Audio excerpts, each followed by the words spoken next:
Welcome, Minister and officials, to the third hearing of Portfolio Committee Number 1, Premier and Finance, for the inquiry into budget estimates 2025-2026.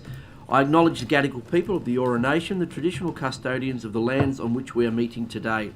I pay my respects to elders past and present and celebrate the diversity of Aboriginal peoples and their ongoing cultures and connections to the lands and waters of New South Wales. I acknowledge and pay my respects to any Aboriginal and Torres Strait Islander people joining us today. My name is Jeremy Buckingham and I am the Chair of the Committee. I welcome Minister Harris and accompanying officials to this hearing. Today the Committee will examine the proposed expenditure for the portfolios of Aboriginal Affairs and Treaty, Gaming and Racing, Veterans, the Central Coast and Medical Research. I ask everyone in the room to please turn their mobile phones to silent. Parliamentary privilege applies to witnesses in relation to the evidence they give today. However, it does not apply to what witnesses say outside of the hearing. I urge witnesses to be careful about making comments to the media or to others after completing their evidence. In addition, the Legislative Council has adopted rules to provide procedural fairness for inquiry participants. I encourage committee members and witnesses to be mindful of these procedures. Again, welcome and thank you for making the time to give evidence. Witnesses will be sworn prior to giving evidence. Minister, I remind you that you do not need to be sworn as you have already sworn an oath to your office as a Member of Parliament. Mr Draper and Ms Marr, I will remind you that you have already sworn before this committee during this inquiry and therefore do not need to be sworn. For all other witnesses, could you please state your name and position title and swear either an oath or affirmation? And I'll begin on my left-hand side, thank you, with Mr Levesque. Dr Levesque. Good morning. My name is Jean-Frédéric Levesque. I'm Deputy Secretary for Clinical Innovation and Research, and I'm the Chief Executive of the New South Wales Agency for Clinical Innovation.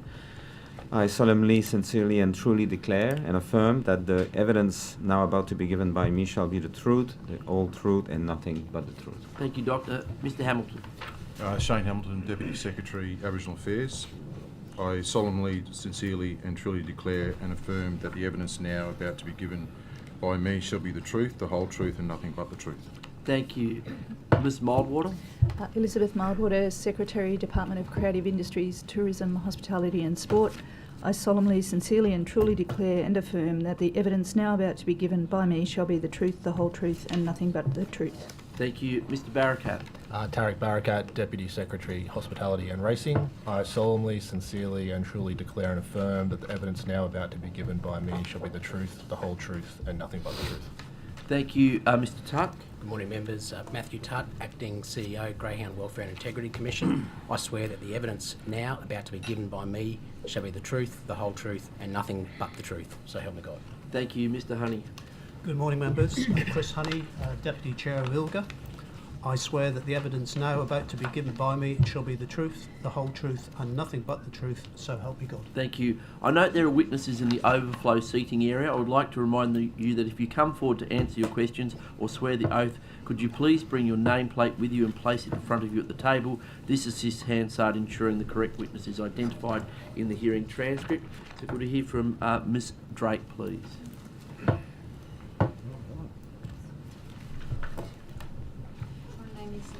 If you could come forward, Ms Drake, and just take a seat and bring your nameplate, please. All right, thank you.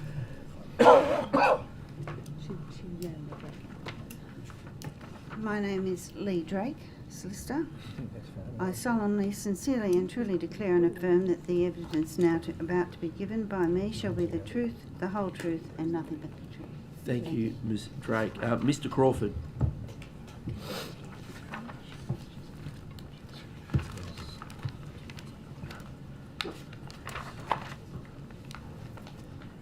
My name is Philip Crawford. I'm the Chief Commissioner of the Independent Casino Commission of New South Wales, and I swear that the evidence now about to be given by me shall be the truth, the whole truth and nothing but the truth.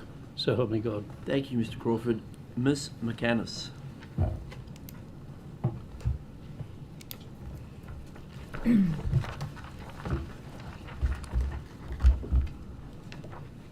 Good morning, everyone. My name is Caroline McInnes. I'm the Director in the New South Wales Office for Veterans Affairs. I swear that the evidence now about to be given by me shall be the truth, the whole truth, and nothing but the truth. So help me God. Thank you, Ms McInnes. Today's hearing will be conducted from 9:15am to 5:30pm. We are joined by the Minister for the morning session from 9:15am to 1pm, with a 15-minute break at 11am. In the afternoon, we'll hear from departmental witnesses from 2 till 5:30pm, with a 15-minute break at 3:30pm. During these sessions, there will be questions from the opposition and crossbench members only, and then 15 minutes allocated for government questions at 10:45am, 12:45pm and 5:15pm. We'll begin with questions from the opposition. Thank you very Mr. much. Farlow. Good morning, Minister Harris. Good morning. How are you? I'm well. Minister, why hasn't your government responded to the independent panel on gaming reforms roadmap for gaming reform report? Yeah, excellent question. I want to say from the outset that the independent panel did an amazing job in preparing that report. There's a myriad of issues contained within it. We, of course, released the report so that people could have a look at it themselves. There are a number of issues which we're still going through fine detail, talking to industry in developing our plan for the pathway forward. So it's important. This is a major reform. It's a reform that, if you like, has been 30 years in the making, and it's really important that government gets it correct, that we pull the right levers at the right time, for two reasons. One is that we need to minimise harm in terms of people who experience gambling issues. We have to look at how technology can help us deal with money laundering and criminal activities in venues. And we also have to be very understanding of the economic issues, particularly in regional New South Wales, of impacts of regulation. So this is incredibly complex. We don't want to get it wrong, and we found with other legislation that government's done in the past, there are a range of unintended consequences. We don't want unintended consequences. We want to make sure that when we make decisions and we go out to industry, that they're going to invest in the right places with the right technology to get the best outcomes. So Minister, in terms of those consultations and that, which direction are you heading?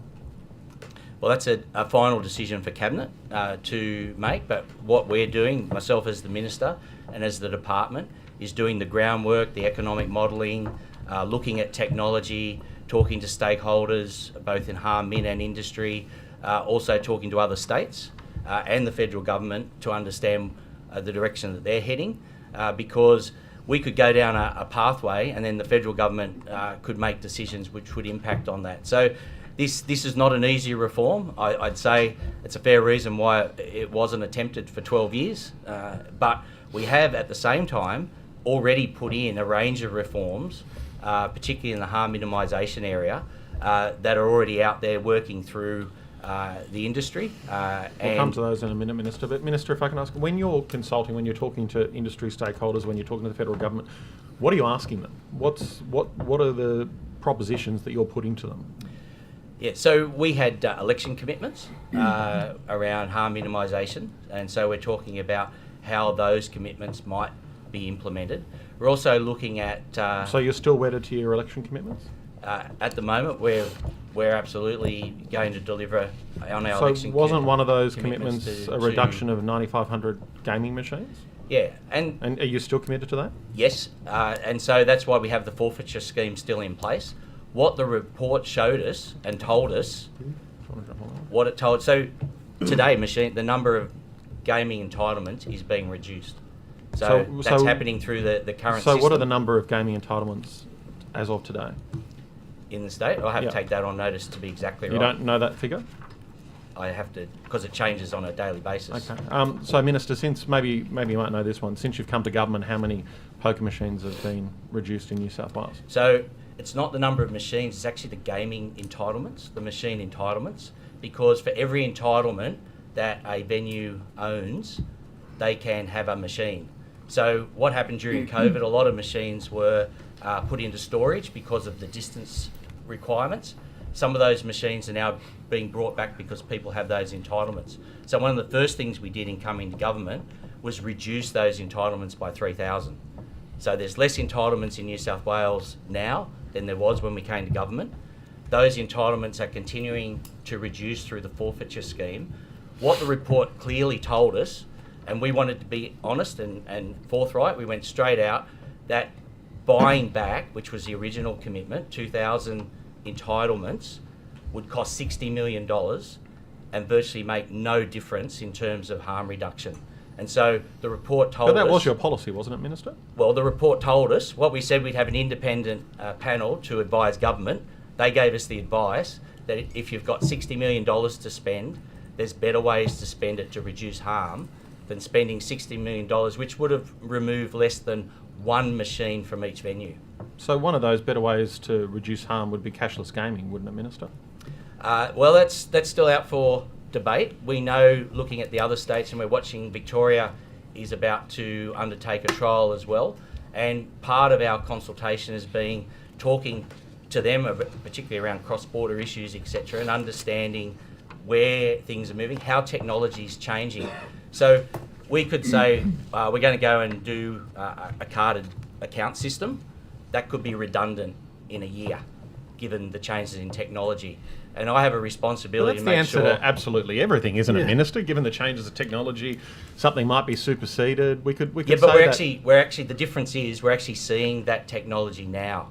So out internationally and in venues already in New South Wales, that technology is already seriously being looked at. That would make that technology, which is biometrics and facial recognition built into machines, would actually make a carded system redundant.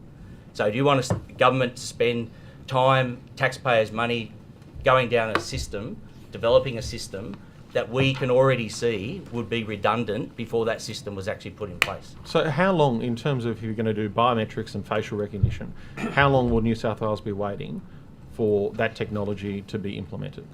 Well, as I said, I was only at a expo last week or the week before, looking at how biometrics and AI would be a massive game changer in terms of harm minimisation and minimising crime in venues.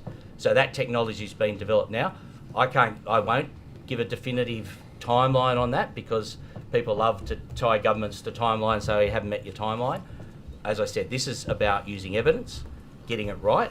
It's not about artificial timelines that can't be delivered on. Sitting on your hands, Minister. Well, you have a look. Tasmania made a commitment. They've now dropped that commitment. Victoria made a commitment. They're now winding back on that commitment. So it's easy to go out and make commitments. You were saying a minute ago that Victoria is actually rolling it out. We want to get it right. So, Minister, you're looking at this in the context that the audit Victoria's doing a trial. They're not rolling it out. So, Minister, in terms of you're doing this in the context, the audit office has said that this government is not supporting harm minimisation outcomes effectively. And I quote, the department's strategy for regulating gaming machines is not based on a clear understanding of current levels of gambling harm. Minister, while you're sitting on your hands and you're not acting, we see more problems with both gambling harm and also money laundering through the system, don't we? No, I'd like to see those stats because the number of people experiencing harm is about the same as it was under the previous government. And whilst there is issues around the perception of money laundering, etc., it's more about policies and procedures than actual incidents. So we have to be really Minister, careful in analysing this. The Auditor General's report also calls out that there's an 8.5% increase in terms of the Gamble Aware help, which has been provided in 23-24. Isn't that a case of where gambling harm is actually occurring more under your watch? Well, you could draw that conclusion, but the other conclusion is that we've done a really good job advertising that counselling service as well as venues, and that more people are accessing it, not more people are having problems. So, Minister, what are the figures that you rely on then to substantiate your claim that gambling harm has not increased since you've come to power? The Office of Responsible Gaming does research into this. They've released their most recent figures, and the variances are quite small. But we can take that on notice and get you the exact figures, particularly in terms of usage when it comes to poker machines in New South Wales, which is actually reducing. So, Minister, when it comes to your roadmap forward, what should we be expecting? So you're talking to industry, you're asking them what they can do, I take it, but what's the direction that you're taking gaming in New South Wales? Yeah, so we need a system that supports venues and communities economically, but at the same time helps those people that need help. So we're looking for a system that has, using technology, has interventions that people can set themselves or through self-exclusion or third-party exclusion can have them removed from gambling overall. Now they're huge reforms. I have to say that it's really interesting coming from the opposition, who had signed a memorandum of understanding back in the day that actually committed to do many of these things and never did it. So we're actually working through the processes now to actually make these things happen, but we have to get it right. Minister, it seems like getting it right is an excuse for not doing anything when it comes to your portfolio. Well, I totally reject that. Cashless. We're going to be. This will impact economically, financially, on communities right across the state. Now, do you want us to rush out with the back of the envelope strategy? Is that what you're suggesting? Minister, is that what you're saying? Impacting the government communities. should do? Minister, it's You impacting did that with communities. taxi Order. licenses. Minister, it's Order. impacting You did communities that at the with taxi moment. licenses. Order. Gambling harm is Order. impacting communities at the moment, Minister. Order. You did that It's with causing taxi economic licenses, damage to and you communities sent all people across New broke South over Wales, order. Minister. You sent people to the wall. Order! You destroyed their superannuation. Minister, please come to order. Mr. Nandra on a point of order. It would assist with the orderly conduct of this inquiry if this were a question and answer session, not a talk over the top of each other's session. It would assist Hansard as well if the courtesy requirements were upheld. Yes, I uphold the point of order, but remind the Minister to answer questions and not direct questions back to members. That would assist in having a free flow of information at this inquiry. So, Mr. Farlow, a question, please. Thank you. Minister, to that economic harm across New South Wales that you were referring to, we've seen $140 million go through from 10 punters within the Mounties group. Austrac have, of course, picked it up, and one of the things that Austrac said with respect was that BetSafe's anti-money laundering program did not enable Mounties to understand, recognise, identify, mitigate or manage the money laundering and terrorism financing risks. What have you done since learning of this? Yeah, so we, of course, I've spoken just recently at a conference to Austrac and raised some issues. I've also spoken to Clubs New South Wales to find out what advice they're giving to their members. But I will point out that these procedures were in place under the former government for a number of years. And we had plans to fix it. Well, actually, you didn't, not these particular issues. So these are issues around policy. It's not the fact there weren't policies. It's about how the perception of how those policies were being implemented. This is a really difficult area, particularly for venues who have hundreds, if not thousands, of people walking through the door, how they identify those people. And that's why one of the technologies we're looking at is facial recognition to actually help venues. At the moment, they've got pictures of people on the wall in the back office, and they're supposed to identify people. They put in reports on a regular basis when they see suspicious activity. They don't get feedback on what happens with those reports. So systemically, we need to sit down as an industry with government and with Austrac and work out how this actually looks on the ground. So it's great having great policies, but it's how it actually works in the actual venue with human beings actually trying to monitor these things. This technology is available today, Minister. When it comes to cashless gaming, Austrac have said that electronic gambling machines constitute a money laundering risk because they primarily accept cash and because cash continues to be the primary method by which criminals obtain wealth from dealing in illicit commodities. Minister, under your watch, aren't criminals running rampant? Absolutely. There's no evidence of that. The evidence is that as the federal government increases regulation there's no in evidence this area, of money laundering through poker machines? No, I didn't say that. Please don't put words in my mouth. You said running rampant. I said there's no evidence of that. So what's your definition of running rampant then? Well, it's your comment. I don't. No. Well, what's your definition of running I'm not rampant, saying it is Minister? running Like, rampant. what is 140 million's all right? Is it? Well, if you have a look at the dates when that actually occurred, that was actually under the previous government. I understand not that, under Minister, the but we current had government. plans in place that were actually going to target and correct that situation, Minister. And, Yeah. and two So- and a half years in, there's been no action Yeah, from so you. your assertion is that we should implement things without proper planning. You're saying you had plans that you never implemented. Did you see the irony in that? Minister, I think there was a very clear direction at the last election as to what the people of New South Wales could expect. And what you're delivering now is sitting on your hands, waiting for technology to come. Minister, when it comes to cashless gaming, is your government still committed to delivering cashless gaming in New South Wales? We committed to a cashless gaming trial. Yes, indeed, Minister. But so that is it? We're not going to see cashless gaming? We 'Cause- never made an election commitment to introduce cashless gaming. We're looking at the best system that can be implemented in New South Wales. So, Minister, again, we come to a situation whereby you are saying, well, there's all this technology that might catch up and we'll have facial recognition and the like, but you won't take action to actually arrest gambling harm and criminal that's money blatantly laundering. False. That's false because we've already put in a range of strategies, which the previous government didn't do, to address harm minimisation and money laundering in venues. Strategies that the Auditor General says are not actually. Yeah, have a look correcting at the problem. dates where the Auditor General assessed.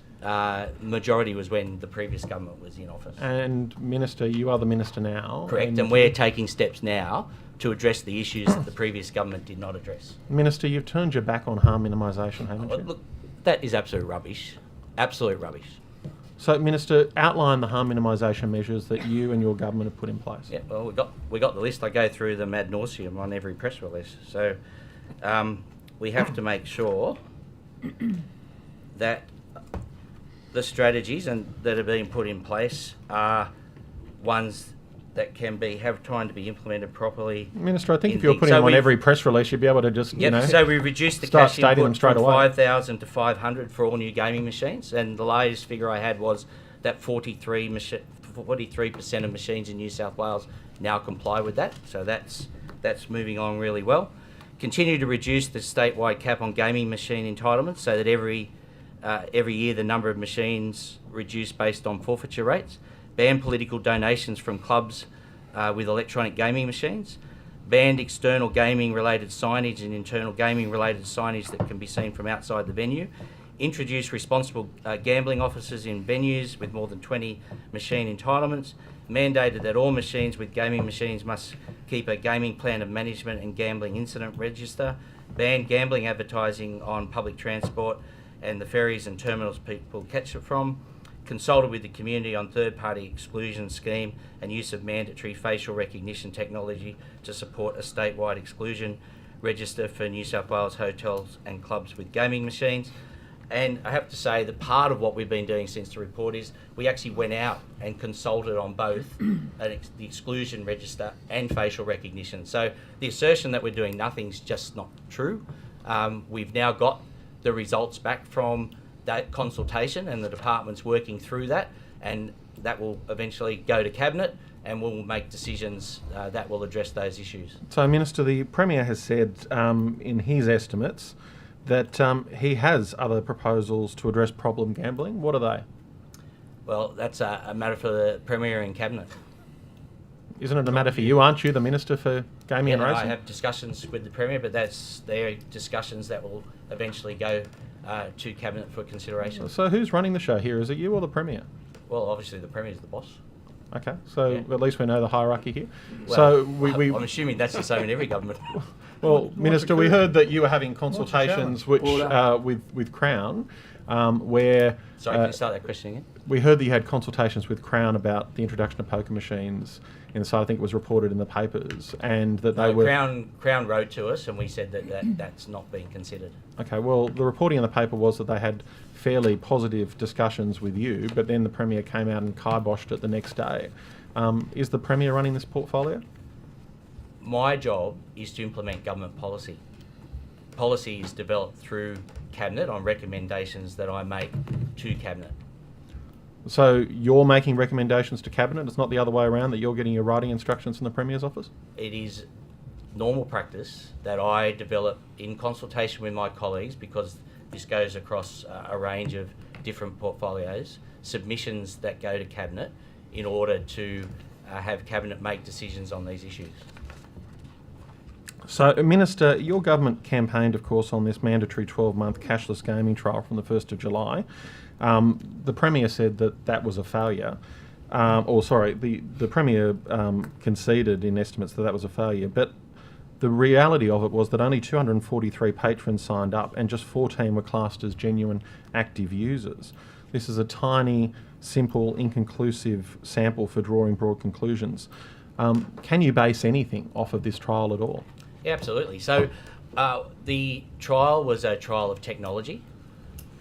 So that's why we actually were oversubscribed with venues that wanted to participate in the trial. So our original commitment was 500 machines. We ended up with close to 2,500 machines across more venues than we thought, testing out the technology and some of the implications of how it would be implemented in the real world.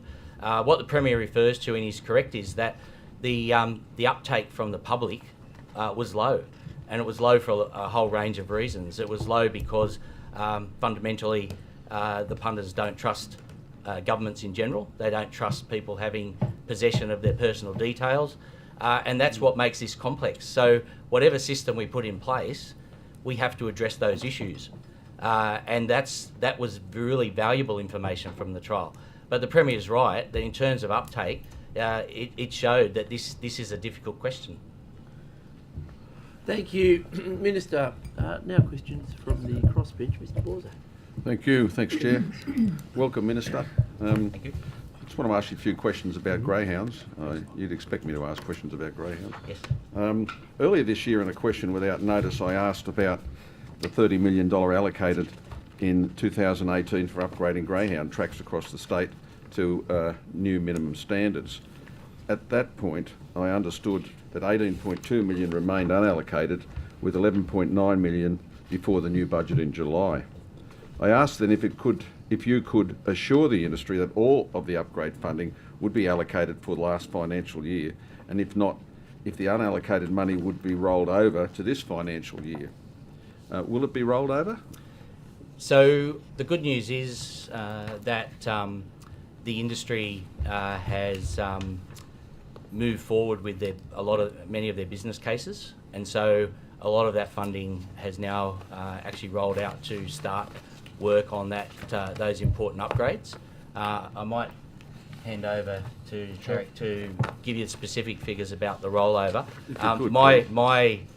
My preference is that it is rolled over. The industry's shown now that they're in a position where they can actually do the work that needs to be done, and that is certainly my preference. But I'll just hand over to Tarek to tell you about how much is left. Sure, thanks, Minister. So in June, the Minister approved funding for a number of projects, being Temora, the Gardens, Dubbo and Gosford, and funding agreements are now in place between the Department and Greyhound Racing New South Wales for those projects.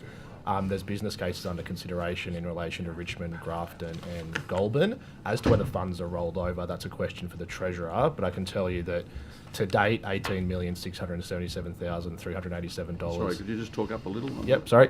So to date, $18,677,387 has been allocated to fund a range of projects, I think in total 36 across the life of the program, and there's about $11,492 left to be allocated to future projects that Greyhound Racing New South Wales submits to us. So is of that 11 million, how much has been allocated, or is that just still to be allocated? So of that 11 million, there's 6.794 allocated for this financial year. For the balance, whether that's rolled forward is really a question for the Treasurer. Right, okay. So can you, and maybe you need to take it on notice, can you actually give us the dollar allocation for Lithgow, Temora, the Gardens, Dubbo and Gosford tracks? I can do that now. So Lithgow was 3,272,150. Temora was 1,039,500. The Gardens was 1,128,000. Dubbo was 1,363,000. And Gosford was 168,000. 160. And in relation to Goulburn, track, the straight track in Goulburn. How much has been allocated for them? To the best of my knowledge, that's still under consideration, the Goulburn business case. Nothing's been allocated at this point, is my understanding, but if that's incorrect, I'll come back and correct it for you. Yeah, if you could do that, please, that'd be great. We were told the Department of Creative Industries, Tourism, Hospitality and Sport continues to liaise with GR New South Wales on its other proposed grants program applications, as well as with New South Wales Treasury on allocation of funding of about $30 million capital grants program. Can you tell me which stakeholders the department is liaising with and how the department is working with them to achieve their outcomes? Yeah, so I think the process is that Greyhound Racing New South Wales is the responsible body for developing the business cases. They are doing that in consultation with clubs, is my understanding. We can take that on notice and get that specifically for you. They then submit their business case for, I don't know if it's the right word, concurrence with GWIC. And then after that occurs, then it comes to the department for consideration and sign off, and then a deed is then signed for delivery of the particular project. Yeah, okay. Thanks for that. I'd be keen to get that when you can make it available. And finally, there have been continuous egregious claims made against the greyhound industry by individuals and organisations within New South Wales that there is at least one other state now, Tasmania of course, is facing a ban. In the past, you and the Premier have shown your support for the greyhound racing New South Wales breeders, owners and trainers. The industry creates almost 11,000 jobs and contributes $809 million in value to the state annually. GWIC is the most rigorous greyhound welfare organisation in the country, and the sport is clean and its participants treasure their animals. Minister, could you affirm your support of the industry now? Yeah, so it is the clear policy of this government that greyhound racing will continue in New South Wales. Our job is to make it as safe for the animals that we possibly can, and that's what we're absolutely committed to doing. Can you give us an update on the current status in relation to the movement of greyhounds from New South Wales overseas? Might hand over to Mr. Tutt to do that. For a greyhound to move overseas, there has to be a passport issued through Greyhounds Australasia. We at GWIC receive notifications from the federal agency, DAF, in relation to greyhounds that are exported, and we receive those on a regular basis, and we assess those when they come in to confirm that they're not exported to what is a prohibited country. We get those, as I said, on a regular basis. Most of them are part of the USA rehoming program. Is the USA still currently the only country they're going to? No, there's Canada, there's USA, and a couple of others that are part of the countries that GA permit passports. And that, just off the top of my head, be UK and those, a very limited number of countries. Can you tell me how many greyhounds have been migrated in this fashion in the last 12 months? And to what countries they went? No, not off the top of my head. I know that as far as that's their figures and data that's really held by DAF, the federal agency. GRNSW are responsible for the rehoming program in the USA, so they obviously keep data in relation to that. We do receive data from GRNSW, but as far as the precise number, I don't have that. But that, as I said, yeah, well, you're not really responsible for that. But there's no one representing GR New South Wales here. Minister, could you take that on notice? Yes. Please? Yep, for sure. Particularly keen to know how many are going and where they're going. Minister, just in relation to, just turning to Aboriginal affairs now. Minister, Aboriginal land councils are deeply concerned by your government, that your government is allowing people to self-declare as Aboriginal for cultural heritage assessments. By ignoring the legal three-part test under the Aboriginal Land Rights Act and the Native Title Act, you're undermining traditional owners and risking cultural exploitation and appropriation. Minister, why has your department allowed people to self-declare as Aboriginals for cultural heritage assessments instead of enforcing the three-part test required under law? My understanding that's not the case. The three-part test is a requirement. I'm not sure if you've got specific examples, but I'd be surprised. I can supply examples. Yeah, we're happy to look into that. It is the government's policy that that under the Aboriginal Land Rights Act, that the three-part test, which is actually a federal requirement under native title, is adhered to. Yeah, I'm not sure of any individual cases where people have done that specifically. I've had representations directly from Aboriginal people actually acting in those capacities. Yeah, I think you're probably right, but the assertion in your question is that the government's allowing it. That's all right. What we need to test. Let's get away from the word allowing it and say letting it slip through. Well, I'm not sure. The policing, there is a wider discussion with the community and land councils and Aboriginal people generally about identification. It's something that's a national issue, and really, without wanting to put the federal government in it, it's something that is probably we all need to sit down with states and the federal government and work out a better system than the current one. It is full of holes, if you like. We acknowledge that, but the basic tenet is the third part, which is that the individual is accepted by the Aboriginal community, and that's the tricky part. Is that if the person is accepted by the Aboriginal community, then they qualify. So we have to be really careful about how we intervene into that process without really clear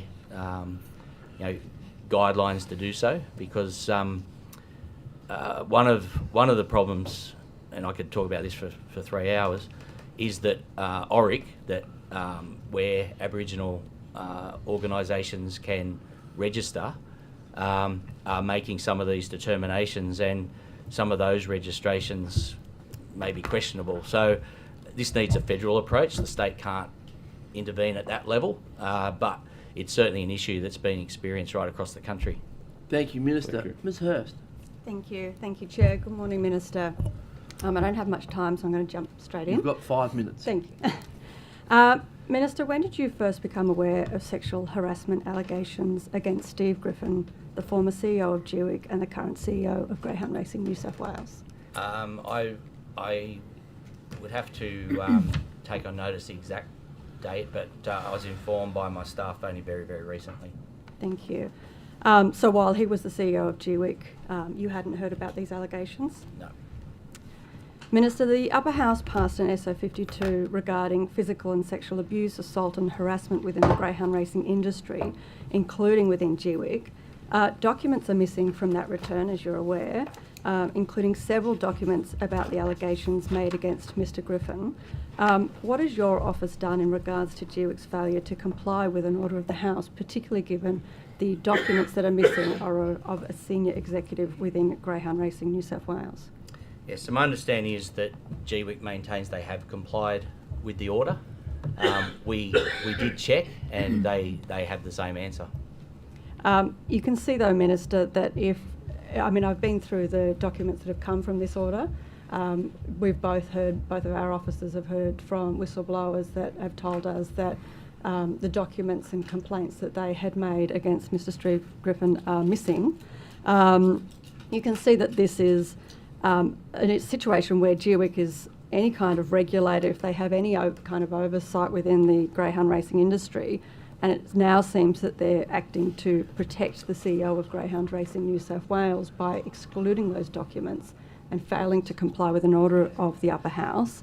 You must admit that this looks problematic. The information I have is that GWIC has complied with the order. Well, the information I have is that it's not. If there's whistleblowers coming forward, are you suggesting that the documents those whistleblowers say are missing don't exist. My advice is that they complied with the order. But do you understand what I'm asking you? You've heard Yeah, from but it's up to- whistleblowers. I've heard from whistleblowers. Do you agree that there are documents that must be missing?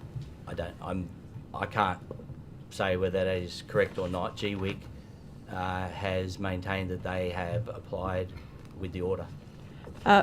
Minister, have you taken any action or done any other investigation other than accepted GWIC's position on this? So I have no investigative powers, and so in all of these cases, when things are referred to as this nature, we refer it to the appropriate body for investigation.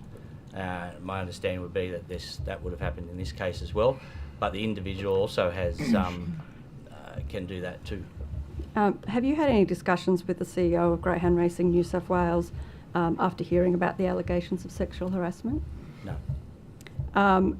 Have you ensured that there's any kind of debrief with female members of GWIC to ensure their safety and making sure if they have to have any continued contact with the CEO of Greyhound Racing New South Wales that they have some kind of level of protection within GWIC? Yeah, that's a matter for GWIC, so... and I'll come back to Mr Tutt this afternoon. I'm sure you're well prepared for these questions. Minister, it's well known that staff referred to Mr Griffin as Handsy, a nickname that was given to him because of his behaviour while he was the CEO of GWIC. Can you confirm on record that you've never heard, even in passing or in an email or a text or in a meeting or whatsoever, that he had been referred to as Handsy? No. Minister, there was an inquiry in Victoria about sexual harassment and assault within greyhound racing, which had some very damning outcomes. I was given the response by GWIC that there were so many documents within my call for papers that they couldn't possibly comply with the call of papers because it was so extensive. Will we see the same inquiry now here in New South Wales to look into this issue, given that there's so many documents that GWIC couldn't comply with the call to papers? Yeah, I understand. Or are you open to considering that? I understand that the period that you asked for was an extensive period of time. I don't have any direct knowledge. I can't answer your question definitively. Are you willing to look into it further? I'm happy to talk to GWIC about it, but as I said, the information I have is that they complied with the order as it was given. And are you willing, though, Minister, as some sort of level of responsibility, if there is an enormous number of allegations of sexual assault and harassment within this industry, to take a look into that? I understand that was outside of the terms of reference for the Drake inquiry, but are you at least willing to look into this if there are extreme numbers of accusations, which is what we're hearing from this call to papers? Yeah, well, we'd have to take that on advisement. I can't give you an answer here today. Thank you, Ms Boyd. Thank you very much, Chair. I don't know if you're aware, Minister, there's an art exhibition from the artist Elliot Fox that's been running in Surrey Hills, which captures this duality between greyhounds as sentient animals and the cruelty and corruption of the racing industry. And there's a painting that's got you on it. Are you aware of this? Absolutely not, no. I'm happy I do see a lot of memes on Facebook, though. Sure, I'm happy to table it so that you can see. This is a... Well, if we could all see, that'd be very good. I've got lots of pages Let's have a so you look can all at see. it. Thank you. The picture's called History Won't Be Kind, Minister, and it's asking what your legacy is. In the context of the last 2 years that you've been responsible for the greyhound racing industry, given the number of scandals, we're now seeing live baiting allegations, we're seeing all sorts of things coming back. We have the head of GWIC has now hopped to the commercial arm of the industry. We've seen so many dogs dying, everything else is happening. What is your legacy when it comes to greyhounds in this state? So I understand those people who want to see the industry closed down. Other than closing down the industry, nothing will ever be enough. But what I can say is then that... it'll be horses. Order. My job is, Then we'll as be I've greater said gliders. many times, the government's policy is that greyhound racing will continue in New South Wales, and my job as the Minister is to make that as safe as we possibly can. That means that in certain cases, I have to take action. I have been taking that action. I have not been sitting back and just accepting things. I've put forward high standards, and where those standards aren't being met, we've had interventions such as the Drake inquiry. And when will you release the Drake report? Our aim is to release the Drake report as quickly as we possibly can. There's a number of issues that need to be considered by Cabinet. As soon as they are considered, that report will be released in full. But so I will point when out will that that the be? transcripts and the submissions are already publicly we know. available online. Yeah, but in terms of the Drake report, how many versions of that report did you receive? I only received the final version, but I would like to congratulate, while she's here at the back. We will be talking with Miss Drake later. Drake, she's done an amazing job. It is very, very thorough. It is a large document. With, if we could all with see many it, we good would be able to recommendations. comment on that as well. Yeah, and we've committed that we'll do that as quickly But are we as talking we a can. month, 3 months, a year? What are we Well, it's talking? got to go through the Cabinet process. Okay, so a month. So hopefully, it will be as sooner rather than later. We talked last time about the conflict of interest of Steve Griffin being appointed CEO of Greyhound Racing New South Wales after being GWIC CEO for so long. And I understand that you did actually raise those concerns with Greyhound Racing New South Wales yourself. Correct. Earlier this month, after the Tasmanian government made its announcement about effectively ending greyhound racing, Griffin was quoted in the media saying, quote, "We're pretty disgusted and quite sick of politicians treating our sport as a political football. Here's just another example of politicians playing around with our sport. The lesson from the past is if you kick a sport like ours, you'll get something back," end quote. He then said at the Greyhound Racing New South Wales Future Summit in May 2025, he said he'd been working along the industry for years and, quote, "I've got a fair bit of insight into how it operates." He also said of the Drake inquiry, "It will come out with some recommendations, but at the end of the day, the industry knows best what it needs to do," end quote. Does that sound like the sort of comments you would expect from somebody who was for so long supposed to be upholding regulation in the greyhound industry? Well, Mr. Griffin, since he's taken his new role, has acted to address many of the problems that I perceived the industry was suffering from. He has worked very hard, for example, making sure there's correct policies and procedures in place. Yeah, but do you think that attitude, that's leadership from the top, the Greyhound Racing New South Wales commercial arm, saying when politicians come for us, we kick back. If you try and regulate us, we know what's best. Do you think that Well, I think that is setting the standard that you would expect in the racing industry, Minister? Is that your legacy? In his current role, he's representing his stakeholders, and I know that's an opinion that's held by many of those stakeholders. And I'm not saying presumably it's by a him correct. when he was I'm not saying it's a correct CEO. opinion, but as the CEO of Greyhound Racing New South Wales, his job is to put forward the views of his stakeholders. Thank you, Minister. The Honourable Scott Barrett. Thank you, Chair. Minister, before the last election, the Treasurer came out and said you're going to remove 9,500 pokies out of venues. Last budget estimates, you told us that wasn't going to happen. This morning, No, you what told I us- said was we weren't doing buybacks. We didn't say we weren't removing machines. When can we turn around and see the commitment that the Treasurer made that there's 9,500 left pokies in? Well, I think if you remember, the commitment didn't have a timeline on it, and that under the current regime, the number of machine entitlements will continue to reduce over time. So no indication of when you think it'll hit that 9,500 target that he committed to? No, and in the election campaign, we made no commitment on a timeline for that. Back to the gambling reform plans. Would you say the bulk of industry and relevant stakeholders support these plans? Sorry, can you ask the question again? Would you say the bulk of industry and relevant stakeholders support your plans? Which plans are you talking about? We haven't released our final plans yet. The way you're tracking with gambling reform? Yeah, so we have a lot of consultation with stakeholders. We test a lot of ideas with them, and that's appropriate. That's what government should do. So the Auditor General said your department was not supporting harm minimisation outcomes effectively. Wesley Mission is saying that you have done next to nothing to reduce gambling harm. One of the most complimentary things I've heard was from Kate Fairman, who said that you're tinkering around the edges. Do you know more about the impacts of gambling impacts than these groups and people?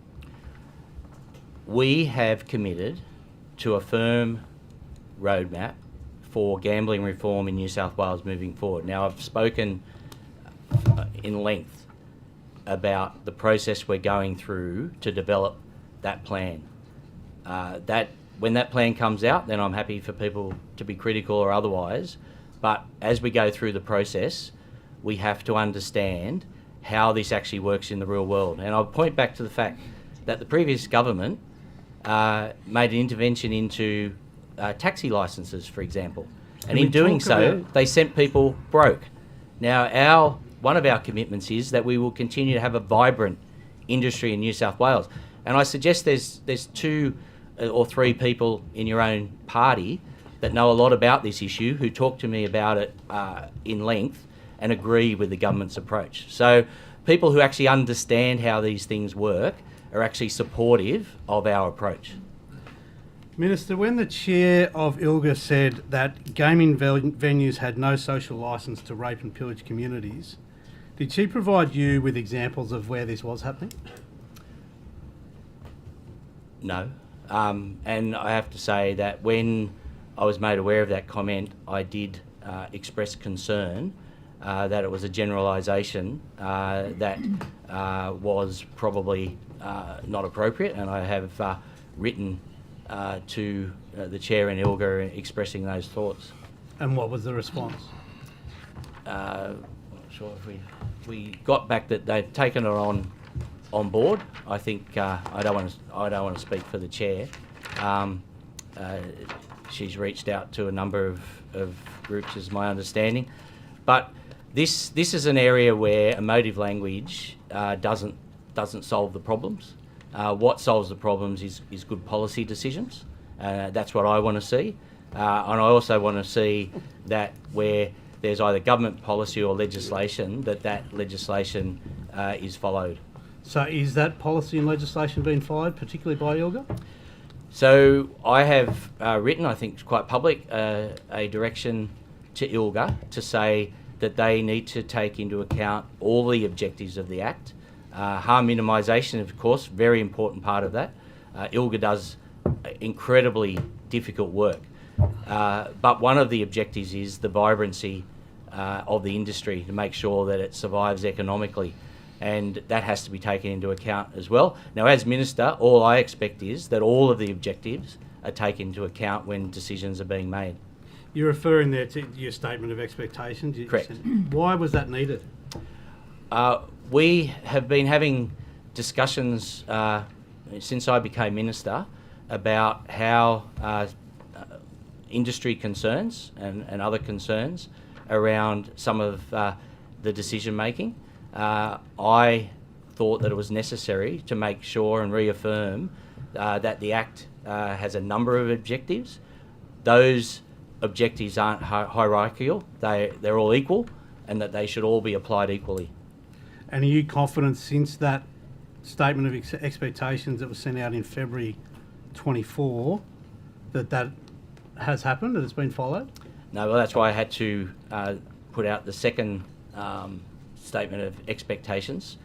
Following further discussion and looking at some of the issues, I thought that needed to be reaffirmed, particularly in light of the comment that was made. What's your next step if they continue to flaunt your authority? Well, they're not flaunting. They're an independent authority, so I don't have authority over them. All I can ask as Minister is that they apply all parts of the Act in a fair way, and that's what the industry asks.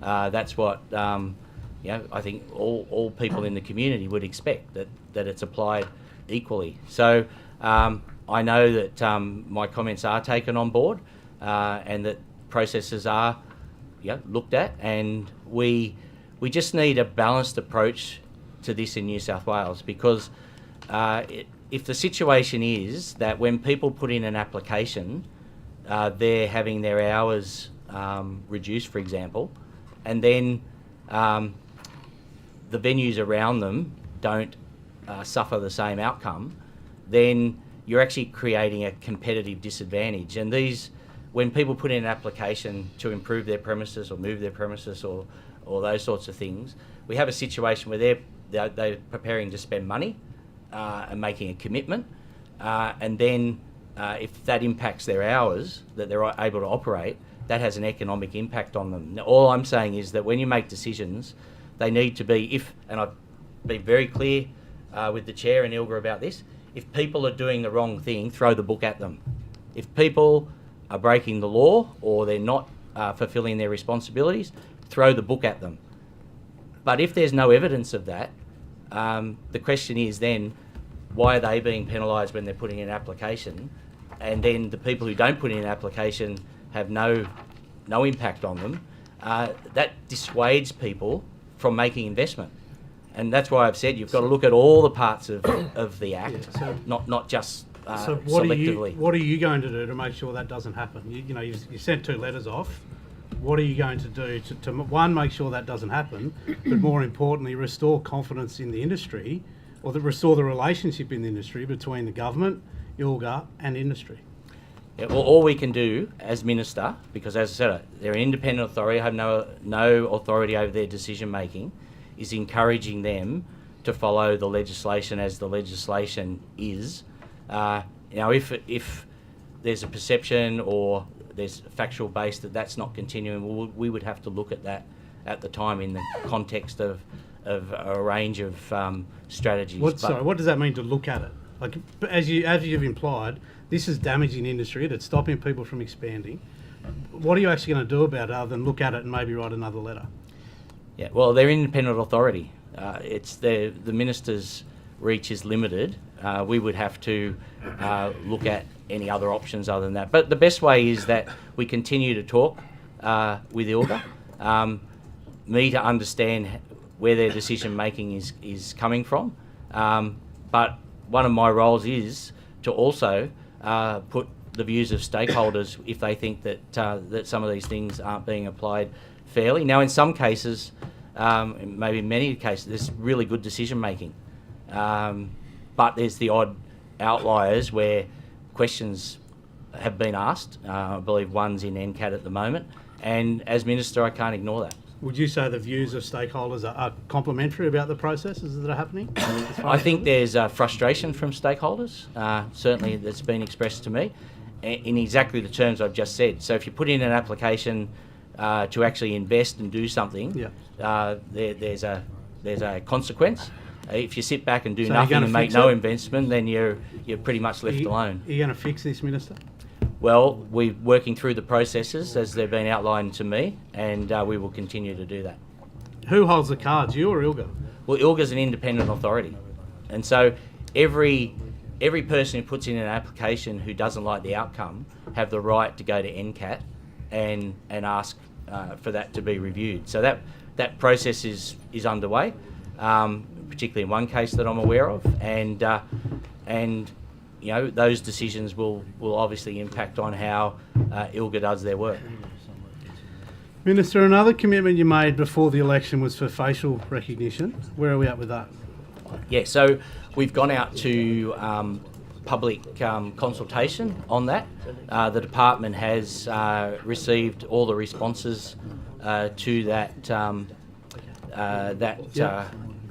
call for a comment, and they're assessing that, and that will help us develop our policy in terms of how facial recognition might be rolled out in New South Wales. Submissions for that closed in March, I understand. It's now in August. Yes. Like, that's a long time to have still not seen anything from that. Yeah, these aren't easy issues because facial recognition is an obvious way to help industry do a range of things. Many people, though, have great problem with facial recognition. And so that means that the guidelines, the requirements, the data storage, all of those things, those complex issues have to be addressed. You can't just say, oh yeah, we're going to do facial recognition and we're going to do it next Thursday, you actually have to make sure that when you put forward your strategy, that you've covered all the bases to ensure that it can be rolled out, what it might cost individual premises, what size premises you're going to do it in, all those there's a range of really complex issues. It sounds like a range of excuses while things are moving at a glacial Yeah, well, I go pace. back to some of your decision making in the previous government with greyhounds and taxis, where you make decisions that and then you fall flat on your face. I'm not someone who wants to fall flat on my face. Minister, before you were saying you couldn't have cashless gaming because we had biometrics coming, we had facial recognition, that'd all do the job, this would make it all outdated technology. And now you're saying, oh, this is all too difficult with facial recognition. No, I'm not saying that at all. What I'm saying is it's complex, and we want to get it right. So There's a Minister, difference between complex and wanting to get it right and saying, oh, it's all too hard. Okay, so Minister, you've outlined you're going to have a roadmap when it comes to harm reduction and the like. Will that be implemented before the next election? This will take a number of years to roll out. So it's not going to be implemented before the next election? Well, we made no commitment to totally roll what have these you been things elected out. for? Have you just elected to sit in that seat? Is that it? Yeah, no, you guys made unrealistic commitments that when we now look at it could never have been delivered. So vote Labor, get nothing. Is that the pitch, is it? You're the party of empty promises. We're the party of actually... Mr. Nambler on a point of order. Mr. Farlow will come to order. Yeah, I'll just keep referring to your Barrett record will in come to government. order. Mr. Minister, please. Sorry, Chair. Mr. He's Nambler, deliberately if trying to you could antagonise me. Restore some decorum, As- please. Order. Oh, sorry. Sorry, we're just. Oh, sorry, I I'm didn't ruling on a realise- point of order, Mr. Buss. Sorry, I do Chair, apologise. I Paragraph did not hear that. 19 of the Procedural Fairness Resolution requires courtesy to be extended to the witness. I'd suggest Mr. Farlow was being aggressive and personal, and I just ask that you call him to order. Well, certainly he was Look, I would interjecting, apologise which was to the Minister for any disorderly. discourtesy I may have shown. Well, there you go. He's further withdrawn- to Nambler as well. Further Further to to the point of Chair. order. Mr. Buttigieg, further to the point of order. If the member wishes to engage in a polemical debate on what they did versus what we're doing, No, then it's but fair he enough. brought that up. It is fair enough for the minister to be able to respond in silence, I think. So, I mean, I'm not sure that's a point of order, but certainly the interjections were disorderly and are at all times. I would remind all members of that. It does not assist the inquiry or Hansard. And I can't remember what we were up to. Mr. Farlow. Mr. Barrett. Mr. Barrett. I missed the point of I've order been and I benched. apologise Thank for you. speaking over that. Minister, sorry, so we haven't yet seen any real action on facial recognition. Same with cashless gaming. The Wesley Mission and the Auditor General and Kate Furman, they're right in being critical of this government as far as its lack of action on gambling reform. What I've said is we haven't done nothing, we're working through a process. Now, that may be alien to people, I don't think you're in the previous government, so I don't apply this to you, but it may be alien to some in the opposition that we actually want to do things the right way. Now, we have to do that in the context of looking at the whole environment that this sits. It's not just a matter of doing one thing, because that then impacts on a whole range of other things. This is a complex issue.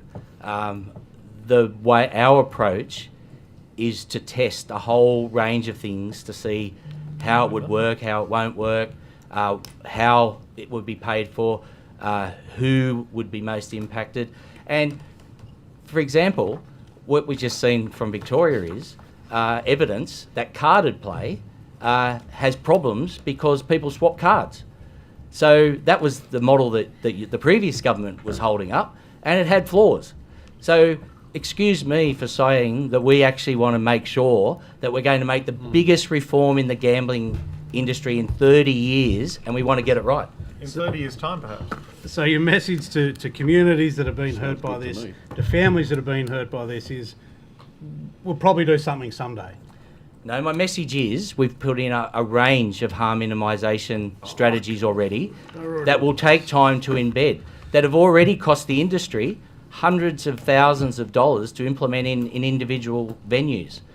So let's just put this in context. You're saying that in 30 years that an industry has developed, and in 2 years you want us to fix the whole problem, which includes a whole lot of societal problems. Well, excuse me for saying fantasy, fantasy, fantasy, but this is the problem is, it's easy in opposition to sit back and throw bombs. You in government actually have to get it right. That's what I'll be responsible for. If I put out a plan that has no probability of success, then I'm responsible for that. That's not how I do business. Minister, how have you gone getting making enrolment easier for kids of defence personnel to enrol in schools? Yeah, so I met with the Minister for Education's office and with the Minister, Minister Carr, raised this issue. They're very supportive of doing it, and they made a commitment that in the next cycle, when the enrolment form is next updated, that they will be putting that in place. Is that for next enrolment for next year? You'll have to ask the question to the Education Department. So we don't know how often they... I'm not sure of how often they revise their enrolment form, but they did agree that it's something that should be done.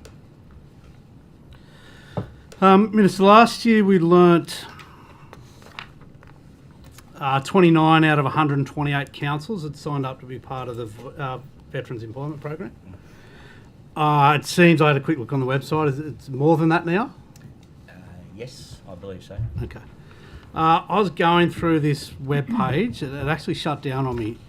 I just wonder if someone can check that was a problem at my end and not the other end. Okay, we can take that on notice. And just check it's not a common issue. But the bulk of what I found as far as the councils that signed up on that was a link back to their council web page. Sometimes the employment page, sometimes council homepage. What is required of a council to become, what do you expect of a council that becomes part of the Veterans Employment Program? Okay, so I think the main thing is that they have policies and procedures that if both to attract veterans to roles, but also if a veteran applies for a role, that their skills are properly assessed, because veterans sometimes their CV doesn't necessarily show their full range of skills. I can, whether you want to do it now or this afternoon, yeah, I can ask Ms McInnes to go into more detail about that. One of the things that came up last time was that 55 veterans were hired by the Department of Prime Industries and Regional Development between April and September 2024. How many of those 55 are still employed by DPIRD, and were any of them affected with the recent job cuts? Yeah, I'll have to take that on notice. So do you track what happens to these people after they get the job, or is it just they get the job and that's the stat? I think that'll be a question for Mr McInnes. You don't track it? Not me personally, no. Where did you get to with the transport subsidies for regional veterans to travel to medical appointments?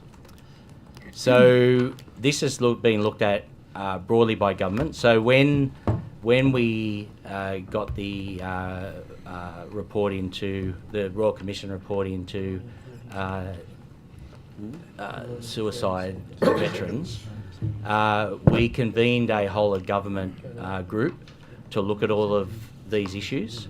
We're working through the responses from across government, and in due course we will release the whole of government response to that report. When did that whole of government group last meet? No, we'll have to take that on notice. Right. Thank you. We will now turn to some questions from the crossbench. Mr. Latham. Thank you, Chair. Is that an internal joke? Yeah, that's very much an in-joke, Minister, but thank you for your attendance today and your officials and the witnesses. Minister, I just wanted to ask you about the ethical standards you apply in your portfolio to questions of conflict of interest. Would you expect that the head of the Liquor and Gaming Authority would not act as a referee, that is a commercial advocate, for a poker machine company in New South Wales competing for entitlements in our pubs and clubs? I'm not aware of the case, so happy to take it on notice and have a closer look. No, at but it. as an ethical standard, you'd expect the regulator to be separate from commercial dealings over which the regulator has some authority. Yeah, I wouldn't like to comment without actually knowing the specifics. Right. Okay. Minister, do you agree with the Premier that Sydney needs 10 more Peter Volandis? Peter V'landys is a bit of a force of nature. I have to say... that turns out to be a pun, as I'll come to. In my role, I have to say that I haven't met many people with his drive and understanding of what he does, his breadth of knowledge, and certainly his drive of purpose. So I think across a whole range of things, having people with those particular skills, it doesn't mean so that... you're with the Premier, you're with your boss on that. You're not going to contradict him, are you? No, Okay, I think good. he's Minister, he's in the 100% racing right. industry, are you aware that Evergreen Turf, owned by Graham Collis, has a near monopoly on the provision of racecourse turf, Randwick, Rosehill, Warwick Farm, Hawkesbury and many country tracks around New South Wales? Not specifically. Minister, on probity and ethical grounds, should the racing regulator, Racing New South Wales, act as a referee for Evergreen in winning these contracts for turf supplies? Again, I have no personal knowledge of that, so I wouldn't like to comment without having more detail. Well, the personal knowledge is, why do Peter V'landys, as the CEO of Racing New South Wales, and Graham Hinton, as the Chief Operating Officer, act as referees for Evergreen in these turf supply and tender contracts for racetracks in New South Wales? Yeah, as I said, I've no knowledge of it. I'm happy to take that on notice and check into it, as I do with everything that you raise, Mr. Latham. Yes, and they're all accurate, Minister, as you know, and they all can be verified. Would you expect and race there's clubs... there's often a reason, but yeah. Yeah, okay, they've all got reasons, haven't they? Would you expect race clubs in this circumstance to think to themselves, if V'landys and Hinton are referees for Evergreen, and we have to check the credentials of this turf supplier with them, then obviously Racing New South Wales, as the regulator, wants us to do just that, to give the turf contracts and tenders to Evergreen. Otherwise, we'll probably be in trouble with the regulator. I don't know. I think that you'd have to ask the individual committees what their motivation is for choosing different things. But if the regulator is the referee for a certain company, and they do have a broad monopoly in New South Wales, wouldn't you think the race clubs, generally scared of the regulator and not wanting to get in trouble, and issues about track upgrades and racing sponsorship and funding, would think, well, I better do what the regulator says. They're the referee, the commercial advocate for Evergreen. If I don't go that way, I could be in some strife. Yeah, so again, I don't want to comment without knowing full details, but I would assume that the number of companies that would supply turf for that sort of outcome wouldn't be huge, and I'm assuming that that they require a certain standard. So, but I can't really comment without knowing the full details, and I said I'm happy to look into it. Would you regard this as a clear conflict of interest, and what is... Well, I can't regard it until I actually know more detail on it. Well, Minister, are you aware of the close personal and financial relationship between Peter V'landys and Graham Collis, the General Manager and owner of Evergreen Turf? No. Are you aware of a development approval at Hunters Hill Council in 2021 for a major renovation and landscaping work of Peter V'landys' home, and the free work Evergreen undertook for V'landys in that project, and other work at his own personal residence? No. Would you regard that as unacceptable in every circumstance? Again, ethically, probity? It's not something I can comment on. Okay. Given the large Evergreen interest in racetrack turf supplies in New South Wales, would you expect Mr V'landys to have declared this Evergreen freebie at his own home under the Racing New South Wales Conflict of Interest declarations? Yeah, I don't know if he has or he hasn't. Well, can you check and ensure that it's we can happened? look into that. And also, he's declared the fact that he's a referee for these commercial contracts right around New South Wales for turf supplies at racetracks on behalf of Evergreen, owned by his mate Collis. And would you also do it for Mr Hinton, who's the Chief Operating Officer? There's not just one at the regulator doing this. He's offsider. This Hinton character is also into it as well. And can you check his conflict of interest declarations accordingly? Sure. Okay. Given that Mr V'landys is engaged in this improper activity, do we really need 10 more of this kind of character in Sydney? Order. I just remind Mr Latham that adverse mention of other third parties at these inquiries is to be avoided unless absolutely necessary. I don't think it adds to the conduct of the inquiry. So if we could avoid that, Well, I'm asking if we need 10 more Peter Volandis given what's happened. Well, you weren't. You were. Yes, I was. there Well, I'll was ask that now. Minister? I said that the You gave him a pretty big rap. No, I said the characteristics Characteristics. are something that we would desire in anyone, particularly in sports administration. Yeah, no, he's got plenty of characteristics, that's for sure. Minister, when did you first learn that Racing New South Wales intended to cancel the ATC ballot for the sale of Rose Hill set down for the 3rd of April? Might have been a day or so before. I think it would have been around the time that it was going. A day or so before they cancelled it? And what circumstances did you get that knowledge? before it went public. I don't recall exactly. Your evidence is a day or before it went public. It went public on the 28th of I can't recall of March. Exactly. So how did you learn a day or two before that? I was made aware. I can't tell you the exact day or time that I was made aware. Who made you aware? My staff. And who made them aware? I don't know. So you had prior knowledge that the racing regulator was going to cancel the ballot? That's your evidence? As I said, I'm not sure if it was on the day or before that. I'd have to check. But yeah, I was made aware that it had been cancelled. I cannot tell you the exact time. Okay, can you check the details with your staff and who made them aware and you had prior knowledge? Sure. In your experience in politics and racing, how many organisations call off a ballot 6 days out when the online voting tally tells them that they're winning? I have no experience of that to give you a particular Come on, answer. you've had a few Labor Party ballots in your time. Do you ever call them off when you're in front? No, no one does. No, I've never actually gone to a ballot myself. Have you? No. Okay, we need Been to arrange elected that in Wyong. unopposed. If that's the case, I know a Brett Partelli will have a crack. Minister, calling off the ballot allowed the ATC and Racing New South Wales to regroup, didn't it? Offering an $8,000 bribe to ATC members to try and turn around the negative vote that would have occurred on the 3rd of April. A point of order has been taken by Mr. Nanva. Mr. Nanva on the point of order. Sorry, Chair. My point of order goes to paragraph 9 of the procedural fairness resolution. don't read those that rules, that they're just goes a to nuisance. relevance. This is an inquiry into the estimated expenditure from the consolidated fund and related budget papers for the coming financial year. I'd suggest that this is not relevant under the terms of reference. Well, to the point of order, Chair, obviously the Minister's portfolio would have spent a huge amount of money if the Rosehill proposal had gone ahead with a positive vote to sell it. And the fact that it got knocked over by the rorted calling off on the 3rd of April and then was defeated anyway is integral to this inquiry. Yeah, I don't uphold the point of order. I asked the Minister to answer the question. Sorry, what was the question? Minister, calling off the ballot, are you aware that calling off the ballot allowed the ATC and Racing New South Wales to regroup, offering the $8,000 bribe to ATC members to try and turn around the negative vote that would have occurred on the 3rd of April, the ballot that was called off? I have no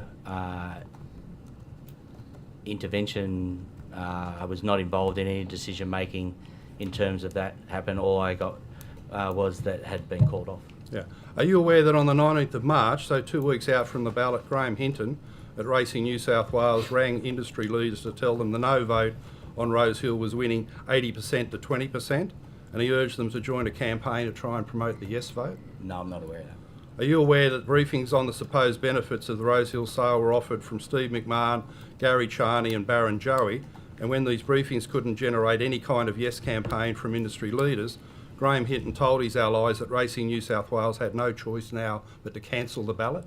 Yeah, so these are operational matters of which I can have no knowledge of. I know you want to get all this on the record, but yeah, it's pointless asking me about because I played no part in any of that. You're not worried about the perversion of democracy inside the racing industry? Well, we hear a lot about Putin and Trump and everyone says they're anti-democratic. It's a matter for the What about industry. the mob under your nose? It's a matter.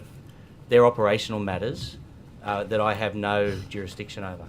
How can you allow Racing New South Wales to continue in its current state, given that these powers have produced such a disgraceful anti-democratic outcome in calling off the 3rd of April ballot? And in particular, you had one Maverick vet report and you called a whole inquiry into greyhounds. Why don't we have one into these matters at Racing New South Wales, the conflict of interest about Evergreen and the calling off of the April 3 ballot? So you've made a lot of assertions there, Mr. Latham. Can I tell you that the Drake inquiry was called not just because of the report from the former chief vet. There were a number of issues that I had personally undertaken prior to that, and it was the culmination of all those things, including me having already written to the board saying that they needed to show cause. So they're two totally different, unrelated things. You've got your view and assertion. Democracy played out. The ATC membership voted not to do it. The operational part of how that happened is a matter for the ATC and Racing New South Wales. Thank you, Minister. Ms. Fairman. Thank you, Chair. Morning, Minister. Morning.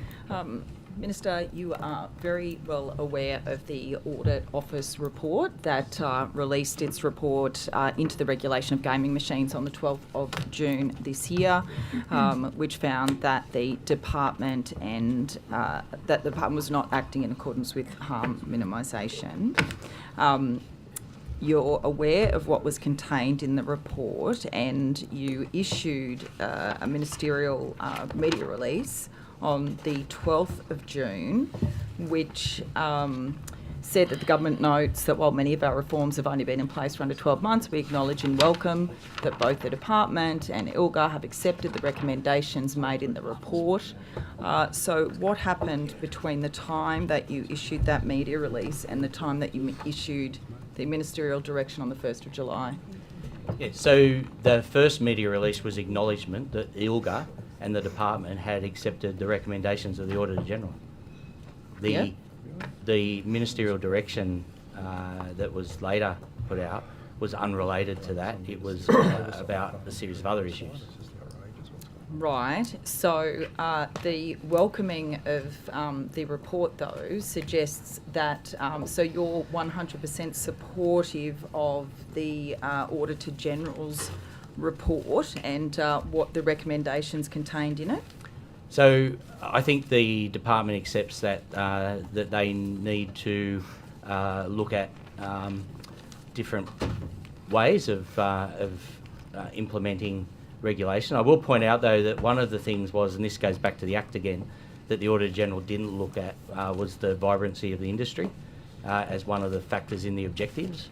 So the Auditor General looked at harm minimisation, and unfortunately too, and this is no criticism of the Auditor General, it was very narrow. So it didn't look at the Office of Responsible Gaming, which is actually responsible for research and delivering harm minimisation strategies. Thank you. What's your view of the Auditor General's kind of findings, if you like, and recommendations around the fact that there's a hell of a lot of clubs that have had exemptions to the shutdown period. Some haven't had their licences looked at for 20 years. Some of these clubs are in fact earning many millions of dollars in revenue.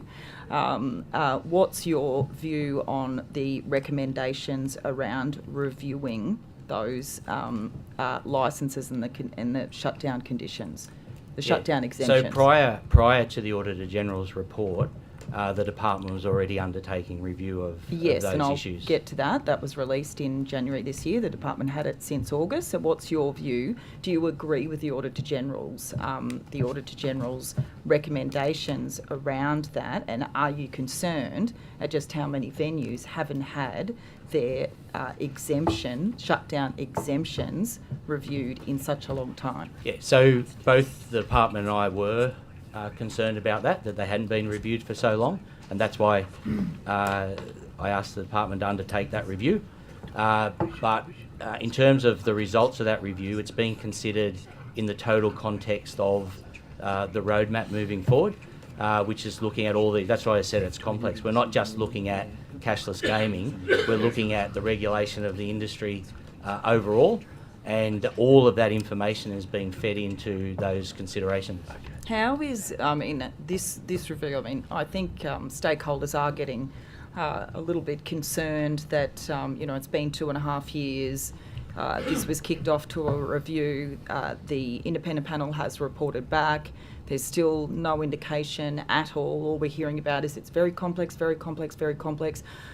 There are parts of this, though, Minister, that aren't that complex. And I would suggest that the exemption, the shutdown hours, where the Act says 6 hours, and you know the data around gambling harm, the worst harm occurs in those early hours of the morning. It's not that hard to have a look at the review, at least look at those exemptions. And we are. Yes, but no other state and territory does this. So when can we expect any indication from your government about what it's going to do? It's just review, complex, and no action. It's not just review, it's develop. So after you've reviewed something, you then have to develop the strategy for what you do next. Now, as I've said, that's a complex issue that touches a whole broad range of issues, and that's what we're putting together in terms of what we take to Cabinet, and then there'll be a whole of government response to how we're going to tackle many of these issues that have built up over 30 years where they weren't reviewed. And we're trying to fix something that had very little attention for a long, long time, which puts us at this point. Thank you, Ms. Fairman. Ms. Hurst. Thank you, Chair.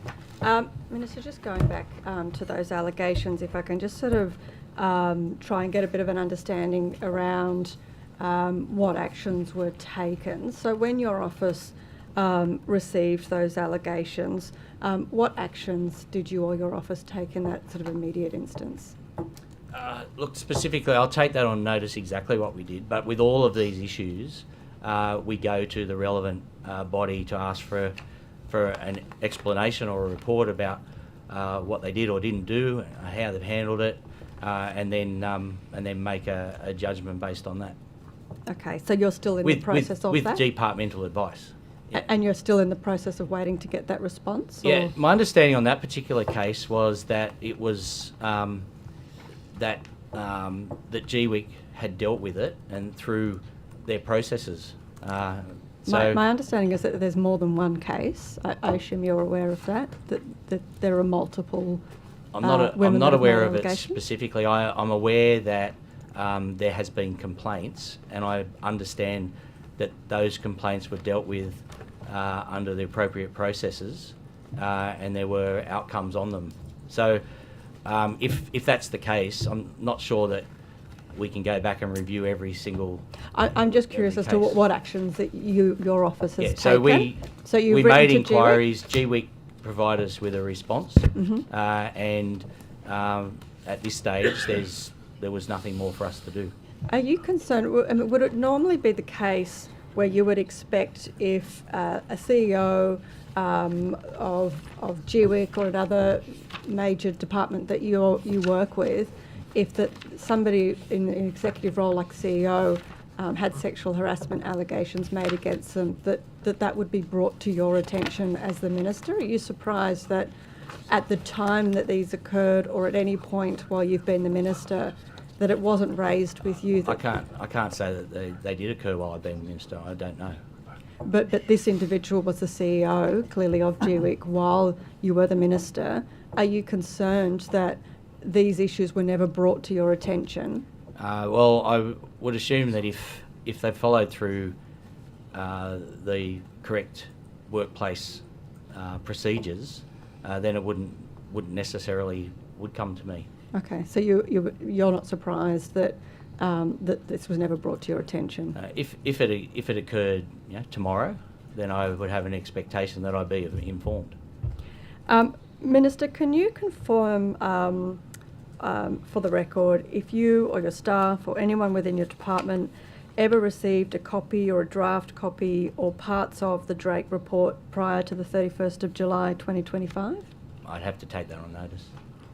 So you don't recall seeing an earlier version of the report prior to July 31st? No, I think procedurally these are questions for Commissioner Drake about how she undertook her work. We certainly had conversations around specific issues, but in terms of seeing another report before the final report, no, that wasn't the case. Okay, but there was discussions around the content of the report? I think the Commissioner had questions that thing, and there was also questions around procedural fairness, which she raised with me, that had been raised by the industry, and we discussed on how that might be addressed. Thank you.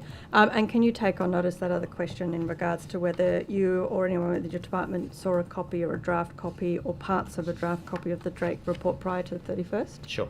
Of July? Thank you. I also wanted to ask about the second extension. So we saw a first extension come from the Commissioner, and I think from memory it was related to a whole lot of fiscal mismanagement issues that had come forward. The Commissioner requested an extension. You approved that.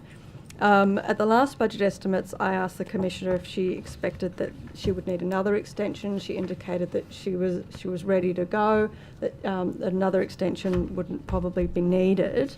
However, then there was another extension from the 11th of April until the 31st of July. What was the reason for that extension and who asked for that extension? Yeah, so I just alluded to it in the previous answer, is that there were representations from industry around and some individuals around procedural fairness in order to make sure that the report maintained its integrity. Then there was agreed there'd be an extension to give those people the opportunity to put forward their issues and have the Commissioner consider those before the final report was completed. Thank you, Minister. Just before we break and return at 11:15, in the absence of government questions, There'll be some. I'd just like to inform the committee that during that session, the home address of a person was read onto the record, and I'm getting some advice from the Secretariat on how best to deal with that at a later date and probably at a deliberative. So I'd just like to note that. Other than that, we will have a break and return at 11:15 a.m. on the dot.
The product of the knowledge. Well, welcome back The Labor everyone thing. Might to revive the that. hearings Should for revive that. Portfolio Committee number 1. We will return to questions from the opposition. Mr. Chair, just before we start, Yes, please. can I give some answers to two questions that were put on notice? Please, Minister. Yeah, I earlier took on notice a question about rates of gambling harm under the former government compared to now. I can confirm that in 2019, high-risk gambling was 1%. In comparison, in 2024, the rate of high-risk gambling is slightly less at 0.9%. And in relation to seeing a copy or draft of the Drake report, I can confirm that neither my office nor me received a draft of the report. Thank you very much for those answers, Minister. Questions from the opposition? Thank you Mr. very much. Farlow. Thank you, Minister. Closer to home now, Central Coast. Tonight, Central Coast Council, there's a motion with respect to the erection of a tow wall that the council will be considering. What's the government's position with respect to the development of a tow wall at Womberel? Yeah, so essentially it's a council decision. The process that's been undertaken is that the council, the mayor and the general manager met with ministers and departmental representatives and asked for Reconstruction Authority and the Department of what do they call now? Equa, whatever they are, to assist them. It was determined through Minister Saffan's office that under the Reconstruction Act, Authority Act, they could declare the two areas at North Entrance and Womberel as emergency areas. That gave the opportunity for council to work with residents to develop a strategy for immediate emergency work. That work was undertaken at North Entrance. The plan was returned to the authority and ticked off by the different government departments. Unfortunately, no work's been undertaken because the residents and council haven't reached final agreement on what should be done, and so a final deed hasn't been signed in that case. In Womberel, there is a motion tonight. Unfortunately, council took the view that they didn't want to submit a report developed with the residents for emergency works to the government, so we haven't been able to assess any report because that was never done. Instead, they took the view that more longer term work was required. Unfortunately, under the Reconstruction Authority Act, that becomes more difficult, and so it moves into Minister Sharp's domain.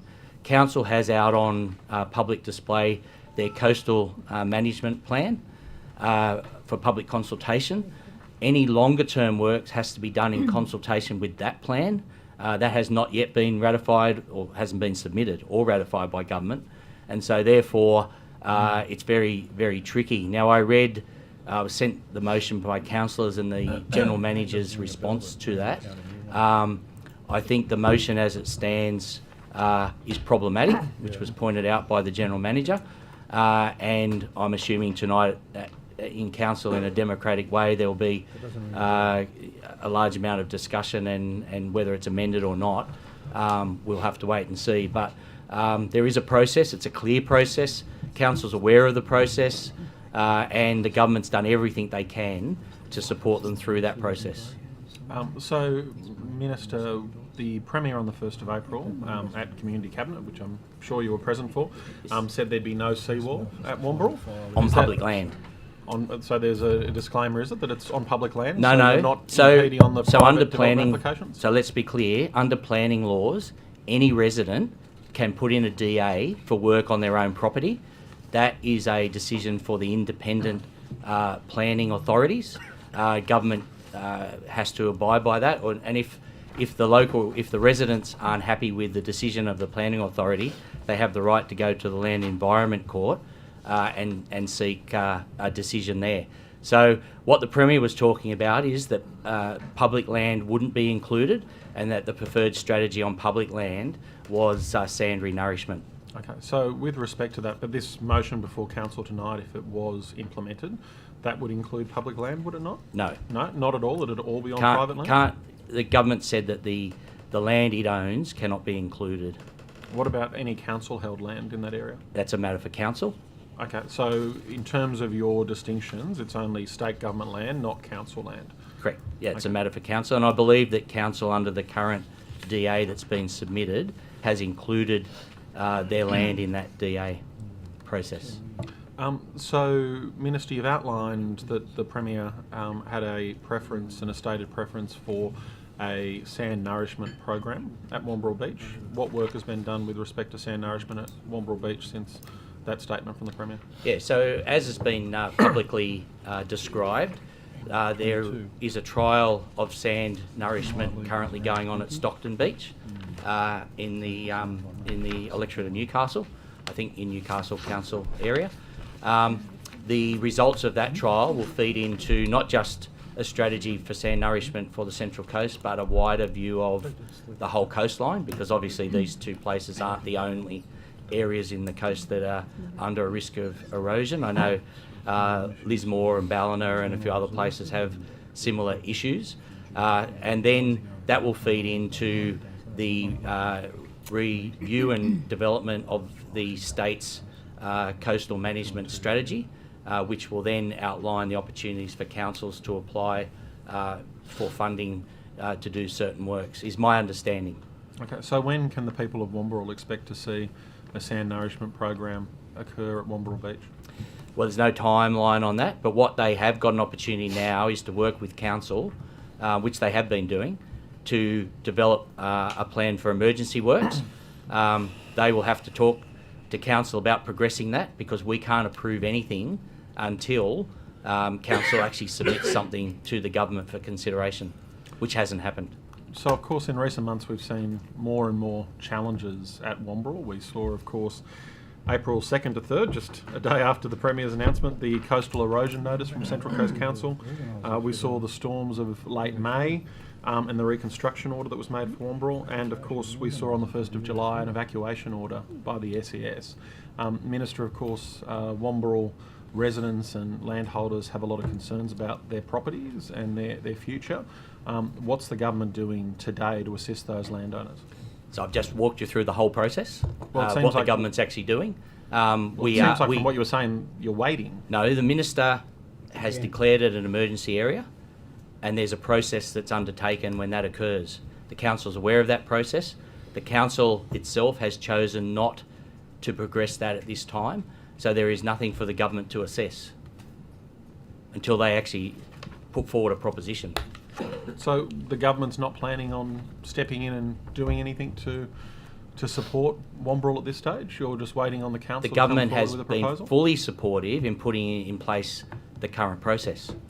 And how much money is on the table for sand nourishment at Wombrel? As I said, that's part of a wider strategy which hasn't been developed yet, following on from the trial that's happening at Stockton Beach. I understand the Stockton Beach trial cost about 21 million, and it's been undertaken. There has been no further commitment on that until the results of that trial come back. I think it started under the previous government. Minister Barilaro actually started that process. We've continued that process. That'll be evaluated, and then that will feed into any strategies. But it's probably more appropriate to ask Minister Sharp specific questions, because it's well outside my range of portfolios, because this is about the whole state. So with respect to the issues at North Entrance, your member for the Entrance had said that his personal view was that buybacks should be entered into. What's the government's position with respect to buybacks along coastal areas that face potential challenges? Yeah, so the government's policy is the current policy, and that at this stage doesn't include buybacks. But as I said, Are you contemplating buybacks at all? The Minister is looking at this issue along the whole coastline. There will be a range of strategies which will have to go out for public consultation. That's Minister Sharp's domain, certainly not my domain, and I'm sure there'll be a wide range of views on that issue. Okay, so the member for the Entrance and the Parliamentary Secretary to the Treasurer has indicated his preference for buybacks. Are buybacks part of your preference as well? It's not in my electorate. But you are the Minister for the Central Coast. Yes, but the Central Coast is a huge place. It goes from the Hawkesbury River all the way up to Catherine Hill Bay and out to the council areas of Hawkesbury and Cessnock in the west. And you're the minister for it. That's right. Third Wombrel? Yeah, and I have been very supportive and helping to organise the meetings that have taken place between council and government departments. We've put in place a clear strategy. We've actually enacted for the first time the provisions under the Reconstruction Authority Act, never been used before. Minister Saffin has been very supportive of putting in place the emergency situation. Coastal erosion as a whole is a whole of coastline issue. There are issues right along the coastline, and it's not my role to be discussing what government's policy may or may not be in terms of any consultation that's undertaken in the future. But you've got a member for the entrance who's advocated buybacks. Yeah, every local member is entitled to have a view of particular issues in their electorate. But as the but Minister that for doesn't the- mean that will end up being government policy. It may be government policy, but you're asking me to actually form a view that precedes all of the other work I've just talked about. But Minister, I'm asking you as the Minister for the Central Coast. Well, you can ask me, but I've given you my I answer. agree that it's a large area, Yeah, but it's also you've got given two me- areas such as North Entrance and Wombrel that are I facing told you these that issues. that's not in provision under the current Act. What might happen in the future is for public consultation. It's not my role. If you understand the role of regional ministers is, you've got to be very careful you don't tread too deeply into other ministers' portfolios. You can represent your area, you can put forward views, but the ultimate decision making is the minister that has. I appreciate has that, Minister, control. and that's why I'm asking what your view is on this. I don't have a view. Okay, you don't have a view. No, because in some cases, maybe it's something that could happen. In other cases, it may not be. That's why the public has with to respect be to the consulted on this. entrance and the views of the member for the entrance there, do you support his views that there should be I buybacks support at the North member for Entrance? the entrance being able to have a view. Okay. As do we all, Minister, as do we all. We all support the member for the entrance having a view, but in government, as the Minister for the Central Coast, I would have thought that you would have formed your own view with respect to these very pertinent issues for the my electorate. role has been facilitating the current process that's underway. I've been totally focused on that. I've been talking to the General Manager, the Mayor, local councillors. I've been totally focused on that. I'm not going to delve into hypotheticals. I'll talk about what I have done and what I can do, not Well, it's what not a I might be hypothetical, able it's to a view do. that the member for the Of course entrance of course it's a hypothetical. A point of order. Order, Minister. The Minister will come to order. Mr. Buttigieg on a point of order. Just on repetition, Chair, this is probably the third or fourth iteration of the same question which the Minister's directly answered. The member mightn't like the answer, but the Minister's entitled to answer it as he sees fit, and he's done that. He is entitled. I don't uphold the point of order. The Minister is entitled to answer as he sees fit. The honourable member can continue to ask various iterations of a similar question if he wants, but what doesn't help is yelling over the top of each other and interjections. So I'd be just remind everyone of that. Mr. Farlow. Thank you very much. So, Minister, in terms of these meetings that you've had with council and the like, and have you met with residents who are impacted either at North Entrance or at Wombrel? I haven't met directly with them because my role has been in working with council to work through a process. Council's role is to work directly with the residents. Okay, so you don't see your role as advocating the views of the residents who are impacted by? No, because there's a range of views on these issues. So there's the views of the residents, there's the views of the wider community. It's very controversial. My role is to make sure that I'm focused on making sure the structures are in place to, in an emergency situation, support those properties and those landholders. Me meeting with them and getting their views is neither here nor there. My role is to focus on the specifics of what needs to be done by government and council in order to hopefully achieve an outcome. Okay. So going to the views of which, of course, you respect with the member for the entrance, one of those views is that the member for the entrance has lodged a formal objection against additional retirement living at Mingara. What's your views when it comes to the addition of housing on the Central Coast? Well, I support housing. but that doesn't mean as a local member you can't have a view. But the government's clear position is we need more housing, and this is a process that's decided independently of government. It will go through and be assessed on its merits. It may be passed as is, it may be scaled back. That's a matter for the authorities. But certainly I did receive representations from some of the groups that have concerns, particularly around parking, and I related to them that it is an independent planning process and that they've put forward their views, and their views will be taken into account in terms of that ongoing assessment. It's a great thing that everybody gets to have all these views, I must say, Minister. Procedural fairness. Procedural fairness. Yeah. Which is very good. Minister, one of the other highlights for the Central Coast, of course, is the Gosford waterfront precinct. Now, what is happening in terms of the Gosford waterfront precinct? Sounds nice. Okay, so we committed, I think it was $8.5 million to do a review of all the proposals that had been put forward for Gosford waterfront to find out what was actually possible. So over the years there's been great dreams, great pictures drawn and architectural images and a whole lot of stuff. Only one's ever gone to start assessment in 2014, that was from Lendlease, and they withdrew from that process. So we've undertaken that review, included going out to stakeholders, including the development industry, to say to the development industry that if the land was available, is it economically viable to proceed with what the council had put on the table most recently, I think in 2022 or 2023.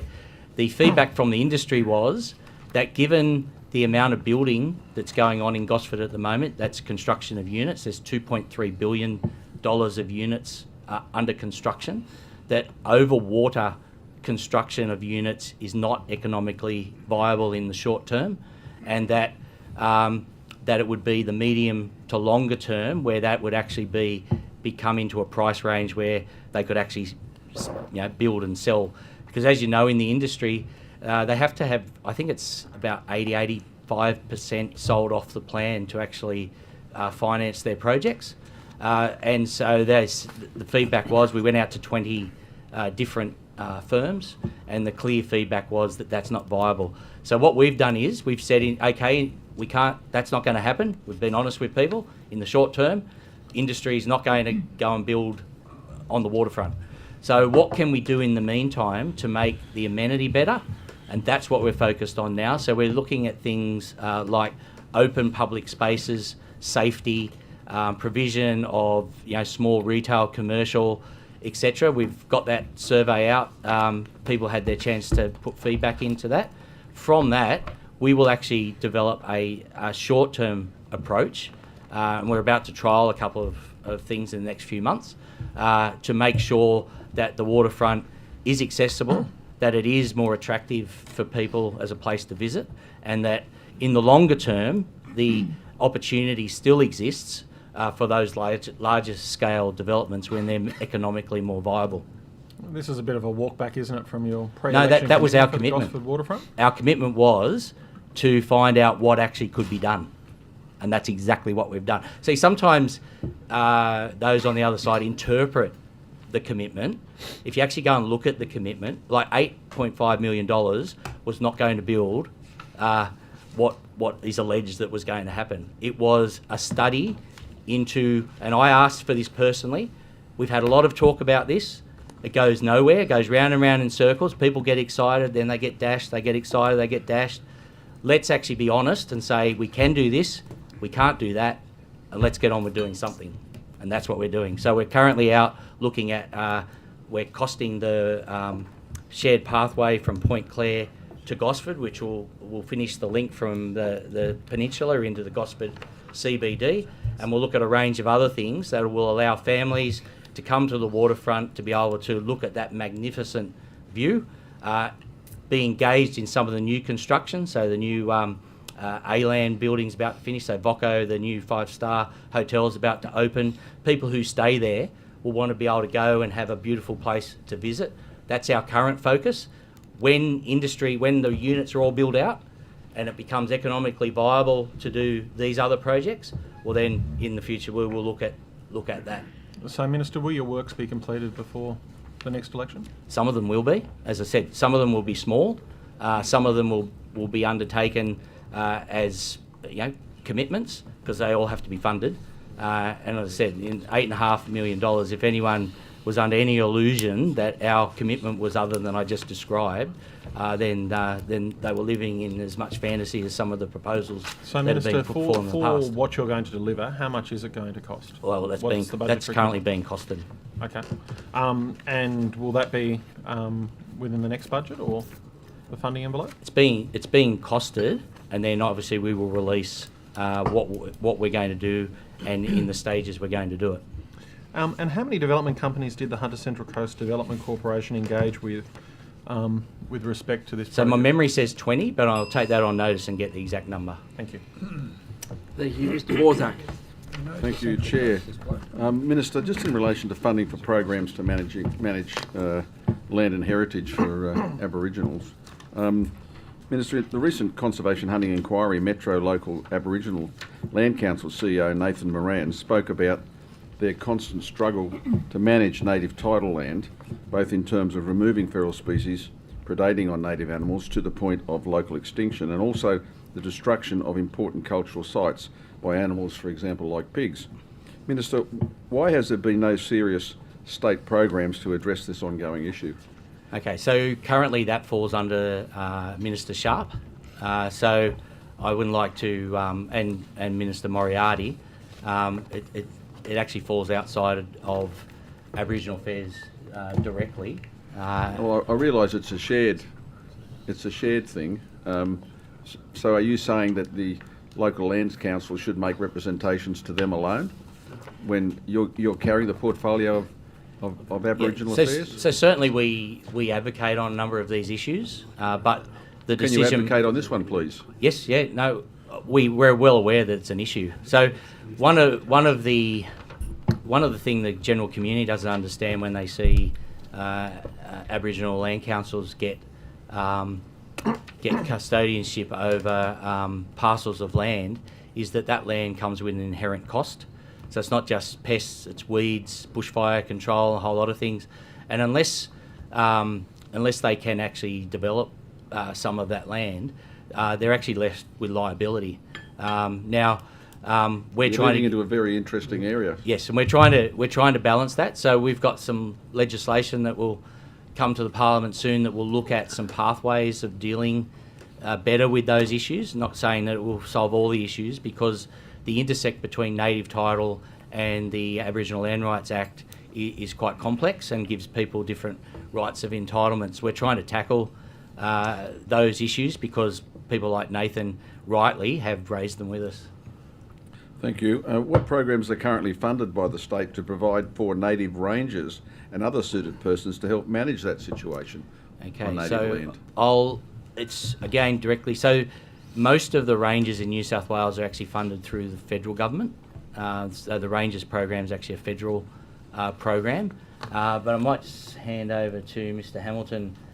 There may be some cases where there is state ones, but usually it's custodian. So there's joint management of national parks and things like that, but they're not specifically rangers. I'm not talking about national park land. I'm talking about native title land, and the program he's just started and managed. I think he's got 6 or 7. Yeah, that's federally funded. Yeah. That's a federally funded program. Yep, well, would the state? I mean, it's far from adequate amount of funding. Yes, he can train them, but he doesn't actually have any money to run the program. At least that's what he's told us. Okay. We'd have to take that on notice because the federal government's just spent a large amount of money putting more rangers in place, and my understanding was that was operational funding, so I would have to look specifically. I wouldn't hate to tell you the wrong thing. Could you take that on notice? Yes. I mean, I'm just going by what he's told us, that's all. Maybe I've got it wrong. We don't. Aboriginal Affairs doesn't fund any program like that. What, Federal Aboriginal Affairs? No, our department. So how much money is allocated? I'm not sure what the federal government allocate, but we don't. What I'm saying is Aboriginal Affairs don't provide any funding in relation to that. Yeah. Sorry, I couldn't quite hear you, sorry. I said Aboriginal Affairs don't provide any funding in relation to the issue that you're talking about. Oh, they Yeah. don't, sorry, No. I misheard you, okay. What steps will you take going into the future to cut unnecessary red tape, lift irrelevant environmental orders and help local land councils effectively manage their land? So, maybe you want to tell us what is in this upcoming bill. Oh, I can't. Still, it's in the final stages of negotiation before we provide it to all of you to have a look at. But it's been under development for a while. Look, what the previous government put in place, which we support, is the Aboriginal SEP. That was an attempt to try and speed up some of the processes. It's still really complex because heritage and environment are incredibly important as well, and we can't just push that to one side. What we can do is try for government departments to work more in sync to look at these developments more quickly. So some of these things have been in the pipeline for 5 or 6 years and constantly. So Aboriginal land councils are having to spend money on reports that really they should be spending on delivering services. And so we're looking at that overall to see how we can address that better with Minister Camper and try to get better outcomes. So it's a difficult one. My view is, and I've got Darkinjung Local Aboriginal Land Council, they have been required to jump through 1 million hoops for some of their developments, and that's not reasonable. Yes, we agree there should be due diligence in terms of having a look at some of these projects, but some of it, to be honest, is racially motivated, and we can tell that by the number of objections. So a similar project might be put up and get 200 objections, and they put something in and it gets 2,500 objections, and the only conclusion you can draw from that is that because it's an Aboriginal Land Council putting it up, that people are opposing it. So they're all things as a community we have to have a serious think about, because, as I said, that opportunity for local Aboriginal land councils to fund programs is being impacted by these processes which are just bogging everything down. Thank you. Minister, Aboriginal land councils have raised serious concerns about the growing backlog of land claims. The Crown's internal cap is blocking transfer of claims, leaving communities waiting years, even decades, for land they are legally entitled to under the New South Wales Aboriginal Land Rights Act. Why is your department maintaining an internal cap? Okay, so again, that's done by the Minister Camper's office under Crown Lands. It's not something that Aboriginal Affairs directly has any oversight or involvement That's in. That's done under Crown Lands, is it? Okay. I'll send him a question on notice. Thank you. My next question was how many are stuck in the backlog. You can't answer that one. No, I know generally it's increasing. So a larger number are being assessed, but a larger number are being put in. So it's So the pipe's not emptying? No. And a lot of them are held up too because there may be similar native title claims over the same areas, and there's a big legal process that has to be taken and research on every claim. It is a complex piece Thank of you. work. Minister, just in relation to Aboriginal Land Council funding for compliance, local Aboriginal land councils are under severe financial pressure, and you've alluded to that already. Current annual allocations, sometimes less than $170,000 per annum, are insufficient for councils to meet their responsibilities under the New South Wales Aboriginal Land Rights Act, particularly for large councils, for example, like the Metropolitan Local Aboriginal Council, which covers 23 local government areas. Minister, why has the government failed to provide adequate funding to allow Aboriginal land councils to fully comply with the Land Rights Act? Yeah, so that's Aboriginal land councils, local Aboriginal land councils are funded through Newswalk. And if people think back to when the Aboriginal Land Rights Act was brought in 1983, at the time, the then government put a 10-year process in place where I think it was 1% of land tax. Pretty sure. I can get the exact figure, but 1% of land tax was diverted into a generational fund. That's managed by the New South Wales Aboriginal Land Council. It sits at around, I can get you the exact total, but it's around 650 million.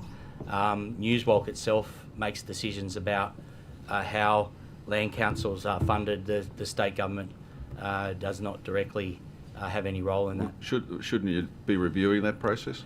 So I've had discussions with the senior people in Newswalk and talked about viability of land councils, and particularly the mental health and support of CEOs.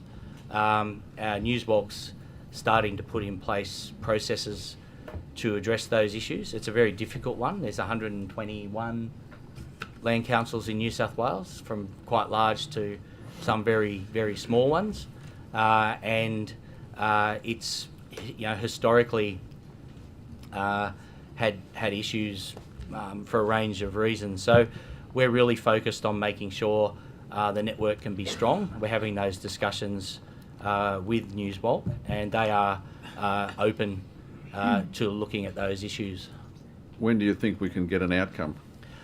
Well, that's a matter for Newswalk, and we would certainly be encouraging, continue to encourage and work with them to make sure that the network is adequately supported. Thank you, Minister. Mr Ruddock. Thank you, Chair. Now, Minister, I haven't defected to the Labor Party, but you're so popular that this is the only place I just find a seat this morning. It's pleasing to see you over that side. It's the only hearing that's on. Yes. Now, Minister, the New South Wales Auditor General released a report in May this year called Governance of the National Agreement on Closing the Gap. Yes. The Sydney Morning Herald on the 29th of May, shortly after the publication of that report, said New South Wales taxpayers spent $222 million on measures to close the gap between Indigenous and non-Indigenous Australians, but less than half led to tangible outcomes for First Nations people, a damning audit has found. It went on. The Auditor General found the Premier's Department had inadequate oversight and a passive approach to monitoring how state funding for closing the gap measures were being spent. So I have two questions at this stage. Who has oversight of closing the gap? Is it yourself or the Premier? And secondly, how active have been the efforts since this Auditor General's report to stop the waste and bring some efficiency to this program? Yeah, so really good question. There's been a lot happening in this space. So part of the agreement of closing the gap is Priority Reform 1, which is the changing the way the government does business. So we've put in, since coming to government, we started under the previous government, continued by us, we've put in a more rigorous process of development of programs and also evaluation. That's done through joint committees. What's the actual name? They're working groups? Sector committees. Yeah, sector committees. And they now jointly develop the policy and the programs going forward, including evaluation. So for the first time ever in New South Wales, and probably in Australia, CAPO, which is the Coalition of Aboriginal Peaks, and government departments jointly put projects to Treasury through the ERC project to be considered in the budget. Part of that was a very rigorous evaluation of those particular programs, and I have to say that some of the programs were knocked back because there wasn't sufficient evaluation to support the money being spent. So exactly what the Auditor General talked about is what we're undertaking. We're making sure that there is that accountability, not just with government departments, but also then once the licences or the deeds are given out to Aboriginal controlled organisations, that there is still ongoing evaluation of that. We were concerned ourselves that this is a lot of money, and is it getting the results we need? So in the new agreement that was signed by the Premier, by local government, and the Coalition of Aboriginal Peaks, there's a whole lot of reform involved in that, and that's been undertaken as we speak. It can be,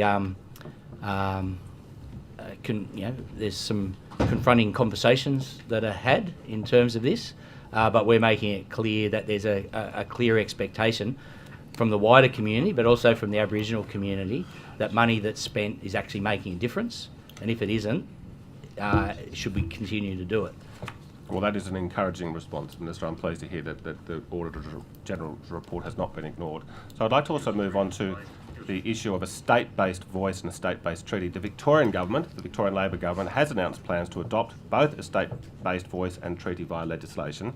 Now, Premier Minns did say soon after the referendum loss of the voice in 2023, he said that, he said on 2GB, he said, any substantial or major changes to our arrangements in New South Wales, we'd have to take it to an election. He was indicating that he would require voter approval. Has the government decided whether to take an issue of a state-based voice or a state-based treaty to the voters at the next election? And if not, when will that decision be made? Okay, there's no plans underfoot to create a state-based voice. New South Wales is an interesting jurisdiction because we have a very long history. The New South Wales Aboriginal Land Council, for example, has existed it's just celebrated its 40th birthday a year or so ago, and they've been a voice for Aboriginal people in New South Wales. We now have the Coalition of Aboriginal Peaks, who are sitting in partnership with government, so they are a voice. And there's also a number of other organisations that we deal with in a different way. The New South Wales jurisdiction's different from Victoria. They have 9 distinct nations, if you like. And New South Wales has many more than that because we're very much based on language groups. So therefore... So it sounds like so you won't be taking it to the next election? No, our approach is very different than in some other jurisdictions. Thank you. On that issue. Yeah. Thank you, Chair. Thank you, Ms Higginson. Thank you. Good morning, Minister. Just following on from the previous questions, are you aware of the Jumbunna review of Closing the Gap that was dropped on in June? Yes. Yeah. What do you say to recommendations 6 and 10? 6 is that governments have yet to commence any genuine transformation work, and I acknowledge what you're saying, and I absolutely acknowledge the work of Capo, and can see that that's significant work that's happening in relation to the sector committees. But read in the context of recommendation 10, racism is not being addressed, and that is the finding that it's a core foundational issue and sits across every aspect of closing the gap and any potential long-term sustainable success. And racism in its myriad of forms, and they're talking about the internal workings of governments. What do you say to those 2 recommendations? Yeah, so what I'd say is, the previous government did a lot of work setting up the current direction that things are heading. They are addressing both of those issues.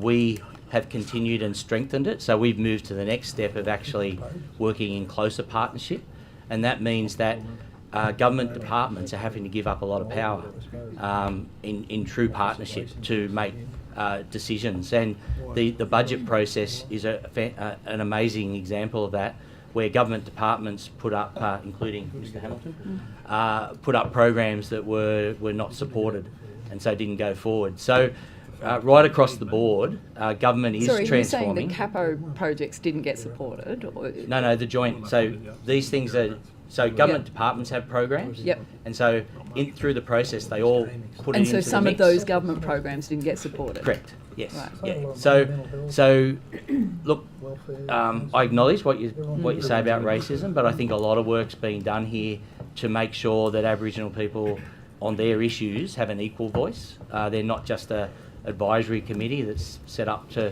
make decisions and then be ignored. Can I ask how the treaty commissioners have started and how that's going? Yeah, so they've just been out in Western New South Wales in Broken Hill. They have started their consultation, the public consultations, so that's progressing.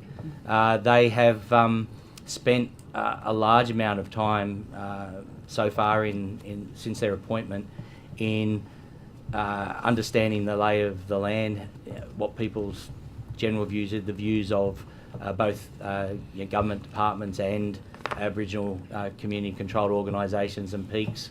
Have they provided you advice on what their timeframe is for their consultation? Yeah, so they've given us a schedule of where they're going to be appearing. They have a website. Mm-hmm. It's on the website, isn't it? Where they're going? Yeah. First sort of 3 months is Yeah. Is there a time frame that they've provided to you about when New South Wales will be in a position to engage in a treaty process? So let's be clear. This is asking two fundamental questions about whether Aboriginal people actually want a treaty, and the second one is that if they do, what should that process look like? And we've committed as a government that, as the Premier said, that we would take any major decision making around that to an election.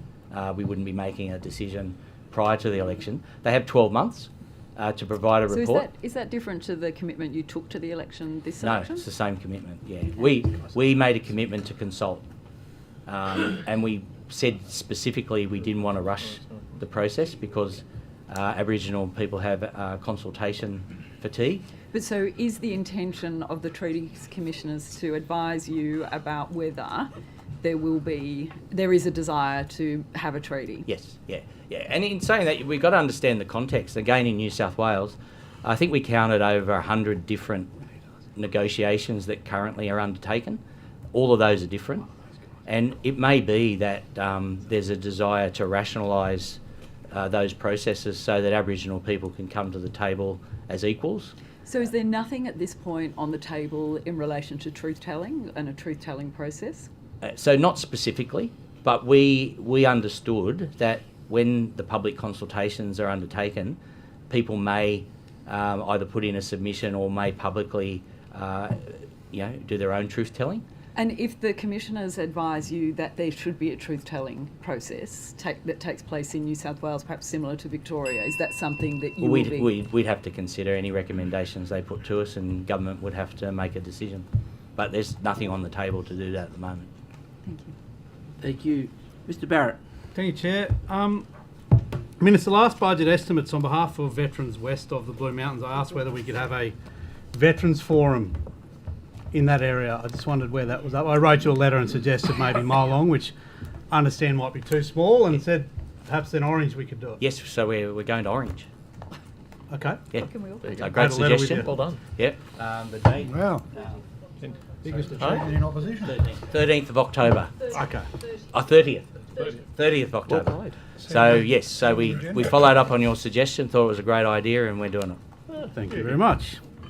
Well done. Minister, Move how on have you ahead. gone getting the gold card carrying veterans aligned with concessions with other pension card carriers, specifically in relation to council rates and charges? Yeah, so that's part of the wider whole of government response to the Royal Commission.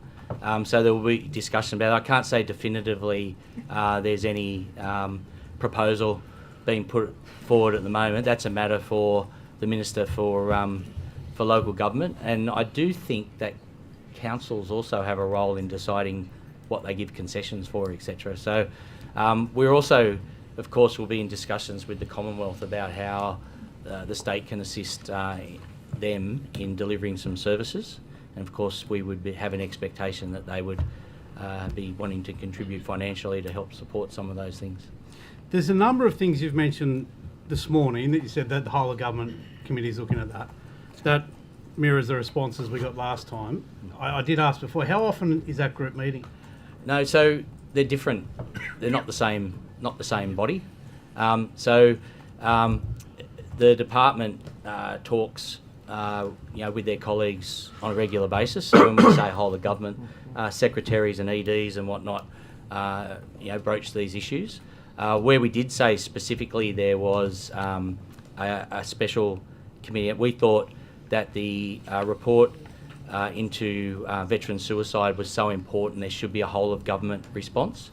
And so the Secretary of DCJ talked to his colleagues and set up a group to specifically develop that overall approach, which has been completed.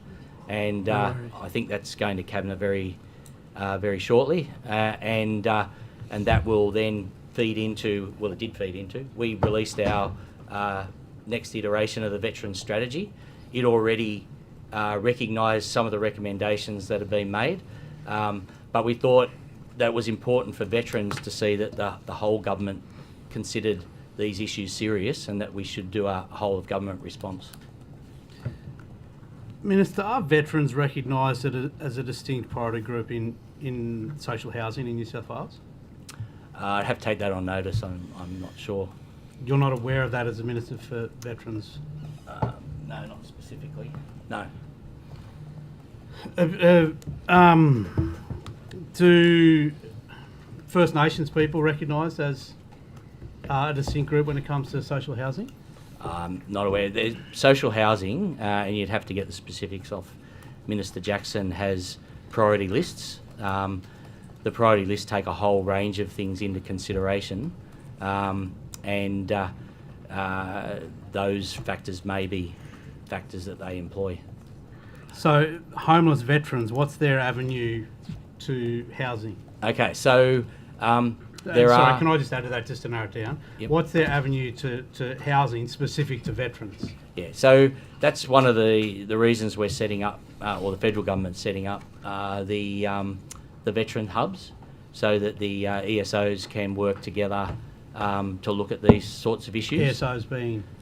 They're the different veterans groups that support veterans, most not-for-profits in many cases.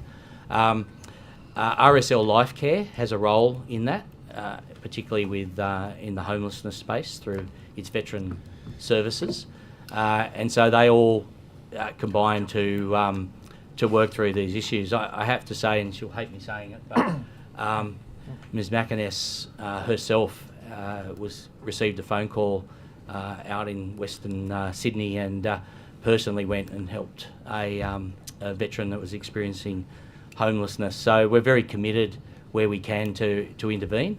The department's when they are made aware of things, they make representations and they try to case manage these things with both the government and not-for-profit sectors. Minister, in the last estimates there was some discussion with respect to the Commonwealth potentially seeking state government to take on more responsibility regarding veterans services and support. Was housing and homelessness one of those areas? So those discussions haven't begun. So obviously there was a federal election. They've just refinding their feet. Minister Keogh has written to all the veterans ministers calling us together for a discussion on these issues. Okay. So what actions are the New South Wales government planning to take to that meeting? Have you got any priorities or that you want to outline to the federal government? Basically, we have to hear from the Commonwealth about, because DVA has most of all the responsibility for veterans. States traditionally, whilst we provide services, don't specifically directly provide services. So this is going to be, if you like, a renegotiation of how that would work. It's certainly one of the recommendations of the report that jurisdictions work more closely together. What that looks like at that stage, I can't say. We do have some ideas, but I won't go into specifics because once we hear the broader view, they may or may not change or be relevant or not relevant. So, but certainly in the whole of government response, everyone's had a look at their particular portfolio areas about what may or may not be able to do. So with all these things, there's some short-term easy stuff, there's some medium-term, then there's some longer-term things that are more difficult that would require submissions to ERC for budget consideration, etc. So we're only at the very beginning of that process, but I think it's key to say is the fact that we actually work hard on getting a whole of government response. It's actually sent a signal to all the departments that this has to be a focus of business. And I'm sure, Minister, that a basic assumption of that would be that any additional services you took on from the federal government, that you'd seek full and commensurate funding from the federal government to provide those services? I think that's fair to say that would be well and truly on the table, unless billions of our GST money miraculously reappears in the budget column. Money has to come from somewhere. The Commonwealth has the key responsibility, and so we would be looking at them to be efficient providers of services that may not be efficiently provided at the moment. Thank you, Minister. Minister, if I can just turn to the Ombudsman's report at the end of 2024, which made some reflections on opportunity hubs. somewhat critically in terms of the 25 to 30% of participants who face significant barriers to full engagement in school. Now, of course, part of these with the OCRA initiatives. Are you committed to ensuring that those OCRA initiatives are funded and delivered? Yeah, so the Deputy Ombudsman has provided a report to me on OCRA, and we're currently working our way through that and doing the initiatives. The interesting thing about the opportunity hubs, for example, are actually undertaken by the Department of Education, not by Aboriginal Affairs. So, the short answer is that we're committed to continuing with OCRA. We think it's a good framework for government that has instigated some spirited debate with Capo, for example. But we think that government should continue to have a role in some of these areas through government services, and so we're committed to that. What that finally looks like, we'll be bringing to people shortly. Okay. So no funding comes out of your department for these initiatives. It comes out of education. Some of them do. So we do local decision making, and that's been funded. 3 years. We've got 4.9 over 4 years. Yeah, 4.9 million over 4 years. So we're trying to lock in with a lot of these funding over a period of years, so that we don't have to keep going back year on year with our fingers crossed that they'll continue to be funded. So that makes it a bit more complex because government has to make longer term decisions. But with respect to the opportunity hubs, they're funded fully out of education? Yeah, through education, yeah. Okay. And when do you expect to have a decision in terms of that funding envelope from education? That's a matter totally for them. It'd be a question for the education minister. Okay. Now, Mr. Barrett was asking some questions about veterans' housing. Similarly, with Indigenous housing, what's the government's commitment to supporting Aboriginal community-controlled organisations to deliver housing and services independently? Yeah. So again, we could talk an hour about this. It's a really complex area. So self-determination means that a lot of responsibility was actually given out to Aboriginal communities for Aboriginal housing. There is an issue. I don't think it's any great secret that with the best of intentions, many local organisations and land councils undertook housing, either delivery or maintenance, etc. As you can imagine, people living in these houses have very limited incomes, and so that impacts on their ability to pay rent. And when they have a deficit in rent, then that impacts on the organisation to undertake maintenance. So you get this terrible, terrible situation where people aren't paying rent and people aren't maintaining the premises. Newswalk had looked at this issue a couple of years ago and was encouraging or looking at maybe a larger statewide body to look at this. That got a lot of pushback from community. But the whole thing is that, and the government, of course, under the previous government, did Roads to Home program, which looked at 20 communities and put government funding in those. That program's still being rolled out. But we need to do better. And I've just recently been talking to Minister Jackson, Minister Scully office about government having a look at this. The current model's not sustainable, and it's you need to be able to do it properly. You need a base number of houses, both to borrow, but also to collect enough rent to do the work that you need to do. Because over the years it had been sort of a scattergun approach. It's created a really inefficient system that's just not working. So that's no great secret. It's happening in communities right across New South Wales. It creates a lot of conflict because for obvious reasons. And I'm really keen that that's something that we as a government need to address. And that's what we're going to start having a look at. I'm a big supporter of self-determination, but people also still have basic human rights.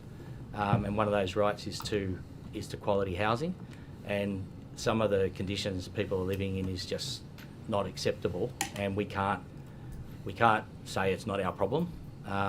However, we have to be very careful about how we intervene, because it's not directly government control. So to that point, Minister, in better equipping and enabling communities, has the government allocated any dedicated funding to Aboriginal land councils or corporations for employment and training initiatives tied to housing construction? Yeah, so the Aboriginal Housing Office, which is the statutory government body, they receive funding each year. There are a number of projects being looked at in terms of that training and development. I'd have to take on notice specific ones, because some of them are quite local, and I don't know that there's anyone other than Aboriginal Housing Office looking specifically. Maybe they'll be here when Minister Jackson appears, and you might be able to ask them questions directly around that. We've had Minister Jackson last week. Oh, last week, wasn't it? Yep. Sorry. I was too focused on mine. We can bring it back. Minister, are you familiar with the Stronger People, Stronger Places funding, and any specifically that might have gone to the, and apologies in advance, the Dina Daratai group learning in the Macleay Valley? I'd have to take that on notice, unless I think it's a Commonwealth. Okay. Yeah, it's not a state one. Yeah. It is co-funded. We do co-fund. Okay, so there is some co-funding, so we'd have to check specifically. Okay, then. But if you provide us the details, we'd be happy to. I'm guessing then, but I'd like to know what the outcomes are tied to that funding. Yeah, so that we'd have to look specifically at what it is. I can come back to that one. Yeah, one of the complications which I've expressed to the new federal minister is that there's not great communication between the feds and the states when it comes to Aboriginal affairs. We're all busy doing what we do, and there's a lot of crossover, and that's not efficient. And other ministers around Australia have raised that as well. So there's a lot of Commonwealth money coming into New South Wales that we don't necessarily have any vision over, and I don't think that's right. I raised it with the minister at the last ministerial closing the gap meetings, and we've got a link up coming up in the next week to look a bit more broadly at that. Okay, I might come back to that this afternoon. Minister, earlier this year there was a trial in Armidale where Backtrack, in partnership with Neighbourhood Watch, local council and the police, co-designed the Night Crew program. It was a 12-week trial that cost $100,000. Premier's Department and DCJ kicked into that. Do you know where that trial's up to? It doesn't directly come under my jurisdiction, so we can hand over. So I will come back. So you don't track these, as Minister for Indigenous Affairs, you don't monitor or have any oversight or awareness of these intervention programs? So we have a broad view, and Aboriginal Affairs is involved in a lot of the negotiation and whatnot. But as you could imagine, across government, there are literally thousands of programs that are running at any one time, and it would be impossible to track every single project. However, doesn't mean they're not being tracked, just because I may not be personally aware of it, because this happens across. So Aboriginal Affairs has a role, but these programs are delivered across the whole of government. Each department has a role in monitoring and looking at those different projects. Premiers sometimes will be involved if it goes across several departments, but it may not be that because they don't report to me directly, it may be that if someone asks a question, I can look into it, but I won't have individual knowledge about every single program operating in New South Wales. Just say that up front, be honest. With all those so many different streams and columns and windows to look through here, wouldn't a key part of your role be that oversight to make sure things aren't falling through the gaps on that? So our role is closing the gap, and that broad policy level at the top, that then filters through the working groups and back into government across all different areas. So broadly, yes, but specifically it would come back through the data that we see through reports that we have at Joint Council. Joint Council is an opportunity for the Aboriginal community to raise issues directly with ministers if something's not working right or not. I chair that, but it's between the Capo leads and ministers themselves. The idea is this is a whole of government response. We're actually trying to get away from where this is an Aboriginal affairs issue. We're actually wanting to make it the responsibility of government. And you don't do that if they all say, oh, someone else is responsible. So we want to make them You've done that responsible. a number of times today. But that's a the number truth. of times That's today the you've truth. said that's someone else's job. Yeah, it is. That's the truth. Which is contradictory to what you just said you're trying to get away from. No, what I'm saying is that the old notion that any Aboriginal issue is the domain of Aboriginal affairs is what we're trying to get away from. Aboriginal affairs is everybody's business. And we have an expectation that every department is doing what they need to do, monitoring that, and then through their annual reports, reporting back. The Treasury and the Auditor General both check on these things. Productivity Commission check on it as well. So there's a lot of checking mechanisms. The Capo want another independent mechanism. We've got the Deputy Ombudsman. We've got all these people watching and checking on all the different projects. The fact that I can't tell you about one individual project isn't necessarily an issue. I'm looking at how the system's operating overall. That's my role. And if I find that a government department or someone isn't doing what they have to do under closing the gap, well then I go and talk to my colleague minister and raise that particular issue. That's my role. Looking at the system overall then, how do you judge, what are the measures we're judging programs like the Backtrack, Night Crew or the Stronger People, Stronger Places, that intervention money? What are the measures you're judging the success on that, and what are the, KPIs tied to the funding for those programs? So there's a range of measures that are available to look at the interventions and if they're working. So, for example, we look at the Boxar data. We work with police and education in terms of so things like retention at school is a really good way of tracking interventions are being successful. The reduction in a range of different, if there are no new entrants into the risk offending, cohorts that we've been seeing in some of these communities. And then I think just more broadly, we've been doing really intensive work, as you're probably aware, in Moree, for example. We spent about 8 months doing a service review, which looked across all of the different programs that are available to community there. It's about 70-odd programs, a significant investment, and now our work is to deliver an action plan across all government agencies in response to those findings. Okay, I would just say have a look at that Backtrack program. They've got some real tangible Yeah, we're looking at results in their Backtrack area. as well, just so you know. Thank you, Ms. Marr. Mr. Latham. Thank you, Chair. Minister, earlier on the Honourable Emma Hurst raised an issue about gaps in an SO52 return. And can I bring you to a similar problem in relation to the return for your reappointment of Gary Charney and Michael Crismail to the Board of Racing New South Wales at the end of last year?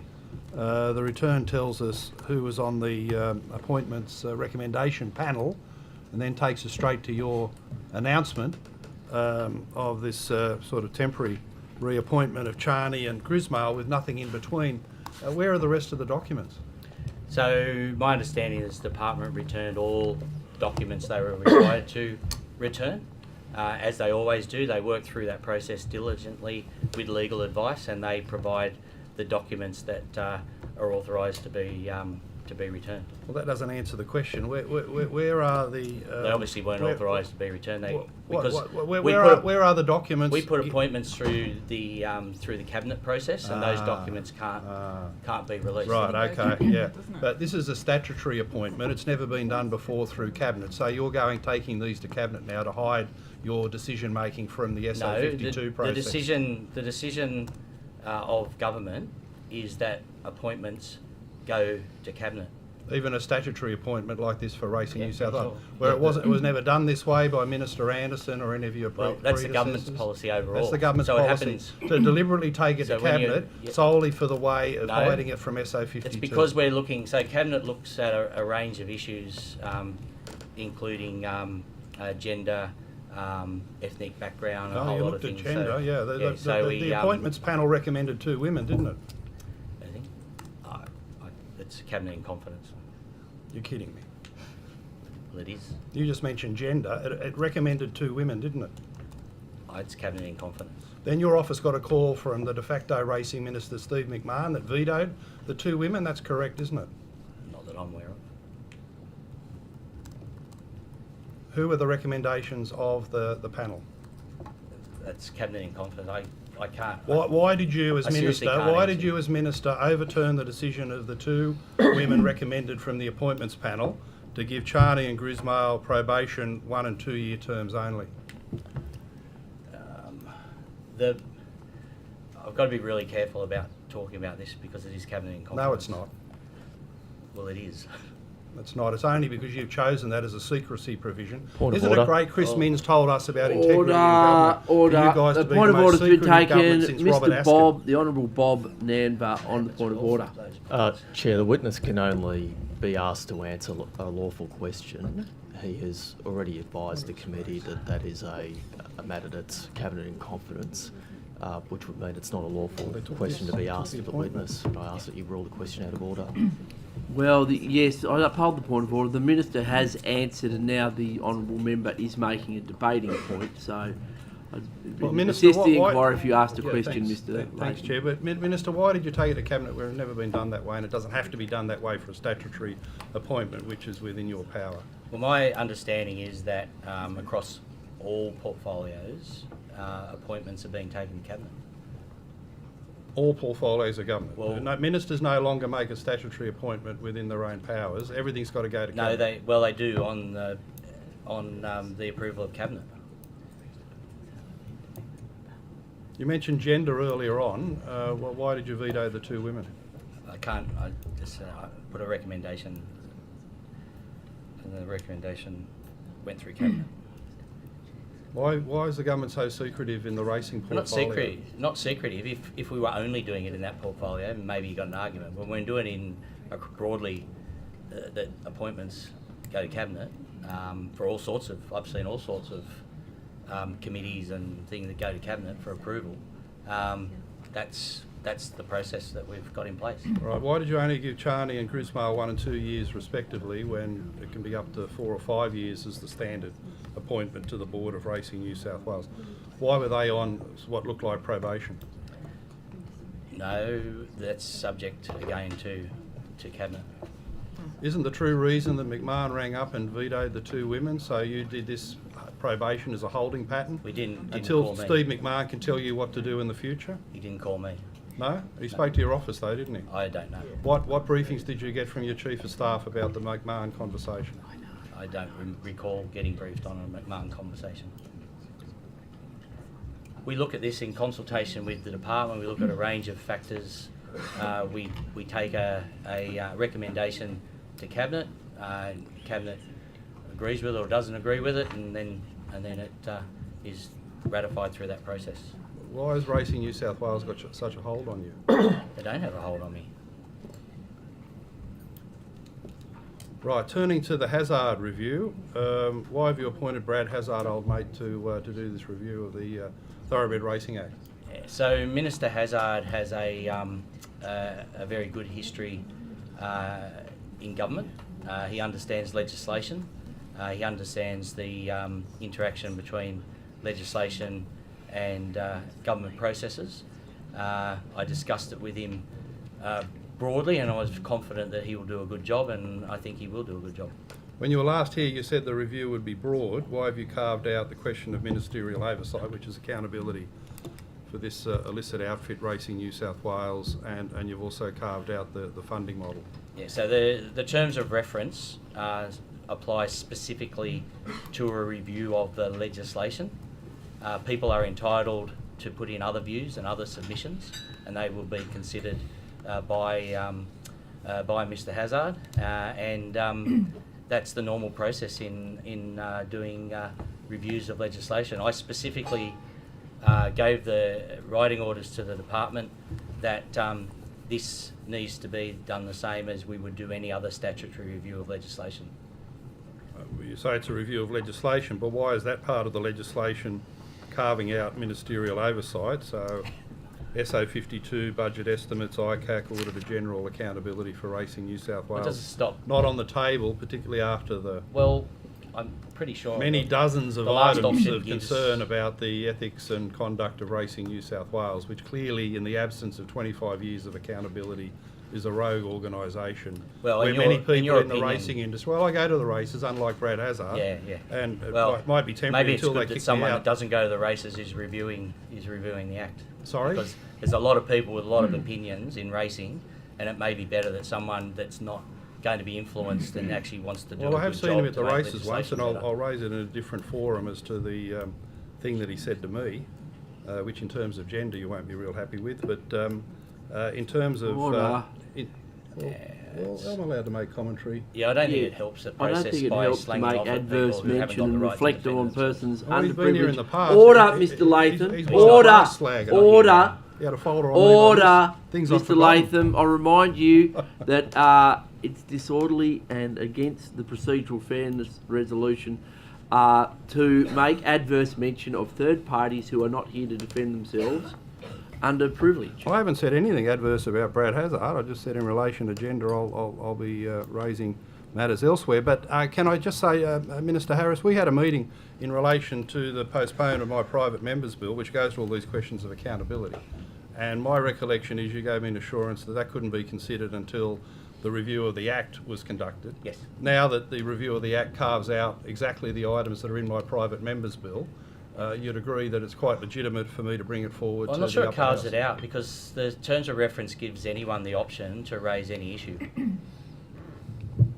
But the terms of reference clearly say that the question of ministerial oversight of Racing New South Wales is not a consideration for Brad Hazard. No, because the current legislation... So ministerial oversight in an industry where they are making commercial decisions is very, very dangerous. If ministers are intervening in commercial decision making, etc., and I took great advice on this from a range of stakeholders, is that's a problem, including some of my colleagues in other states. So it may be that Mr. Hazard makes recommendations in terms of oversight. However, the minister should always be independent of that because the minister is required to make certain decisions under the Act, which are sort of the end game.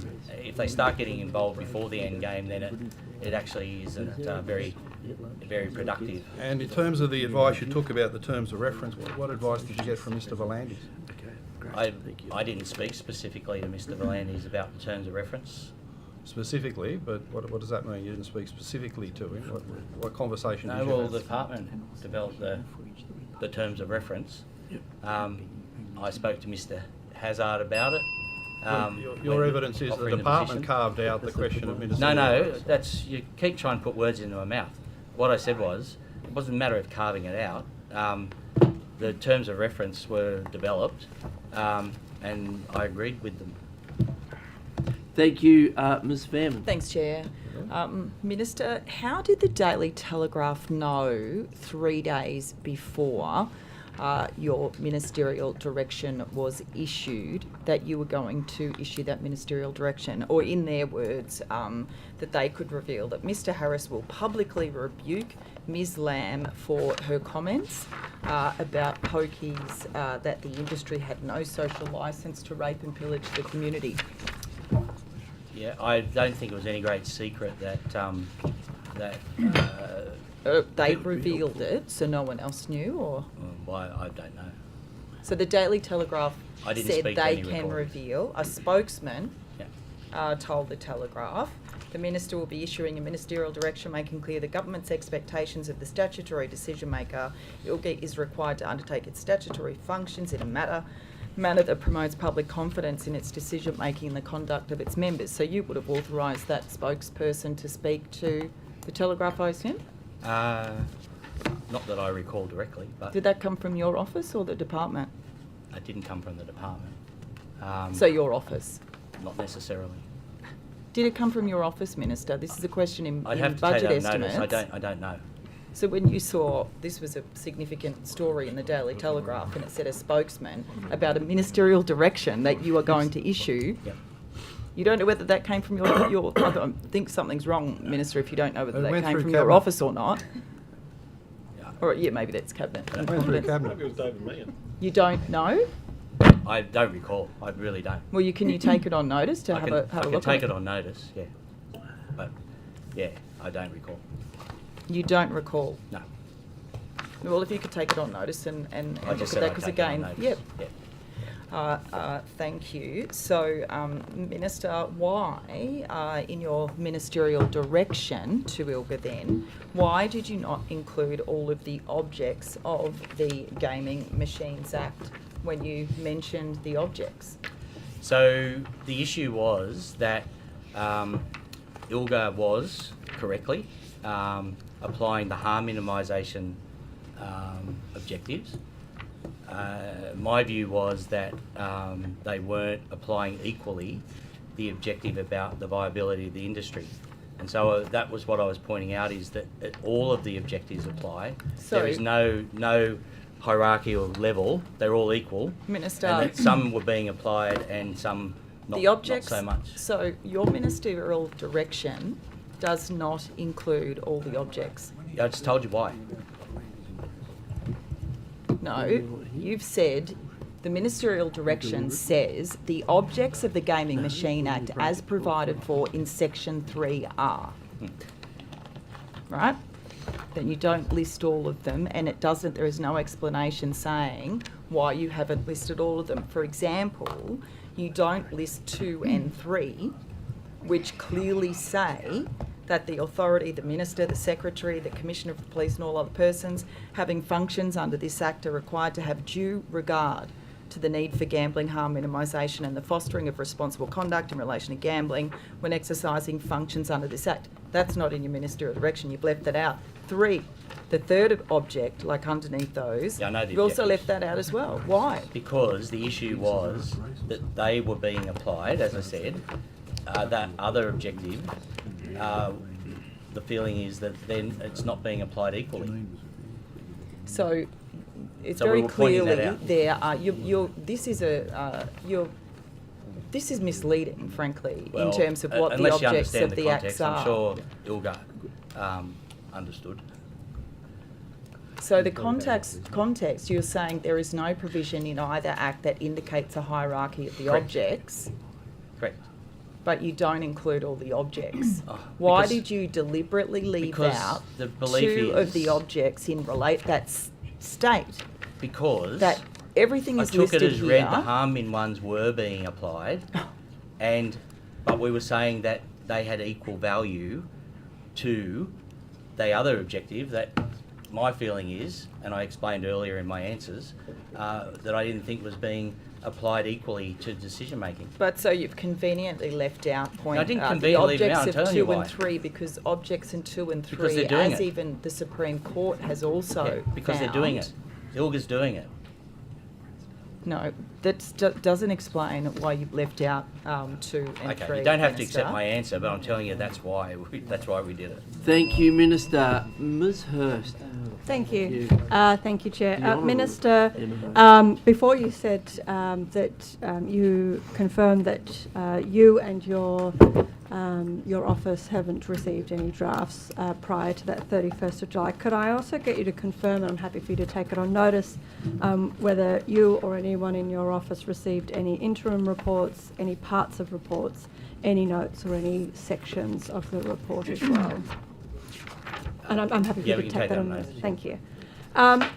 Minister, are you aware if there was any part of the report at any stage that Commissioner Drake was told was outside the terms of reference and shouldn't be included or should be edited in some way? No, and I don't think Commissioner Drake would have taken that advice anyway. She's very, very good at her job, and she knew what her job was. And I think, as I said, we met and discussed issues. She made me aware of certain things, and That were in the report? that she was considering. I don't know if they were in the report or not at that stage. Did they end up in the report? Was still being formulated. Now that you've read the report, were the things that you discussed that she had raised concerns with, are they all in the report? Well, again, that's That's cabinet in confidence, but... I'm not asking you what they are. I'm just asking. Yeah, so, you said you had conversations. So I'm not surprised by the raised some report. things? I'm not surprised by the report. So what she had raised with you is in the report. I can remember. Thank you. Are you aware if Commissioner Derrick was requested to remove any part of the report as part of that procedural fairness procedure that you mentioned earlier? Or was that requested to? Yeah, that's not a question I can answer. Okay, that's all right. I can ask her later. Do you know who saw the report as part of that procedural fairness? Was that something that all witnesses, as far as you're aware, were given the opportunity to do? My understanding is that the sections relevant to people were sent to them. At no stage was the whole report. It was only sections relevant to them to provide. And is that every single witness? That's a question for Commissioner Drake. Thank you. With that in mind, would that have included the former CEO of GWIC, Mr. Steve Griffin? Would sections of the report that applied to him, as far as you're aware, have been sent to him? That's a question for Commissioner Drake. Okay. Minister, I'm just wondering if you've heard about some of the rumours that I've heard in regards to what actually happened with the Alex Britton report. As you know, I put forward an SO52. You supported that SO52. The day before the SO52 was due, the report was tabled, and it was tabled publicly by Steve Griffin, who was the CEO of GWIC at the time. And that was later retracted, but that was after the media had already seen the report, and there was media articles on that report. That evening, Rob McCauley, who was the CEO of Greyhound Racing New South Wales, resigned, and there was linkages within the media in regards to that report being exposed. Mr. Steve Griffin has then, after being the person that accidentally released the report publicly, has doubled his salary and then moved over to the position that he accidentally sort of knocked out by releasing that report publicly. Have you heard rumours that this was all done intentionally? No. Okay. Minister, what's been the total cost in running the Drake inquiry and the report following that? We'll have to take it on notice, sorry. Thank you, that's all right. Now that Commissioner Drake's role in preparing the report has concluded, will the role of Commissioner continue? Is that your plan? So it was a temporary position for the inquiry. What happens going forward will form part of the government's response, and so I can't preempt that here today. Okay. At this point in time, is she still appointed as the Acting Commissioner of GWIC? No, she's not. Okay. Minister, moving on to horse racing, can you provide an update on what's happening in respect to the promised Thoroughbred Racing Act review, which you committed to after the Rosehill inquiry? Yes, Minister Hazzard's been, the Honourable Brad Hazzard has been appointed to carry out that review, and my understanding is he's begun that process supported by the department as the Secretariat. And what's the timeline on that report? So we haven't set one. Okay. And what can you tell us about in regards to the terms of reference of that inquiry and what you are looking to get out of it? Yep. So just so people understand the history, so in 2019, the provision of the Act for statutory review was removed, and so there was no provision for a statutory review of the Act after that occurred. So I have thought that that's not a reasonable proposition, that the Act should be reviewed on a regular basis. So that's where the terms of reference came from. It's the same as it would be in a statutory review, and that's the work that Honourable Brad Hazzard will undertake in his role. Thank you, Minister. In the remaining 6 minutes, I propose to allocate it half to the opposition and half to the crossbench. So you've got 3 minutes, Mr. Farlow. Thank you very much, Minister. The veterans and families hubs that are being provided. I believe that's in concert with yourself and the federal government, is that correct? No. No? So it's in concert with the federal government and RSL Life Care. In most cases, is been given the licence to operate the facilities. Where we've been assisting is finding places for them to be, which we've done particularly most recently at Richmond, and also then also helping facilitate any consultation with RSL sub-branches, etc. Okay, so in terms of your identification of sites, you've outlined the one at Richmond. Are there any other sites that you've got on the pipeline? Yes, we can take that notice specifically. Did you? Okay. We can come I back might to come that. back to... There's one other one, yeah. Okay. And is there likely to be continuing financial support for these hubs once establishments occurred? That's a matter for the federal government. Okay, so there's no state government support whatsoever? Okay. And are there any, apart from the identification of sites, are there any other works that the state government is doing to support these veteran and family hubs? Yeah, so as I said, the department works closely with them, particularly in terms of like wider support. So sometimes the hubs will apply for other state government grants. They are eligible for that. They're a charity, you know, we make them aware of those sorts of things. Certainly, I've been and supported a number of activities, particularly the Wyong one, which was placed there because the census indicated the Central Coast had the highest number of veterans in New South Wales in every age category, so that seems to be an appropriate place for them to be. Well, I will say that my brother-in-law is a veteran who lives on the Central Coast. Very good. So hopefully can he's add been to that there number. and done one of the yoga classes or do the morning walks. Minister, just with respect to those directions that you provided to ILGA, were there any changes that were made that you have seen following those directions?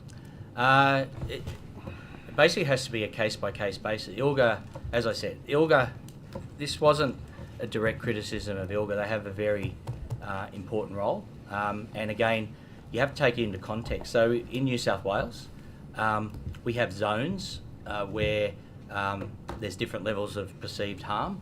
ILGA has to take all of that information into account. My directive was about ensuring that as well as the harm minimisation issues, that they were also giving equal weight to the impact of hours being cut, for example, in terms of those venues being able to continue in a viable way. And it was also a question around fairness in terms of if you put in an application, and again, this is a historical thing. ILGA basically has always made their decision making when they receive an application. So it's not a criticism, but it's just a reality that if you don't put in an application and keep your head down, nothing happens to you. If you put in an application, you stick your head up and you risk losing hours, for example. All I'm saying is that should be applied equally across all the decision making. And I'll give you an example. So Burwood RSL moved down the road 500 metres. I asked the question, because they had their hours reduced, I asked the question, oh, so they had a poor record? And the answer I got was, oh, no. And I said, oh, okay, so how I want to understand how you arrive at that decision. We think it's harmful. And I said, but what happens to all of the other venues around that same area? What happens to them? Oh, well, we only can do it at the application stage. So that's what the direction's about. It's saying, let's have a look at this holistically when you're making your decisions. Again, it's not a criticism, it's a historical thing. ILGA gets applications, they make decisions. But in terms of harm minimisation, they actually are answering the question about other venues. So it wasn't just directed at having a go. It was also saying this is a broader issue. But it is a fact that if you're going to do significant investment, you do it based on your turnover. You go to the banks, you do all those sorts of things. If your hours are then cut, that could have a negative effect. So a lot of these places are pulling their applications. So that's not looking at that other objective of making sure that venues are staying viable. So all I said was, and the direction was aimed at, let's be equal across all the objectives and not just concentrate on one particular area. And I think that's reasonable. It is reasonable, Minister. Thank you. Thank you for that comprehensive answer. Minister, we'll Can go I to give the you one? crossbench. Sorry. I did. I said that we had mentioned 20 groups had been engaged with regarding the Gosford waterfront. I can correct that and confirm that 19 groups were identified, and Close enough. 8 chose to participate in the market sounding sessions. They were 8 of the biggest ones. The media comment, I can confirm that once the ministerial direction was live on the website, my office provided comment to the Daily Telegraph. So that answers that Thank question. you, Minister. And for absolute clarity, my office did not receive any excerpts of the report or any recommendations from Commissioner Drake. Thank you. Just in the for fairness, we'll just have one question each from the crossbench. Just a quick one, Mr. Latham. Minister, in Aboriginal affairs, 30% of our national parks in New South Wales are now under Indigenous control. Why do we need a third stream of land rights in this state, given we've got the federal Mabo stream, we've got Newswalk, as you've mentioned, since 1983? Shouldn't the national parks be for everyone in New South Wales? And they remain for everyone. A lot of this is joint management of a national park. It's probably a question more specific to Minister Sharp at the moment. But there's been a long history of joint management of national parks in terms of New South Wales that's happened over not just our government but the previous government as well. Thank you, Minister. Ms. Hurst. Thank you. Minister, I put up a clarification of my call for papers in regards to the SO52 around sexual harassment and assault in the greyhound industry, and the government objected to it on formal business, and that was to ensure that GWIC does actually oblige with the production of all the documents that are sought in the SO52. Can I ask why the government objected to that further order? You have to understand that, and it's the upper house's right to put in SO52s.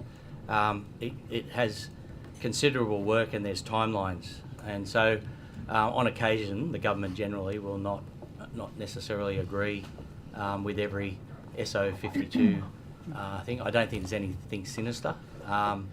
It's just in that particular case disagree with that. As I said, GWIC have said that they complied with the order, and yeah, so. Thank you, Minister. Ms. Fairman. Minister, the Auditor General, one of its recommendations, it was by June 2026, ILGA should commence the periodic reviews of licence conditions for venues operating gaming machines in the highest risk locations, and make amendments to these where required to ensure that licence conditions align with current evidence on gambling harm minimisation. Your ministerial direction, I'm just wondering whether the 1.16, where you say ILGA must consult the Minister prior to implementing any program which intends to assess conditions already posed to licence, is that directly in relation to anything with regards to shutdown hours? No, not specifically. Generally what happens is ILGA may change one of their objectives, and it just reminds that just to let me know that that's happened. Consult the Minister. Yeah. Thank you, Minister. Yeah. Well, Can I make clear, they're independent authority. I cannot tell them what to do. But I do appreciate if I'm kept up to date with what they're doing. Thank you, Minister. Thank you for attending the hearing.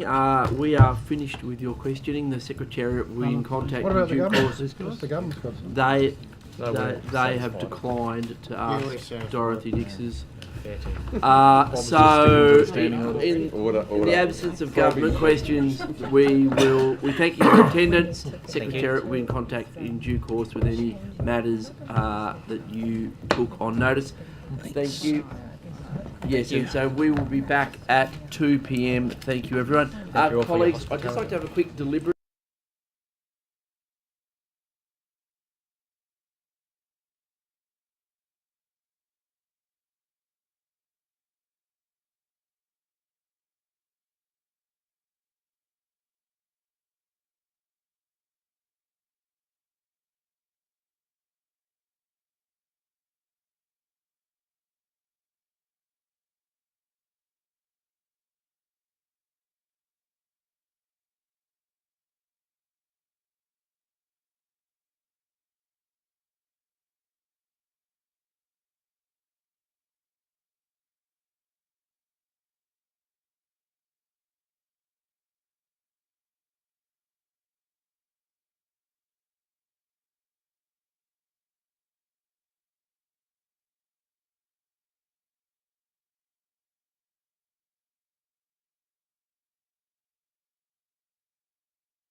I'll ask some questions. We're on air now. Okay.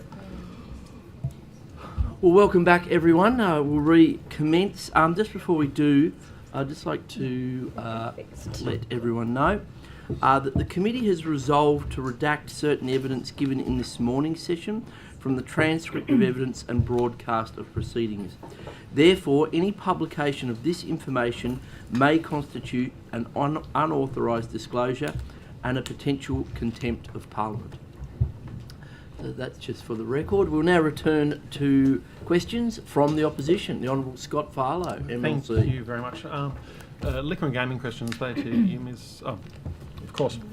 Mr. Barakat, thank you. Now, with respect to the report that was done by Liquor and Gaming New South Wales with a review of gaming machine shutdown hours framework, part of that report highlighted, and I quote, that between the 1st of June and the 30th of November 2023, the highest ranked club for profits that had a hardship variation was second.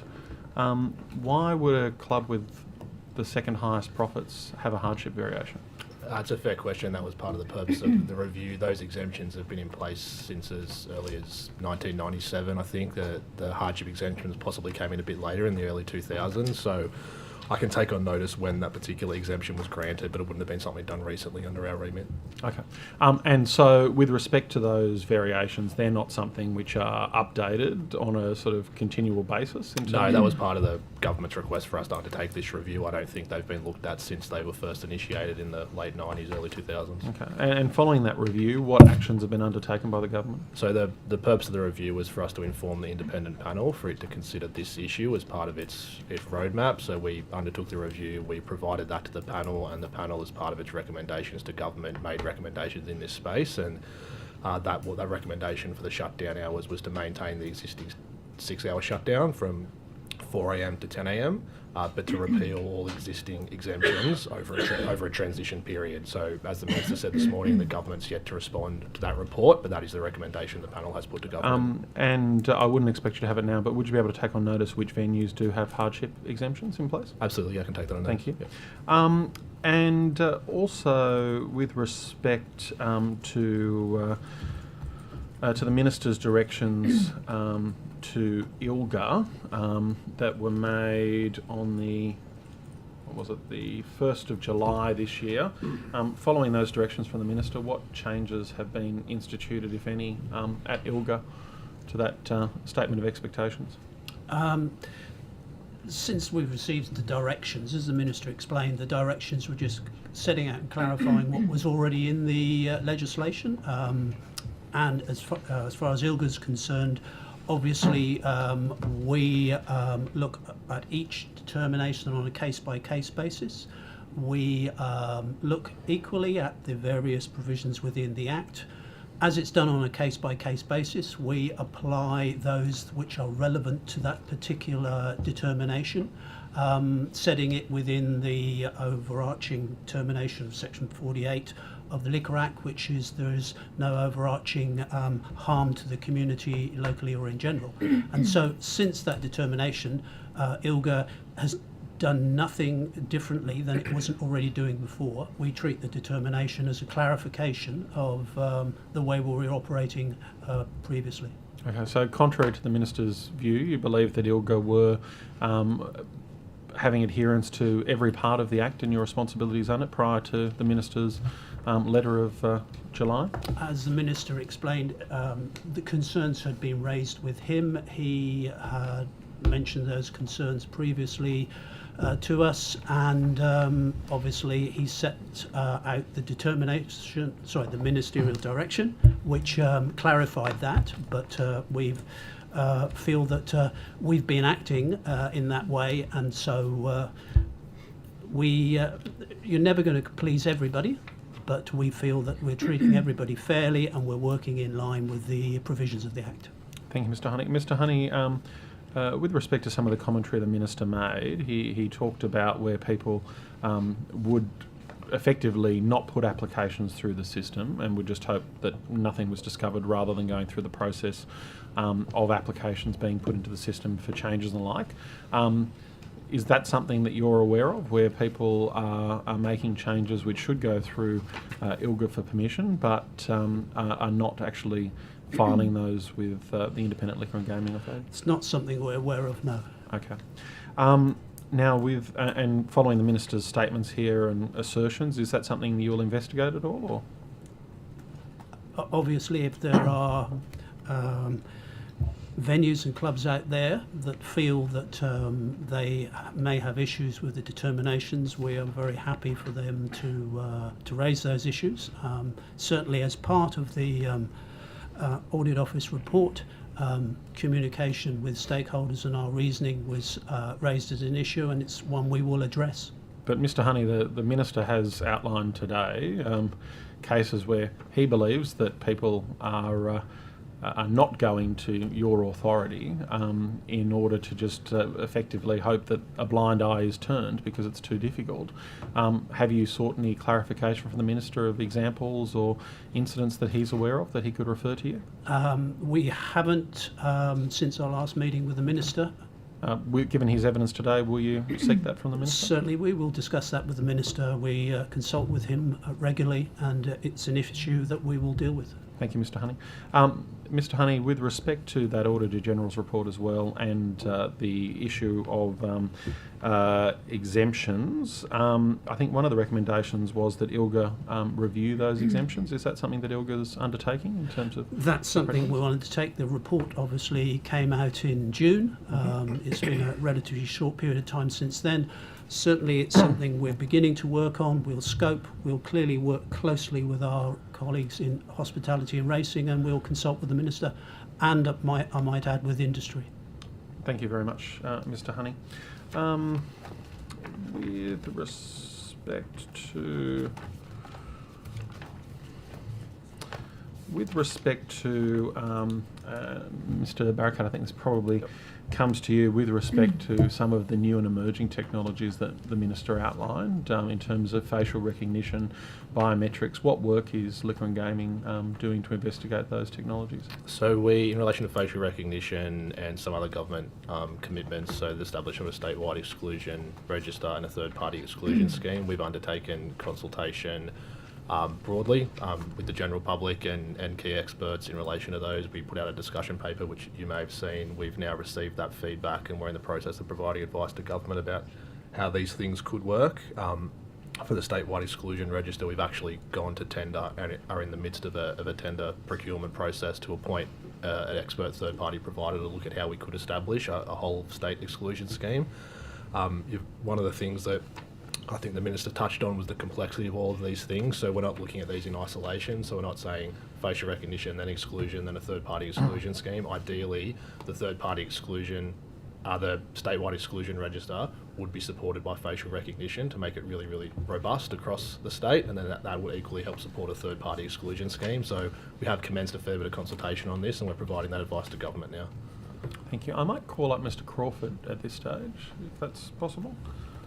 Sorry, Mr Crawford, for bringing you up so early, and I'm just interested in terms of this technology outlined with respect to facial recognition, biometrics and cashless gaming as well.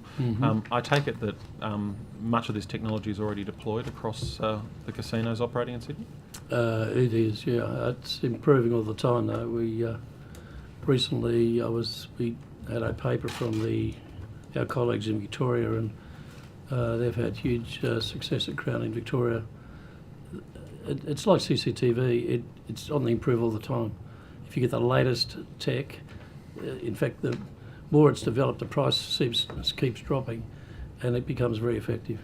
Do you have any figures on terms of that price and how much it costs to roll out at venues? Oh no, I don't have specifics about price, but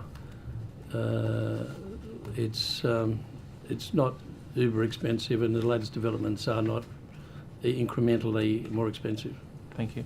And with respect to the Star and playing of poker machines and payment at the Star, is it the case that you need to that it's only cashless gaming involved at the Star? No, there's both casinos in New South Wales there are cash limits. I mean, in terms of poker machines, but is it cashless in terms of the Stars operation, or can you still put? I've got to say I'm not a frequenter of casinos, but can you still put coins in the slot machines, or? I don't know about coins. I don't play poker machines, but no, it's got to be notes these days. Okay, so it's notes, but there is no requirement for cashless gaming at the Star, or membership to be able to pay to play on the poker machines. Well, no, there's recently been, there has been developments in terms of reducing the amount of cash that any one person can put through machines at both casinos in Sydney. And that for the next 2 years will be... is that $5,000? Limit of 5,000. And how is that regulated? Well, there is a certain amount of technology already in place, but it's improving all the time. Star has not been a model citizen when it comes to getting on top of its tech. We've had a lot of problems over the last couple of years with Star moving towards a cashless regime. And with respect to that $5,000, is that limited through like a membership card or the like, or is it is it using facial recognition and biometrics? That's through card. Okay, so you need to have a membership card in order to play at the Star, and yep. Okay, and that's where your limit is effectively set at $5,000 per day per person. Per day per person. Thank you very much. Now I might just turn to some of the other measures that were outlined by the Minister with respect to harm reduction and that roadmap. What work is the Department doing, or the Office I should say, of doing with respect to that harm minimisation roadmap? So the roadmap is an independent report to government from its independent panel. We have provided advice to government in relation to the recommendations in that roadmap. In terms of the other harm minimisation measures the Minister indicated have been implemented, so the removal of gaming signage, the implementation of responsible gambling officers, mandatory gaming incident registers, mandatory gaming plans of management, we as the department have implemented those reforms, and we are now, as our regulatory arm, will assess the compliance of industry against those reforms. So, for example, if you're talking about responsible gambling officers, which became mandatory in venues with over 20 gaming machine entitlements from 1 July last year, we inspected about 945 venues in the 4 months post that becoming a mandatory requirement and found a 98% compliance rate with that requirement. So now that we've implemented these reforms, it's about going out there and working with industry to make sure they understand these new obligations and are adhering to them appropriately. Thank you. And what's that process in terms of going out to industry? Is that one-on-one consultations, or there's a range of different methods we use to communicate with industry. So myself and my executive meet with the peak bodies once a month. We have regular newsletters that go out through the peak bodies to all licensed venues in New South Wales. Myself and the executive team go to 5 regional areas. Go to regional areas 5 times a year and meet with all licensees, venue owners, operators from that area. And our compliance and operations team, our inspectors and investigators are out on the ground on a regular basis, going both in metropolitan areas and out in the regions as well. We also host a series of webinars, so if people can't get to those regional roadshows, we host online webinars to explain to people what their obligations are under these new laws. Thank you. And Mr Honey, with respect to, you outlined some of the Auditor General's concerns previously with respect to the Independent Liquor and Gaming Authority. One of those was with respect to publishing reasons for the decision as being not consistent. I'm just wondering what actions has ILGA taken with response to that report in that regard?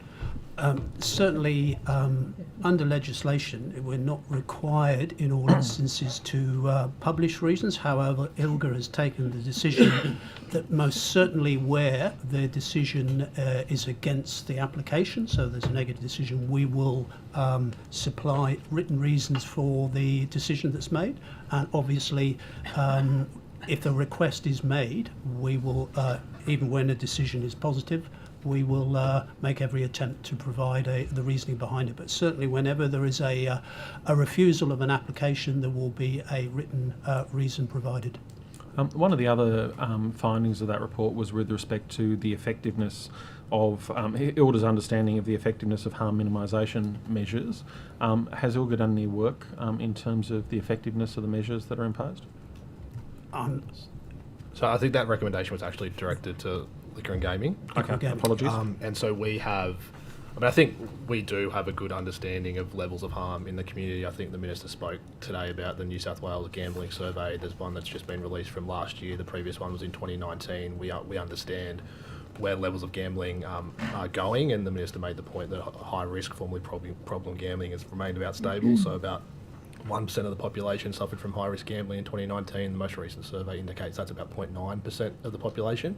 In terms of the impact of these reforms that we've spoken about on minimising harm further, so we're starting that process now. So we've actually engaged Central Queensland University off the back of the Auditor General's report to conduct an evaluation on our behalf of some of the reforms we've spoken about, so particularly responsible gambling officers, gaming plans and management, and gambling incident registers. So we will have that report, that evaluation done, and we will build that into our processes going forward to make sure we're acquitting the recommendations of the Audit Office. Thank you. Mr Honey, the Minister talked about when decisions of ILGA are made, the ability for the venue to then appeal those decisions. Mhm. What's that process? There is, depending on the type of decision, there will be an ability to appeal to NCAT. And in the instances where there's no right of appeal to NCAT, I believe that under common law, an appeal can be made to the Supreme Court.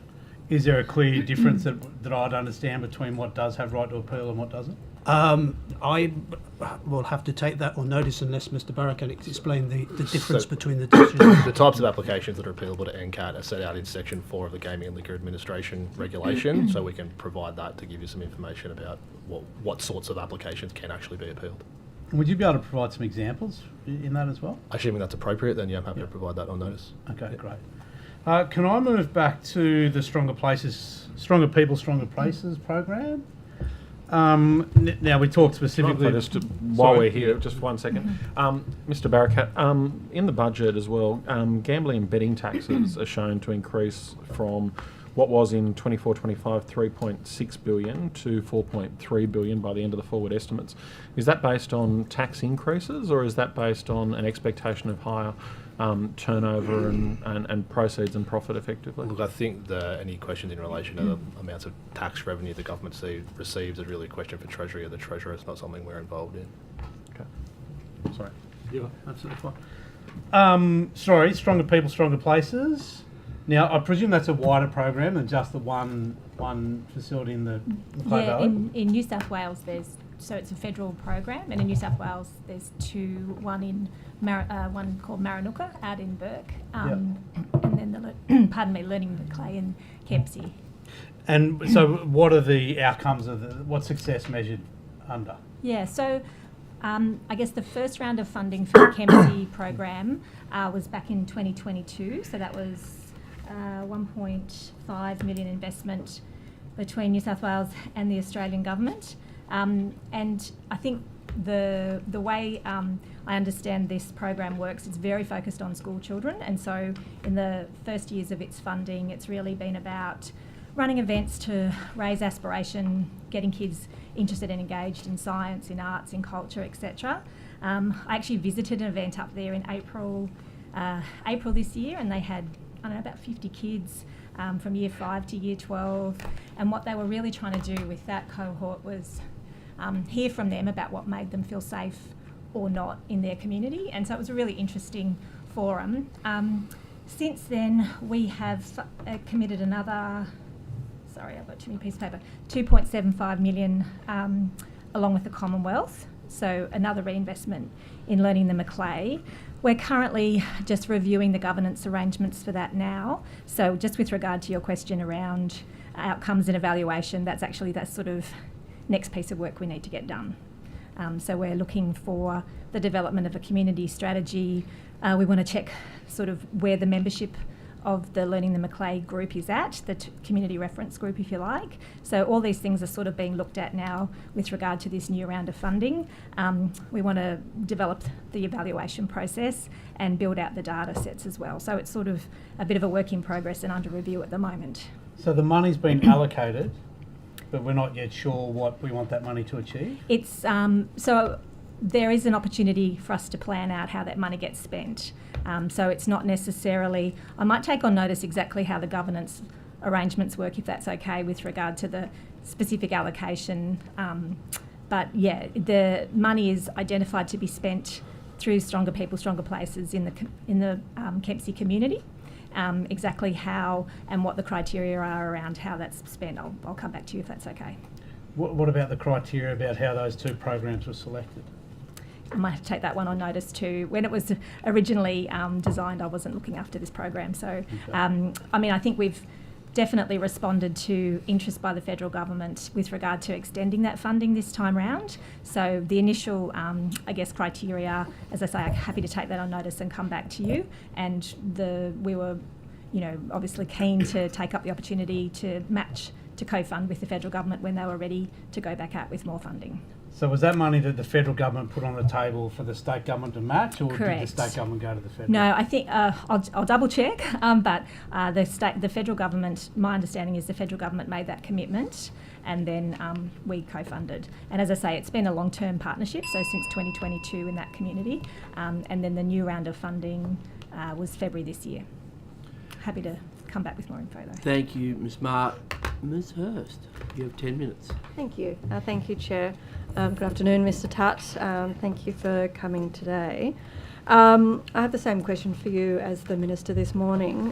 When did you first become aware of sexual harassment allegations made against Steve Griffin, the former CEO of GWIC and current CEO of Greyhound Racing New South Wales? Not aware of any. Not aware of any of those allegations. Sorry, Mr. Tutt, just pull that around there. And can you just repeat that, Mr. Tutt, for the benefit of the Hansard and the... Yeah, I'm not aware of any sexual allegations or harassment claims against Mr. Griffin. So today's the first day you've heard about it? When you've mentioned it, that was the first I've heard of those. I'm not aware of any complaints. Okay, so today's the first day you've heard of any complaints at all in regards to sexual harassment of female staff members when he was performing his roles at GWIC? That's right. So obviously then you weren't part of any of the complaints process. The Minister said this morning that once allegations came through to his office a few weeks ago, that he launched a process with GWIC in regards to getting a response to those allegations. If you weren't part of that process, who within GWIC would have taken control of that? I know the Minister was referring to that process this morning. So nothing formally was put to me in my capacity as acting CEO at GWIC. And I would expect that I would be the person that would take carriage of those sorts of discussions between the Commission and the Minister's office. Okay, so what was your interpretation then of what the Minister was saying this morning when he said that he went through the usual process of contacting GWIC about those allegations? And he also said that he understood that there had been internal investigations with GWIC during the time of those complaints. And where did he get all that information from? So there were some general discussions with the Minister's office in relation to compliance with the SO 52, and I explained to them that that's the Commission, complied with the SO 52 and returned all documents that we said were part of that SO 52. So the Minister or the Minister's office didn't bring up the specific allegations in regard to Steve Griffin? No, so I've received nothing formal in relation to that from the Minister's office. As I said, there were discussions about compliance, general compliance with the SO 52, and information was provided that I've already outlined. But you said nothing formal was received. Was there anything informal discussed in regards to the allegations? There was certainly discussions about general compliance with the SO 52, and as I said, we made it very clear that in our return we complied with what was called for by the court. Yeah, so just bring the SO 52 itself to the side, and I have some questions, and I'm sure you're well prepared for that. I guess what I'm trying to understand is whether there was any informal discussions in regards to the allegations specifically against Steve Griffin. I'm just trying to marry up what you're saying with what the Minister said this morning when I asked him what process he took after he heard those allegations. He said on the record that he had contacted GWIC about those, not the allegations about the SO 52, but the allegations about Steve Griffin. And so I'm trying to then, was there any informal discussions within GWIC about it? Internally within GWIC, Yeah. No.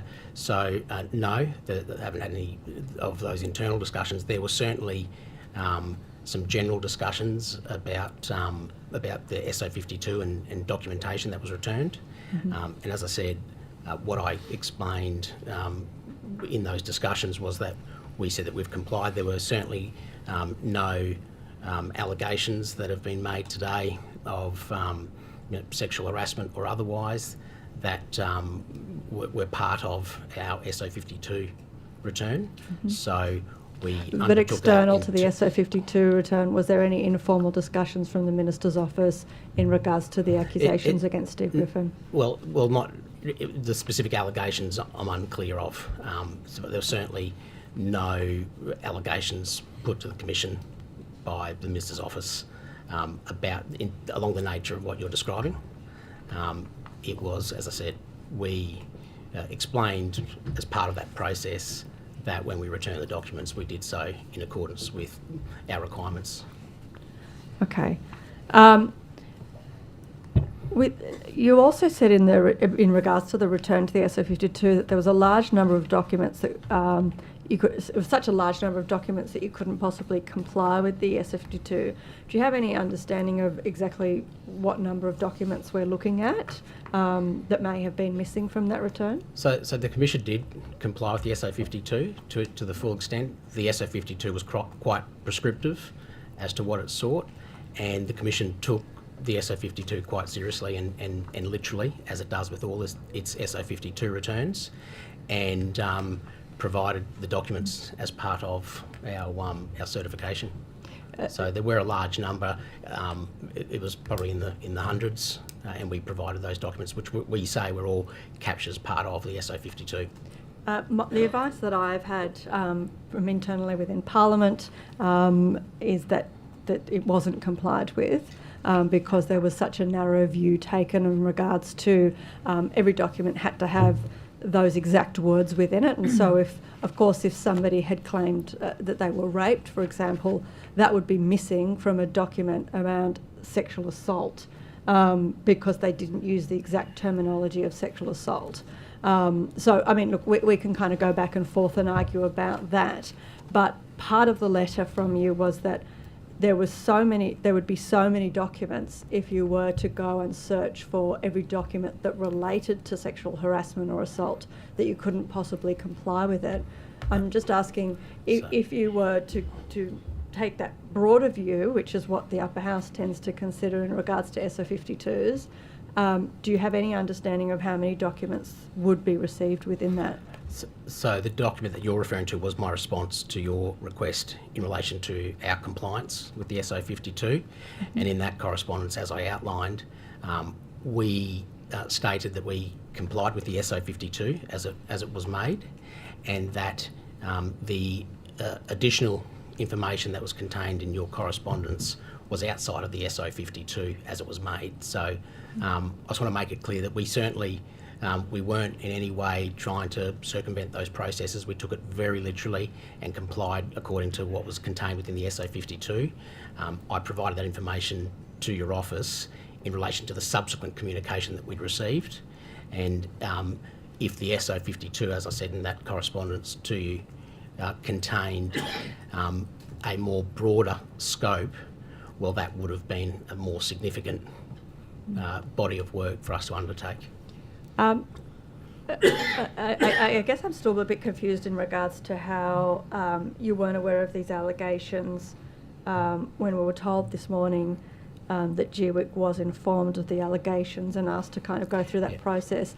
I guess my question to you is, even if you have only found out for the very first time today about those specific allegations, will you be doing anything to support female staff at GWIC that may be still working within GWIC that may have been affected by the former CEO's behaviour? The Commission supports all staff. All staff, when the Commission adheres to the New South Wales public sector guidelines, the Commission supports all its staff, including all its female staff, and it will continue, as it has in the past, it will continue and maintain its full support for all its staff. The Minister said this morning that he understood that the complaints at the time had been investigated and had been dealt with internally. Where do you think he would have got that information from? I don't know. I don't know. In relation to, as I said, I just wanted to make it clear, in relation to my communications with the Minister's office, there was no communication that went into any of the detail that you're talking about and that you raised this morning to the Minister.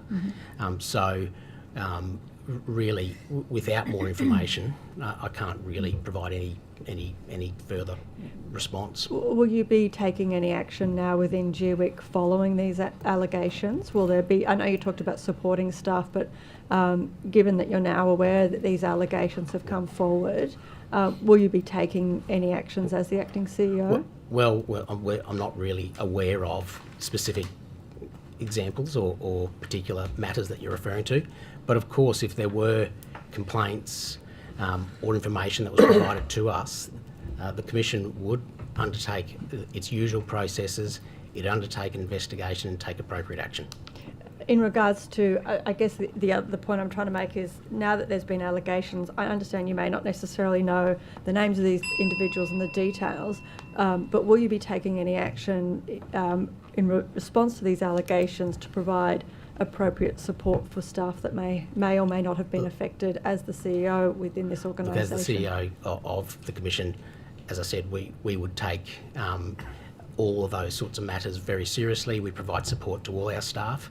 If any of our staff felt that they were subjected to the matters that were covered in your SO 52, well, of course we would take the relevant action to support our staff.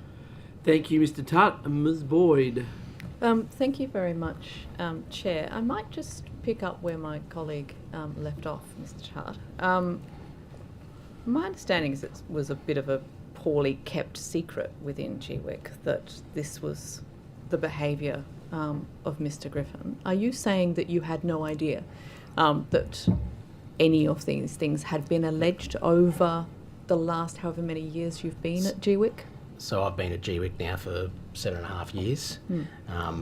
The sorts of matters that have been raised, I know was part of the evidence that came out of the Select Committee. It was certainly raised by a member that's on the Estimates Committee here this morning who's no longer present this afternoon.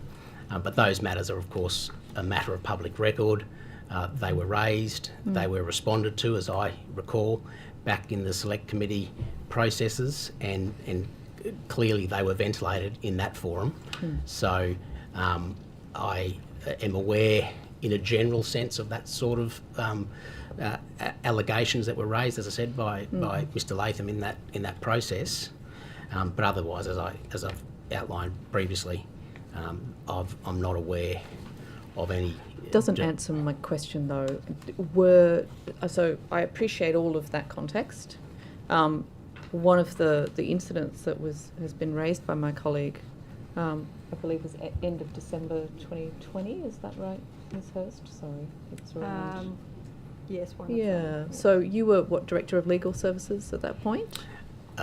Yes, or another term. I was certainly in charge of the legal section. Yeah. And remain. Did that come to your attention? No. In any way, any detail of any kind? As I said, the allegations were raised in the Select Committee.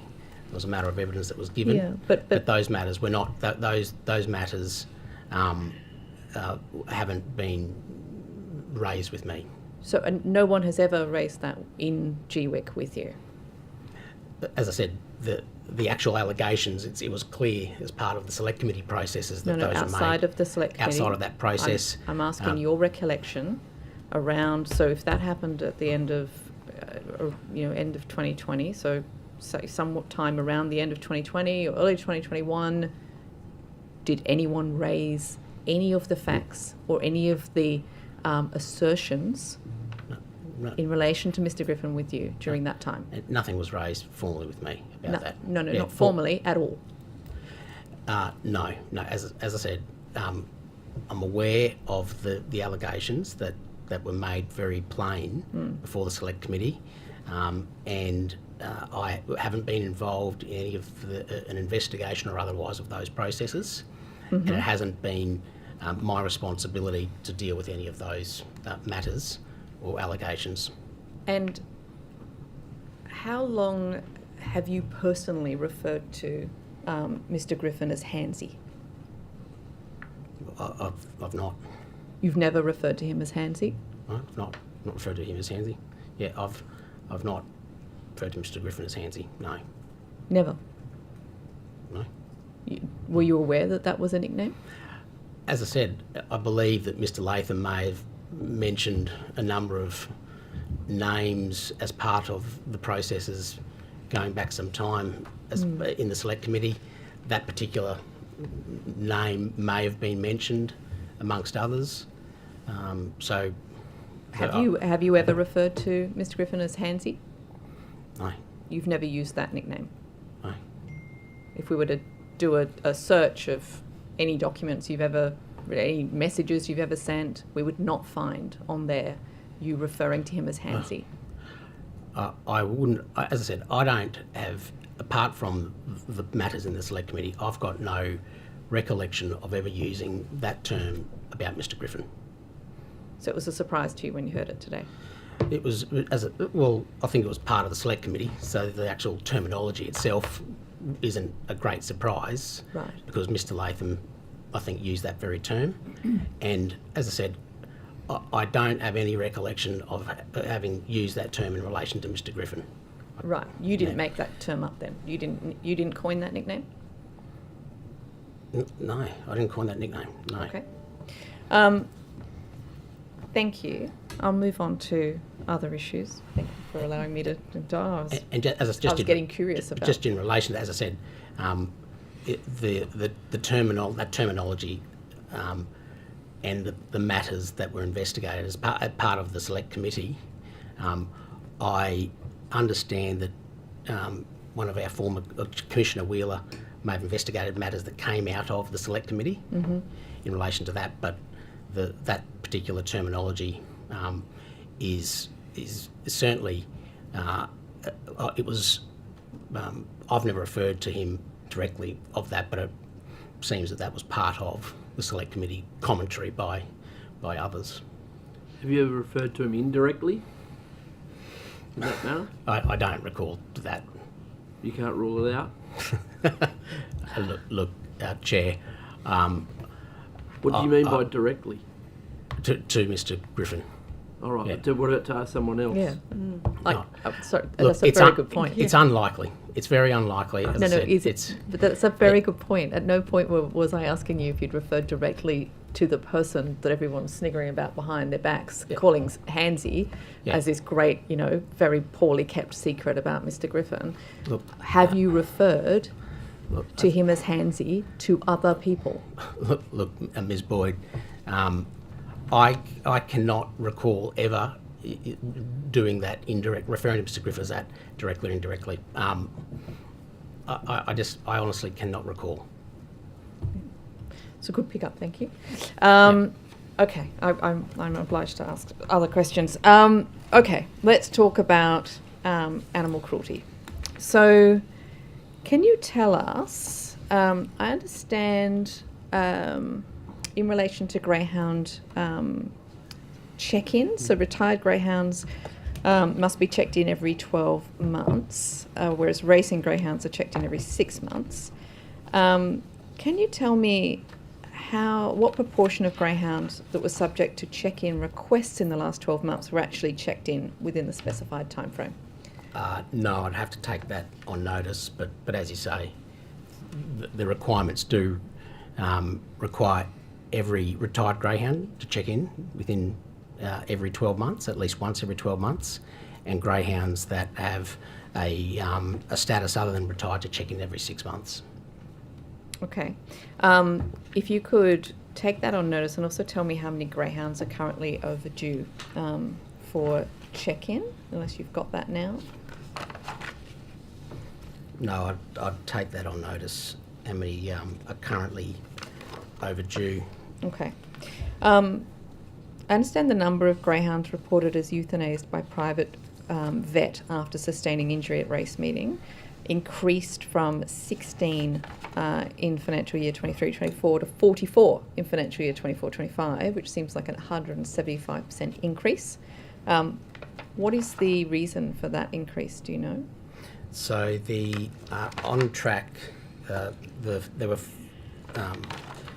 we've gone from there were 22 in the last quarter, and it's down to 16 in the most recent reporting quarter, and in the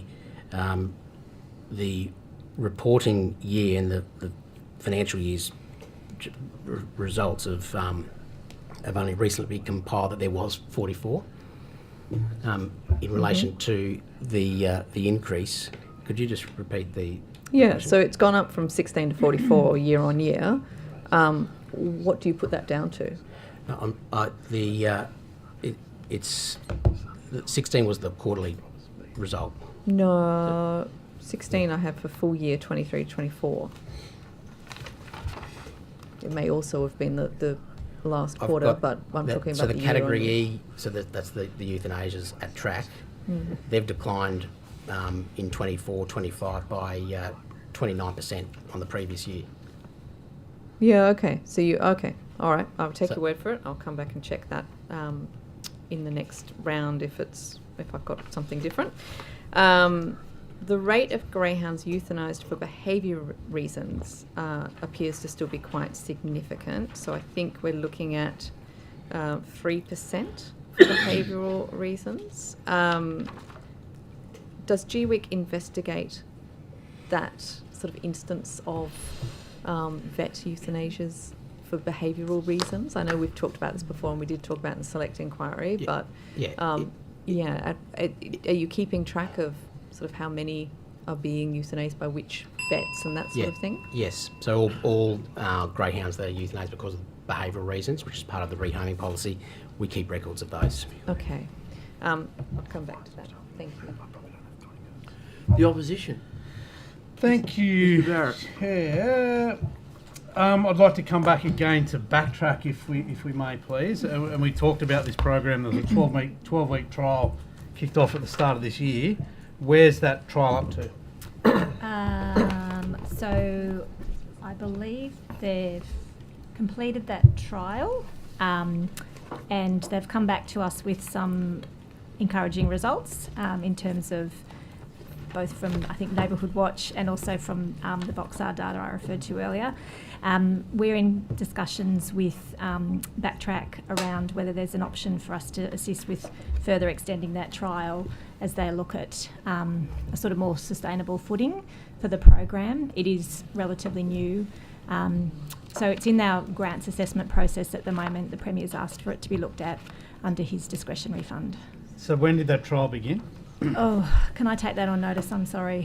Sure. I think it's, I think it was 12-week trial, and it probably has only just finished, so working backwards. But yeah, happy to take that on notice. Yeah. So my actual question is, if that 12 weeks is up, is that program still running, or does that program have to wrap up? My understanding is that the CEO's kind of done a workaround in terms of the funding arrangements for now, so that they can continue, and we're talking to them about what options we have for further funding.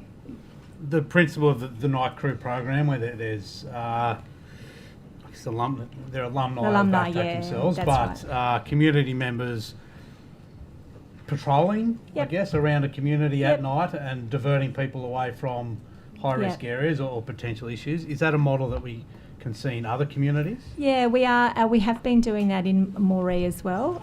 We funded Mire Bire to run a night bus service, and they've had thousands in the 12 months that we've been funding that. They've had thousands of pickups of young people, diverting them to other activities, giving them food, just ensuring that they're safe. So that is definitely a very worthwhile activity. I mean, ultimately, we'd like to get to a situation where young people aren't on the street needing that sort of support. In fact, that they're engaged in other activities. That doesn't mean that they're out on the street. So that's a big part of that sort of early intervention work that we need to put our heads down on and really get going on. That's definitely a priority of the sort of cross-government work, if you like, in this space.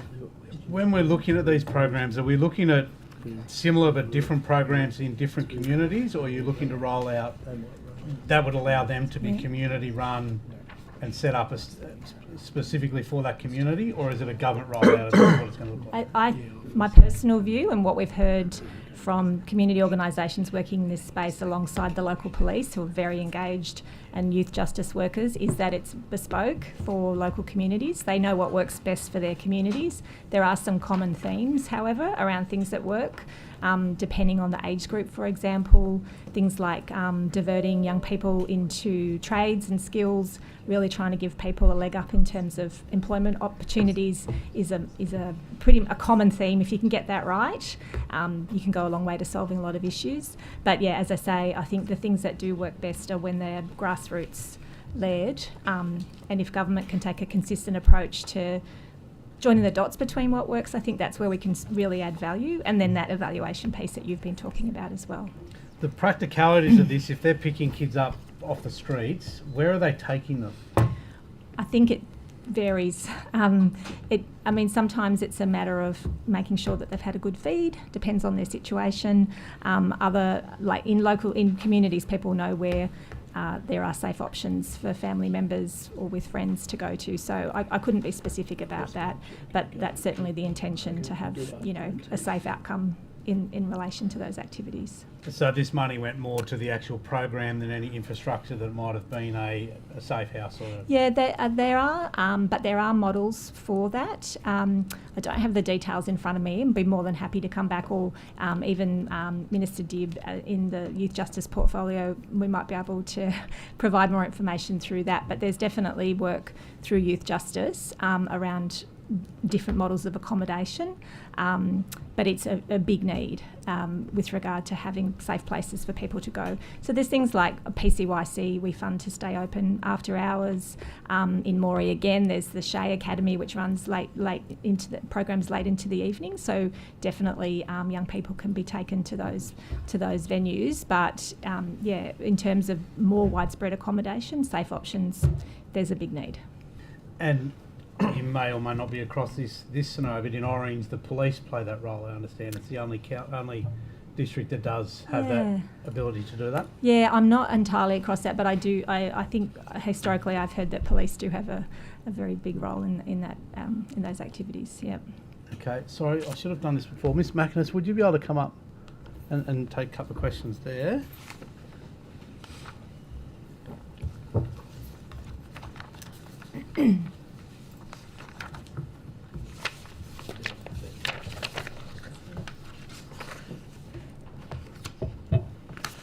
Sorry, as you're getting ready, the relationship between Indigenous Affairs and Reconciliation in New South Wales? Yeah, maybe for Shane Hamilton. Yeah. So can you just very briefly explain for me what that relationship is? We've been funding them for quite some time. Come a bit closer to the mic, yeah. We've been funding them for quite some time, and we've also been saying to them that they need to broaden their funding source and not rely entirely on us, and so they've sort of worked towards that, and we've now said to them, look, we'll fund you for not a full year, we'll fund you for 6 months, we'll keep working with you on other alternative funding sources, but we've had a relationship with them for quite some time. What level is that funding traditionally? It's a bit over 200,000, I think, a year. Yeah. And now you're just doing 6 months at a time? Yeah, I think it's about 136 we'll give them in the next 6 months. Yeah, okay, great, thank you. Thank you, Ms McInnes. Veterans housing. How many veterans are currently on the New South Wales social housing wait list? So data is quite tricky, as you know. So I noted you asked questions about the homelessness and housing earlier. So we have 3 specific actions in the New South Wales Veterans Strategy for homelessness. So one is Rent Choice Veterans, and that's partnering with RSL Life Care to support eligible veterans and their families who are experiencing or at risk of homelessness to find or retain a lease on a private rental property, to pay a subsidy towards the rent for up to 3 years, gain skills and work opportunities to help sustain a tenancy and achieve housing independence on the private rental market. Then there's linked to home, veterans and ex-service, provide veterans and ex-service personnel who are homeless or at risk of becoming homeless with a dedicated 24/7 statewide information and telephone referral service, providing information about local services and an assessment to determine what kind of help is needed, and a referral to a service including a homelessness service, support service, veterans services and temporary accommodation or community housing provider. The other things that are probably pertinent to the space are the actions being taken by the Commonwealth. So there is an action in the Defence and Veterans Suicide Royal Commission, so that there is a piece of work happening at the moment by DVA looking at pathways to all the different service providers and housing providers for veterans to access. There was also the Veterans Acute Housing Program. So there were 2 New South Wales programs that received funding from that program. So there was Coffs Harbour Legacy Welfare Fund. They received 4.1 million, and RSL Life Care was awarded 1.5 million. So there's a range of things that come to play between the state government, the ex-service organisations and the Department of Veterans Affairs. Specific data on how many people have accessed the New South Wales government programs, I'd have to take on notice. I don't have an up-to-date figure. More broadly then, how many veterans, I presume you have a number of how many veterans we have in New South Wales? Oh yes, and I think... How many of them connect directly with OVA? So we have different programs, so the whole of government response. So our homes people run the homes programs, so they keep that data. Corrections keeps their data. We do have people interfacing with us, so anyone who writes to the Minister, we usually prepare the response. The Minister referenced we do take phone calls from veterans who are distressed or wanting help. We try and refer them or help them if we can, refer them to the appropriate support services that will be able to best support them. So I've had a couple of Vietnam veterans reach into me that have needed facilitation into aged care facilities that they're looking for in their particular area. So we leverage a network. I'll ring Life Care and ask if they can, facilitate a particular request. It's very much a collegiate environment. Quite often we reach into the Department of Veterans Affairs and ask them specifically to help. We are very committed, small team, but we do, we took your question last time and we're organising the forum in Orange. I think the Minister wrote and said that we were looking into that, so that has now been confirmed. So happy to talk to you about that too. Yeah. Not for 1 second am I questioning the commitment of you or the team. I note the Minister's acknowledgement of your efforts earlier, and that didn't surprise me given what I picked up from last budget estimates. Yep. Those veterans who do not connect with the Office of Veterans Affairs, some of them no doubt feel they perhaps don't need that support, but are there others that don't connect because they are more socially isolated?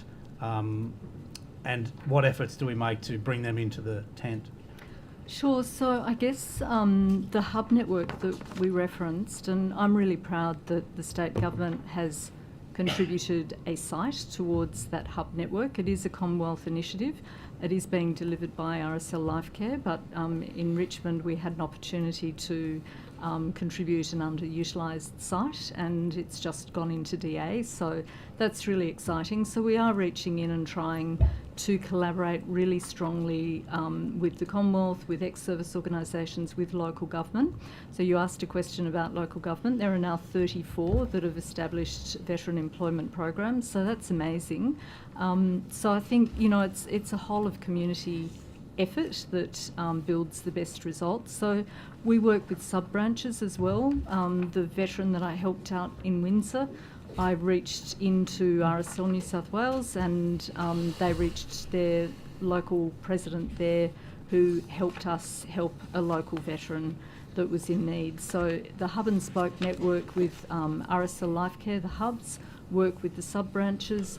So out in Orange, we've written to the RSL district president out there who's coordinating all the sub-branches. We've written to the president of Legacy. We've talked to families of veterans guilds. So we try and bring the communities together to ensure that veterans who might approach via different paths are captured.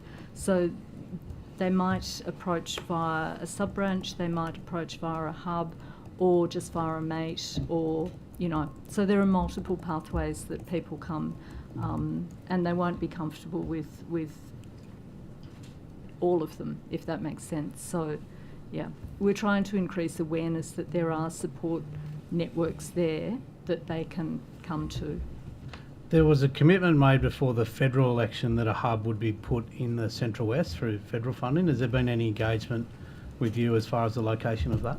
So I think it was the Liberal government, the Liberal member or candidate that made a commitment potentially. The independent member actually as well also made one. Yeah. So I know that Minister Keogh has committed to going out to Orange to look at the needs. There is a slightly less population out there than some other areas, but I think our Orange Forum is honestly an opportunity to see how we can group up Legacy and Life Care and RSL and see what might be possible. So, thank you, Ms. McInnes. Now I might turn to Dr. Levesque. There we are. Thank you. How are you? Very well, thank you. Thank you. Now, just having a look at health and medical research, and given the most recent implementation of the New South Wales Health Research and Innovation Strategy of 25 to 2030, have the responsibilities under the Ministry of Health and Medical Research changed at all? No, the new strategy does cover both innovation as well as research, and therefore it relates to both ministers. There are things in the strategy that relate to precincts, for example, that we developed with Minister Park, and then of course directions that relate to research funding, research grants, which relates to Minister Harris' portfolio. Thank you. And what's the project funding allocation for the Office of Medical Research and Innovation in this budget year of 25-26? The funding for this financial year is yet to be finalised, but it's stable compared to last year, according to the discussions that I've had with finance. We just have a few research programs to determine and finalise before the full budget will be available. Okay. So I understand last year it was $104.7 million, is that correct? That's correct. Yeah. And so you expect it to be more or the same than that figure? Yes, that's the discussions that we've had with finance and according to the planning of the different grant programs that we administer. Thank you. Now, I understand that several medical research successes have occurred across the state and nation, assisting researchers in developing and tweaking strategic plans to improve early identification and treatment of serious illnesses such as cancer, with the hope to even eradicate them entirely one day. Could you outline to the committee some of these advances that your office have been watching and maybe supporting as well? Yes, thank you. So obviously the office is scanning what's happening in research in general. We've been particularly paying attention to areas that relate to genomics, proteomics, where research will support more personalized treatments in the future. We've also paid a lot of attention to rare diseases, both in the cancer space as well as non-cancer rare diseases, which I know individually are rare, but collectively do affect a fair proportion of the population. And because of recent advances in research, there's going to be new treatments available in future years, and therefore we're paying close attention to that so that we can, through the funding available, stimulate areas that we know need to get ready for generating the evidence, harnessing those opportunities in the future. So that's one key area that we've explored. As you know, we also have a significant investment in cardiovascular disease, where there's also advances in terms of personalizing medicine. And we've also looked into investments in specific populations where we know we need to stimulate research. So, for example, in Aboriginal health, we have been working with communities to generate research around genomics in Aboriginal populations, as well as in cardiovascular disease, where there was a specific call for proposals as well. Thank you. And is all of this grant funding, or are there other funding arrangements that you undertake? It's mostly grant fundings that we allocate to academic centres, research team, medical research institutes. At times we do partner with local districts when we feel that there's capability development that needs to happen also, so that the clinical side of research is also supported. And in this case, it's allocation to local districts or hospitals that we provide. Thank you. And also, does the Office of Medical Research and Innovation have any role in determining successful applicants for clinical trial funding? We do have some programs where what we do is that we facilitate the establishment of peer review committees because we adopt similar kind of approaches as what's conducted nationally to support research. We do receive advice from those independent committees, peer-reviewed committees, and then allocate funding based on the recommendations and based on specific priorities that we may have as well that we want to progress. Understanding that our funding is complementary to the NHMRC and MRFF funding available nationally as well. Thank you. And are there any changes to this that are envisaged under the Health Research and Innovation Strategy at all for the future? One key dimension of the strategy is what we call the matrix for strategic investment. We do want to consolidate what we call our horizon scanning, making sure that we combine both a good understanding of where science is going, where our research capability needs to be enhanced, and tailor the funding according to do we need to support commercialization within our system, or do we need to support more early phase trials, and in this way use our envelope and portfolio of funding in a more strategic way. But that's something that is coming out of the new strategy. Thank you very much. Thank you, Dr. Levesque. Ms. Fairman. Thanks, Chair. Who is here? Yes, Mr. Barakat. Hi. Just wanted to look at some of the audit officer's findings in a little bit more detail, just to ask about whether there's been any changes since it's reported within liquor and gaming. So one of the concerns was the lack of the low number of the gaming machine venue inspectors. Is that the case that there's still just 12? So I've got the number of inspectors here. I think there's some confusion around exactly what the term inspector means. So we have appointed inspectors in hospitality and racing that aren't actually titled inspectors but have the same ability to conduct inspections as our normal inspectors. So we've actually got appointed inspectors this year is 154.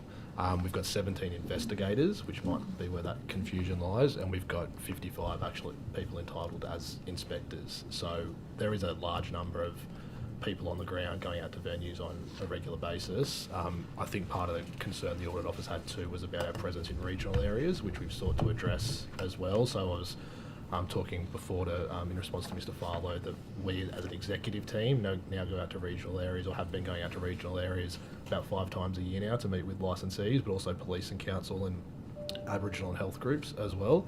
And in addition to that, our compliance and enforcement team is now, instead of historically they'd go out to a region, do an inspection there and then come back, what we've started to do now is base ourselves in a regional area for a period of time and then go out to areas around that, so kind of like a hub and spoke model. So it's not to say that we've completely addressed some of the findings of the audit office, but we're working towards doing some of those things a bit better. Thank you. And so the inspectors, the number of inspectors you mentioned at the beginning that you said they had a different name. Yep. Is that because they're generalists, if you like, and they're looking at everything at each particular venue? That's right. So they're appointed as inspectors under the relevant section of the Gaming and Liquor Administration Act, but they're not necessarily assigned to a position titled inspector. And so you're saying that there's 17 gaming machines. Our specialist investigators, there's 17. Why is there the need to have the gaming machine, specific gaming machine venue inspectors then?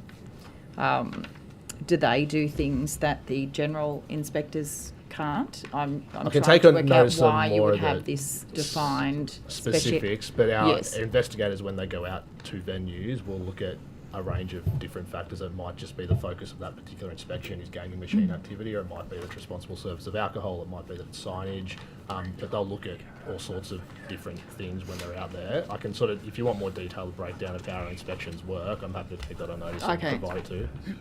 Thank you. That would be useful. So, moving along from that, then one of the other concerns raised was the training. And the RCG, responsible conduct of gambling training. Of course, there was that review which found that there was the training had little positive impact on harm prevention or reduction. That was 2022. There's the new training, which was updated in 2023, that received funding from Clubs New South Wales, Bankstown Sports Club. And the audit office is saying that this training, the revised course content, does not encourage venue staff to proactively address potentially harmful gambling behaviour. Is that going to be looked at as well? So we're consistently reviewing both our RSA and RCG training. In response to that particular recommendation, we've started a very proactive campaign to make sure that venues are proactively engaging. So the government introduced this requirement to have responsible gambling officers in venues from 1 July last year. Those positions are specifically there to proactively engage with people identified as at risk of or experiencing gambling harm. And again, I think I said in response to a question when you weren't out of the room that when that reform came into place last year, we conducted inspections of approximately 945 venues to get a better understanding of whether or not those people who had been tasked with those roles and had taken on additional training understood their responsibilities, and we found a 98% compliance rate. So we will continue to look at those things. But we do take this very seriously, and when we are out in venues, we are making sure that people with those responsibilities understand that they are there to proactively engage. So is the course content being changed? So with the responsible gambling officers you were just referring to, so their skills level in terms of the training they need to undertake is this course, is that correct? So they have to undertake responsible conduct of gambling training and advanced responsible conduct of gambling training. I can take on notice whether we're reviewing those. I know we've just updated our responsible service of alcohol training to include training around sexual violence and domestic violence prevention. We may well be looking at our RCG training as well, but I'm happy to take that on notice and confirm for you. Because this report does say that this is in the revised course content. I don't know about the advanced one you're referring to, but that would be good to know, because this one says that it only requires staff to speak to a patron directly about their gambling or to offer referrals to gambling counsel services if extreme gambling behaviour is observed. Do you know what that means? Extreme? I can take that on notice, but the RGOs that I described, they have a positive obligation to interact when they see someone at risk of experiencing gambling harm or actually experiencing gambling harm. That's not what the Auditor General's report says, though. That's talking about the training and the RCG component. So the responsible gambling officers do have to undertake an additional level of training that would provide them with additional skills in that regard. Is there a reason then that this report shows that just 2% of people who are accessing the New South Wales Government's counselling service were actually referred by venues in 2023-24, 2%. Yeah, look, I can take that on notice. I don't know. It kind of implies that maybe that people aren't being, the intervention isn't happening. It may imply that. It may also imply that people haven't then decided to be, like the responsible gambling officers would provide advice about counselling services available that would then be incumbent upon the individual to take that advice or not. They're not forcing people into counselling. They are making them aware of the options available to them to help them deal with what they're experiencing. Okay, I look forward to getting a bunch of that then on notice. Can I ask then, we've heard this morning and with the Premier last week, it's very unclear when any response is going to be public from the Independent Panel on Gaming Reforms report, what the response is going to be to the roadmap. Has the department prepared anything, or is there any targets that the government has set in relation to harm reduction? So it's that whole thing about measuring harm reduction, because as has already been stated today, the budget papers predict an increase in losses. So it's hard to see how the harm is being reduced when the losses are increasing. So how is the government doing that? I know, is there, even with the reduction of poker machines, for example, is there a target to see a reduction of poker machines every year? For a start, are there any targets or KPIs in terms of harm reduction? So I think that's another sort of recommendation that came out of the Audit Officer's report. Whether the government has set its own targets, it's not something I can speak to. It's probably a question for the government. But what we're doing is actually starting... But they would ask ask you to prepare that, surely, your unit. So what we're doing in response to the recommendation of the audit report, we've engaged Central Queensland University to start to undertake an evaluation of some of these reforms. So specifically the responsible gambling officers, mandatory gambling incident registers, and mandatory gaming plans and management for venues.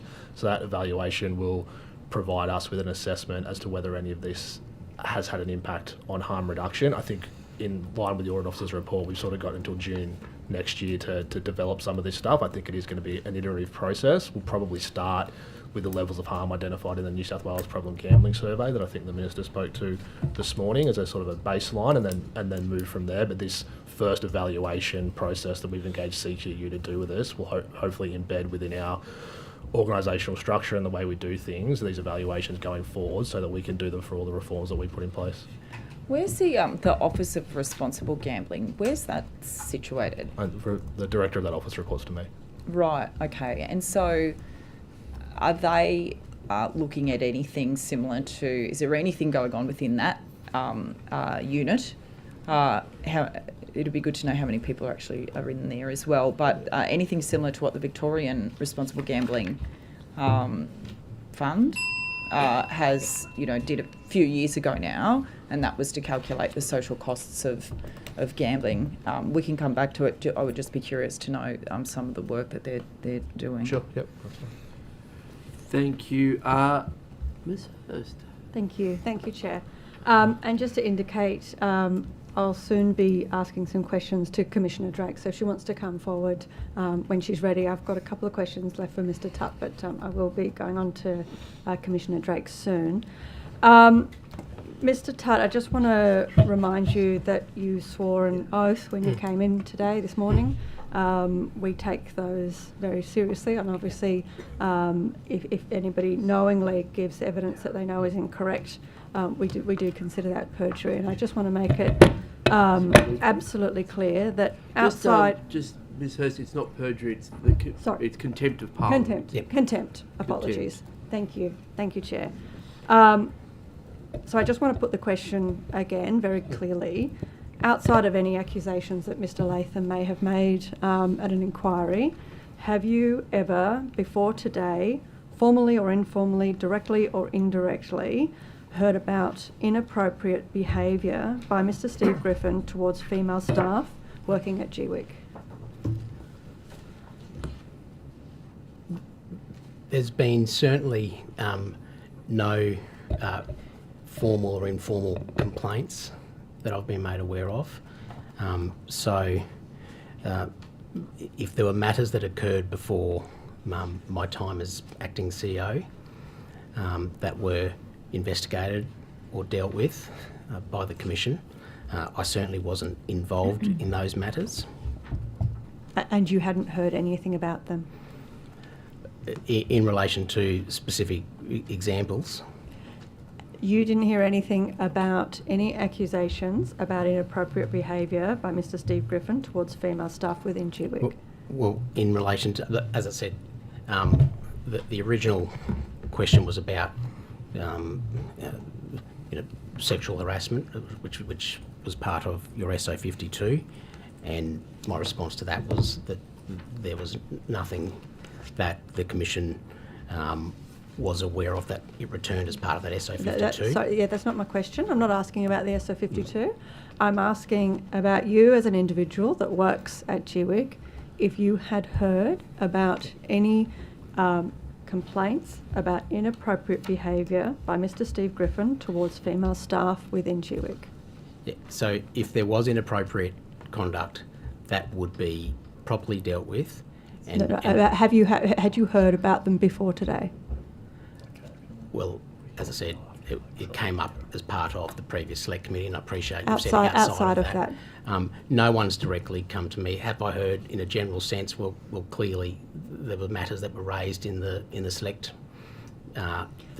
committee inquiry, which was well known. If we put that to the side, internally within GWIC, had you heard about complaints?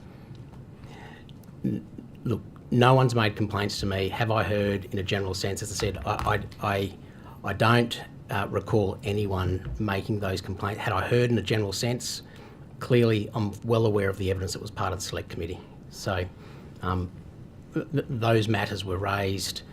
They were investigated, as I understand it, by Commissioner Wheeler. And as far as anything beyond that, really, it would be. I'm not in a position to start providing any other information that was part of what was generally known as the select committee. No. As I said, I wanted to put the select committee aside, and my question was just very simple, and it could just be a yes or no answer, really. Just very simply. I don't expect you to give details. I don't want to put you in that situation. My question is very simply: had you heard about inappropriate behaviour by Mr Steve Griffin towards female staff within GWIC prior to today, outside of that committee? So, in other words, matters that weren't part of that select committee. Look, as I said, there was. I've heard the general comments made. Certainly, comments that you've made here today before the minister. But again, what does that mean? The general comments, Mr. Tutt. Yeah. So. Ms. Hurst was making commentary about Mr. Griffin, and that there was some harassment claims. Now, as I said, I haven't been a part of it. I'm not aware of any direct matters where Mr. Griffin's been subject to any action from the Commission. So. But had you heard about the fact that there had been complaints? In a general sense, yes, that's right. I'd heard that there had been matters, but I don't know any of the details. I can only infer that they were part of the matters that were covered as part of the select committee. But again, I've not been made aware of any details of any matters relating to Mr. Griffin. Have you been in any contact with Mr. Griffin today, emails, texts, phone calls, during the inquiry or during the break at all? Mr. Griffin has sent me some text messages. Yeah. And you've been replying to those in regards to some of these matters? No, only one text message I've received from Mr. Griffin that I provided a very brief response to. In regards to the matters that have been raised today? In regards to one of the matters that was raised today, yes. Is it in regards to this matter around accusations of harassment? If I can just... Excuse me. Mr. Griffin did send me a text message, that is clear, but I haven't responded to those messages directly with Mr. Griffin. Have you responded to the messages indirectly? No. No, I haven't. Not in relation to those matters that have that been raised. Mr. Griffin did send me a text in relation to what occurred as part of the SO52 in relation to what was known as the Britain communique, and I made a brief response to him in relation to that. Commissioner Drake, thank you for your time today. When one of the whistleblowers contacted the minister's office actually recommended that they contact your office with the complaints. I'm sorry, which whistleblower? Around the sexual harassment allegations in regards to Steve Griffin. My concern is that this was only very recently that person had contacted the minister and my own office. Did you receive that email, or would that have probably come through when you'd already I've never finished? heard of these allegations until today, but I did ask my ex-staff member if there had been any communication, and I was told that after submissions to the inquiry had closed, that a notification went to the website. I've never seen it, but never dealt with it, and it's not within my terms of reference, so even if I had, I wouldn't have dealt with it. Yeah, no, I know it was outside of the terms of reference. Yeah. I found it odd that the minister had recommended that they email you, and I think it was even very close to when the report was being tabled. I've But got I no just wanted to idea. clarify. I didn't bother looking. Thank you. Commissioner Drake, at our budget estimates hearing on the 4th of March, you said you didn't anticipate needing any further extensions in time to complete the report, and then there was a further extension in time. Did you supply a copy of a report or a draft version of that report in or around that April deadline internally within GWIC at all? No. No? I've never given a copy of the report or a draft of the report or any extract of the report to any person outside the staff of the inquiry. Thank you. The Minister was talking this morning about the procedural fairness where information from the report that mentioned certain witnesses did go to them for feedback. Did that include No, there was every witness? No? That's not really accurate. Okay. Can I get your version of what? Well, I'm sure that that's the Minister's recollection, because procedural fairness issues were notified to the Minister. The inquiry was subject, which no doubt you'll get to read about when you see the report, but was subject to constant complaint about procedural fairness issues, which I didn't consider had any merit. We had a process that I considered provided procedural fairness to all of the parties, and that was part of giving potential findings letters to each of the parties against whom a finding might be made, to give them an opportunity to be heard, and those things went out in due course, but there were constant complaints about fairness or lack of it, and including a very late, I think it was a 10-page summary of my manifest sins and wickednesses. Oh God. Which I briefed the Minister with. I gave it to him, and whenever there was such a complaint or correspondence, and it's hard to describe it, really, it was quite constant. I just gave it to the Minister so that the Department and the Minister would be aware of those matters and could answer them. Thank you. Ms. Hurst, you're free to continue if you'd like. Okay, fantastic. Thank you. And I'll go to you guys. Thank you. Just give Minister Drake, you mentioned that... I haven't been promoted to Minister yet. Oh, sorry. And I don't want One the day, job. you never know. No. You don't live in Kiama. Absolutely not. We could throw you in. Sorry, Commissioner. You mentioned that the report was seen by just the staff that were specifically involved in the actual inquiry. How many people were part of that team? Oh, I have the number here. Wait 1 minute. I'd also love if I could to get the names of the people on that team, either today or on notice, whatever is easiest. Well, they are in fact included in a list in the report. Oh, great. I wanted to give credit to the team for all the hard work they did, and I listed them for that purpose. There was a director, 5 solicitors, 2 paralegals, a senior project officer, and an administrative officer.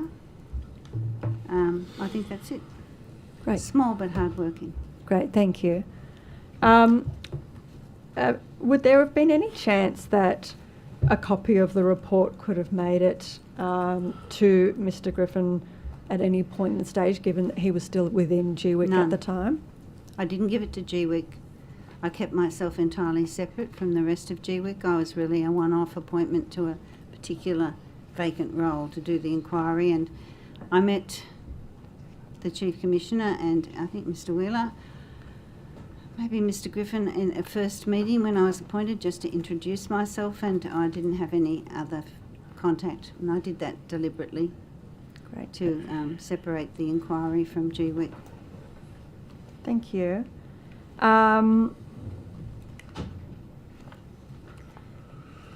you know what the total cost was of running the inquiry? I think it was just under 5.5 million. 5.5, thank Cheap you. at twice the price, if you ask me. Yeah. I do have some more questions for you. Do you know, this was something that was just brought to our attention, that the web page information seemed to be hosted by the New South Wales Office of Racing rather than the GWIC website. I'm just wondering where those sort of I've lines got no idea. Yeah, okay. Me and websites are not very familiar. That's okay. I don't know that. And I can't put it on notice since I'm no longer employed there. Yeah, fair enough. Ms Hurst, I can probably help with that. Great. The Commissioner was based in our offices as a department and we provided, so she was using our systems rather than GWIC's, so that's probably the explanation. And was that set up to be able to create that separation from GWIC? Yes. Thank you. Do the Greens have any questions? They'd like to just give it 4 minutes. Yeah, I mean, yep. Yes. I wanted to, Mr. Phil Crawford back there. Yep. Mr. Crawford, if you could come forward, sorry. Will I go away? Straight, you'll have to go away, but not too far. For now. Can't go home? Arm's length. Good try. We were aiming for 3:30, but... There you go. Oh.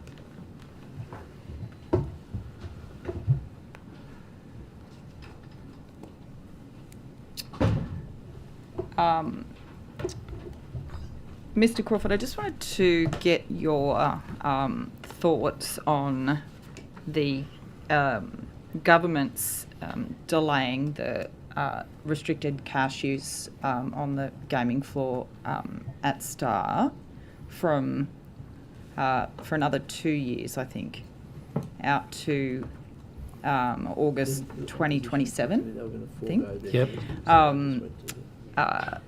Whether, so was that justified in your view? I think it was a good decision. Why was that? Balancing a whole range of issues. And this, I was consulted, and there were a number of other agencies consulted, but I think it was the right decision by government. and why was It's that? my personal view. Can you put your view onto Look, I think the risk to the community in terms of organised crime and money laundering have been heavily reduced, particularly since junkets were banned 3 years ago. And I think there was a real risk, existential risk to the Star Casino's business because they've not been good, as I said before, managing their technology.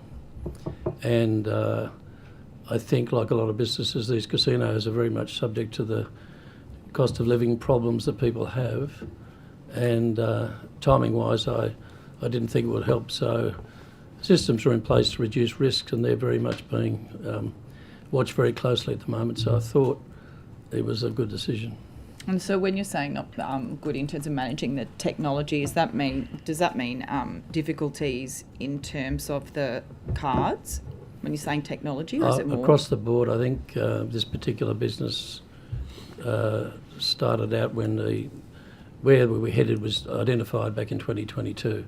And I think they approached it on the basis of a response to particular legislation rather than this was a digital transformation of these businesses, and they've really struggled with it for a number of reasons. A lot of their tech was old, it sort of built on, so it needed a fresh set of eyes, and only recently have they appointed someone new to run it. I've got another question, but it's 5 seconds and it's afternoon tea time, so I'll come back. Okay. Okay, thank you everyone for your evidence. We're going to have a 15-minute break and be back at 3:45. Thank you.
Mr. Barrett. Thank you. I might start with you, Dr. Levesque, if that's okay. What specific funding is allocated into research into rare ovarian cancers such as granulosa cell tumours? And how is the government supporting innovation in early detection and treatment pathways in these underrepresented subtypes? We don't have a specific program in that area, and I can take on notice to see if there's been any applications that relate to that condition as part of our programs. Will you support sort of grassroots operation like ROC Inc., ROC Inc., to deliver these sort of programs? Again, I would have to take that question on notice. Okay, thank you. Thanks. Can you provide an update on the use of AI within medical research, particularly regard the recent implementation of the New South Wales Health Research and Innovation Strategy 25 to 30? So we do have a artificial intelligence task force that I co-chair with the Chief Executive of eHealth in New South Wales Health. And we do discuss different aspects that relate to the use of AI in different parts of health. And more specifically, we do have work happening at the moment with the Medical Research Institutes Association, the AMRI of New South Wales, where we're exploring what would be the good use of AI to accelerate research, especially in drug development or in data analysis that relates to research. So specifically with regards to research, it's early work in partnership with the various medical research institutes that we're progressing. And that'll continue to roll out as part of that strategy? Yes, the strategy doesn't identify AI in particular with regards to specific program, but it's definitely part of the new technologies that we're exploring to harness to reduce the indirect cost of research and supporting our research institutes at progressing those to again accelerate research. There's a lot of potential application of AI in research, as I've said, especially in drug discovery, because it can really accelerate the identification of new candidates or candidate drugs, and therefore accelerate the process of then getting them to clinical trials afterwards. Moving away from that a bit, is there any intersection between what you do as far as your medical research and what might happen around sort of that ag research as far as FMD vaccines and other other vaccines? Sorry, can you repeat the question? Is there any intersection between what you do and what happens around in the space of things like foot and mouth disease vaccines? Not specifically as part of my area, no. Yeah, okay, thank you. Thank you, Ms. McInnes. Thanks for coming back up. I understand there's a research project going on aimed at improving support services for women veterans. Mm-hmm. That's partnership with OVA, RSL and Monash University. I just wonder if you could touch on that for us, including some timeframes on when that might be rolled out. So at the moment they're calling for participation in that program. So it's been a slow boil in terms of the ethics and approvals and the working group, but it's been advertised widely, and I think they've done the survey work. I might have to take the exact timeline on notice, but it is progressing positively. I know that they've had a good response to the request for participants. And when we say a partnership with that, do we have OVA staff working on that, or? Yeah, yes, in the sense that my team has worked consistently with RSL New South Wales, originally RSL Life Care, and with Monash University. It's a PhD student who has proposed the study, so it's being done in a very cost-effective way with the staff resources, and we've helped with the administration and coordination. But Monash University is leading the research. Okay. Can we just go back to the council's involvement in the Veterans Employment Program, please? Yep. As I say, I have seen the links on the page. Yep. Some of them merely are just a link to the council's homepage.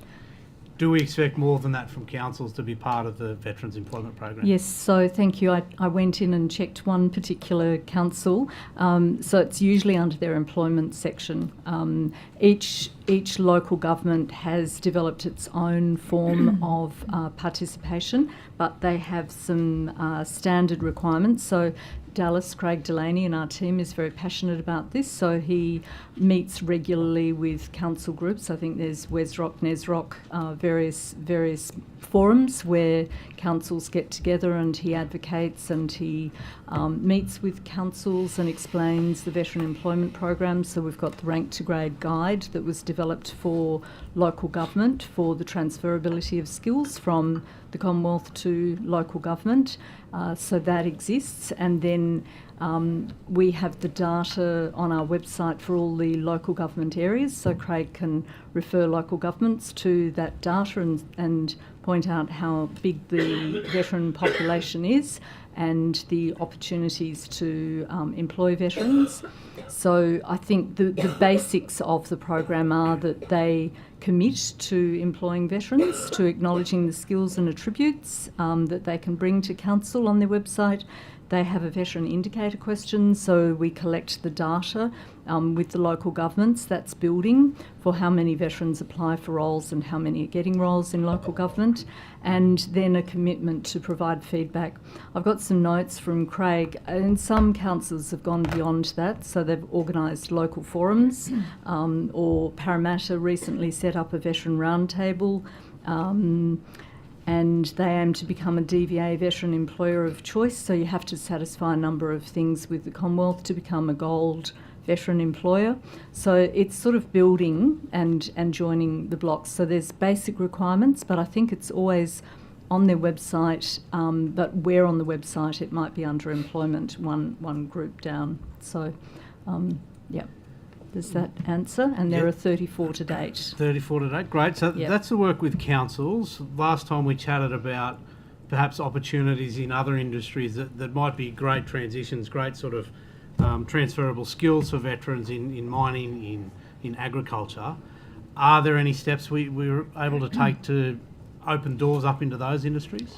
So the Commonwealth has been the greater player in that space, I guess, given that our veteran employment program team is 1.4, 1.8 I should say, so not quite 2 full-time staff members. So I think our focus on the whole of government and all of the things that we're doing across government and local government has been a big factor. And then we have held some specific ministerial veteran roundtables where we've brought in industry to talk about the opportunities, such as the housing industry, the building industry we brought in for one round table. And some of those big players were already bringing in their own veteran employment programs. A lot of the defence industries already do, so there is a building awareness, and we do what we can, but we don't have a remit to extend extensively into the private corporate economy. You do have that connection with other government departments, though? Yes, we do. And so, we do work with the various departments. You mentioned DPI, so yes, we do work with them and encourage them to promote opportunities to veterans. And there are grant programs, I guess, that we promote as well that come through various government departments. And once a veteran is placed into a job or manages to secure a job, is that where that relationship ends? So again, what we've been working on is a veteran network. So various departments have set up their own networks. So Corrections has a veteran strategy that they're working on. They employ a lot of veterans. So the Transport Group has a big number of veterans. So they're setting up their own networks and buddy systems and support networks within those groups. So we've been encouraging those to roll out as well. We've set up a DCJ, Department of Communities and Justice Veterans Network. We meet a couple of times a year and keep people in touch with newsletters and event opportunities. Now, I think the Minister took this on notice before, but just you might have had it since then. Last time we talked about 55 veterans employed by DPIRD between April and September 2024. Yep. I just wonder how many of those 55 are still employed at DPIRD, and if any have been affected by the delimiting, or whatever they call it, of jobs in the last month. Yeah, we track the number of veterans applying for jobs, and we've got that data. The longitudinal is more difficult for us, so we do get some data through the PMES, but not all members of the public service answer the PMES. It varies per department, and not all veterans might answer the question, are they a veteran, in that PMES. So that said, we did get some data that of the veteran respondents, 24% had worked in the public sector for 10 to 20 years, and 31% had been employed for more than 20 years.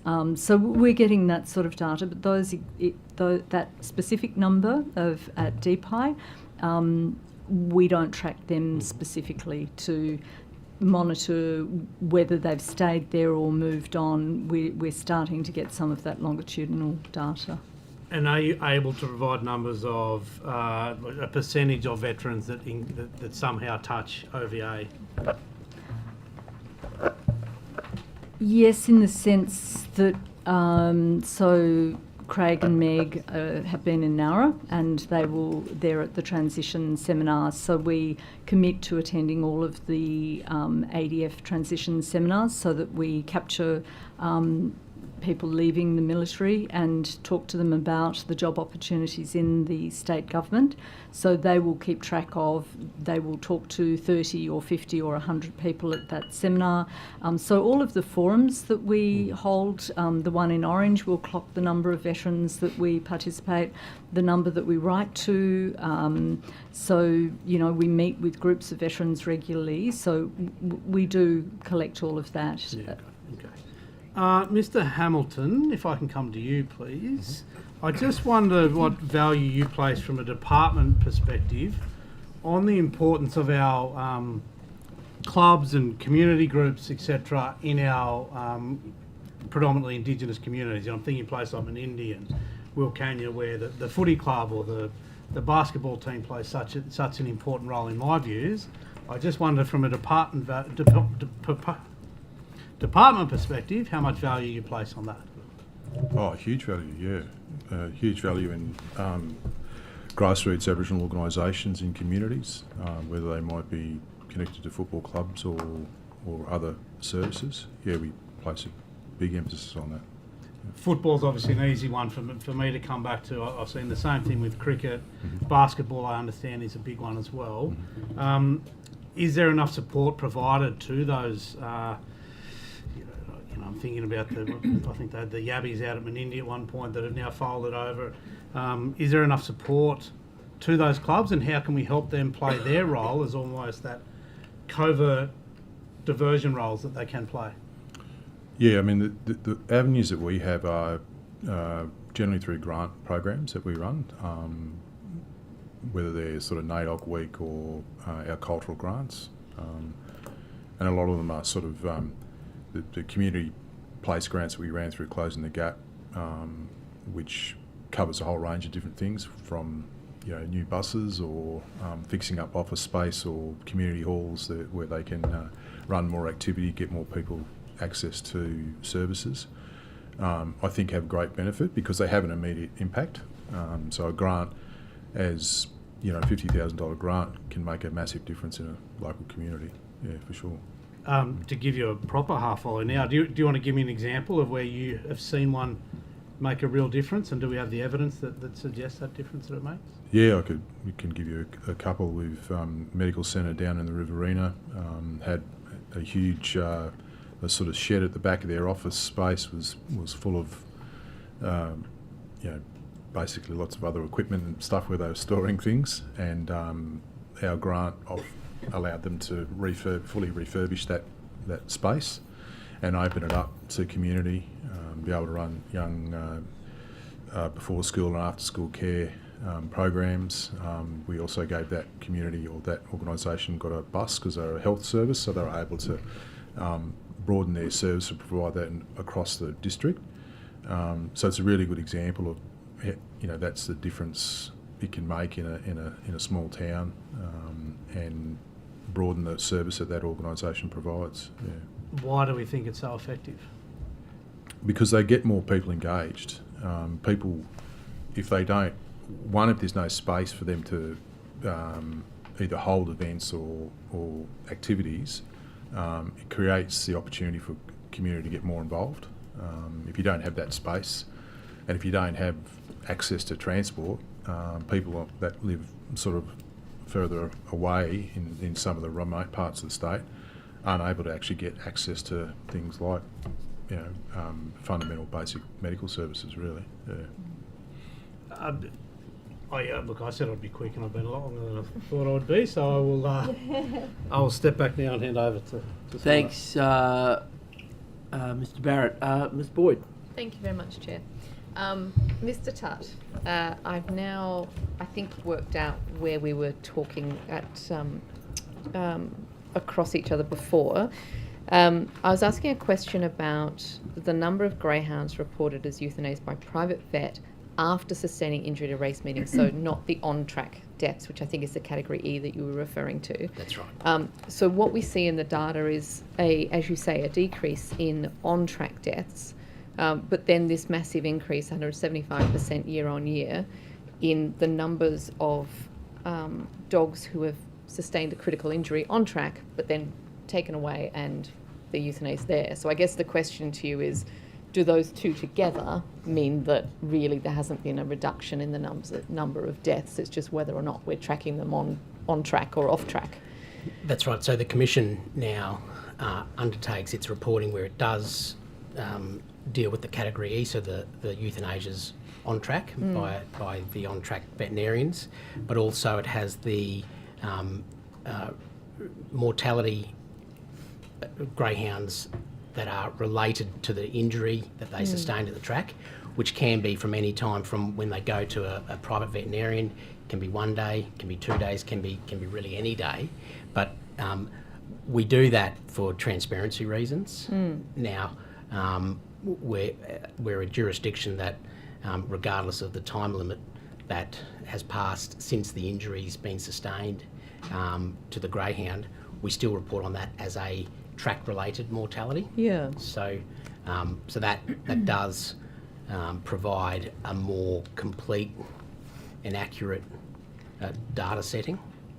So in the life cycle reporting, GWIC says that the continued trend of those on-track euthanasias, so the category E ones, going downwards is likely to be due to improved track conditions. But given that when you put all of the track-related mortalities together, we're actually not seeing a decrease, do you think that it's true to say that we're having improved track conditions? Well, the off-track euthanasias that occur as a result of the injuries, they occur in the setting where those greyhounds are provided with additional diagnostics and better care, and they're also going through, where possible, rehabilitation programs. Now, obviously, there will be those greyhounds that are euthanized at some point after the injury. So, yeah, look, it's really how we interpret the data that you're referring to can be open to some different interpretations, but it is clear that there are certain measures that have come into existence which do lead to a reduction in injuries. But when just coming back to the data though, and we have data that shows that those category E, the deaths on track, whether you euthanized on track, have come down. GWIC then said that is likely due to improved track conditions. But if you've still got the same number or more of dogs who are being killed, whether they're euthanized on the track or off the track, they've still got an injury through the race. They're still being injured on track. So the mortalities coming from injuries on track aren't going down. how can we then say that there's somehow an improvement in track conditions? Well, I'm not sure that the figures are in fact an increase, although I can take that on notice and provide that data.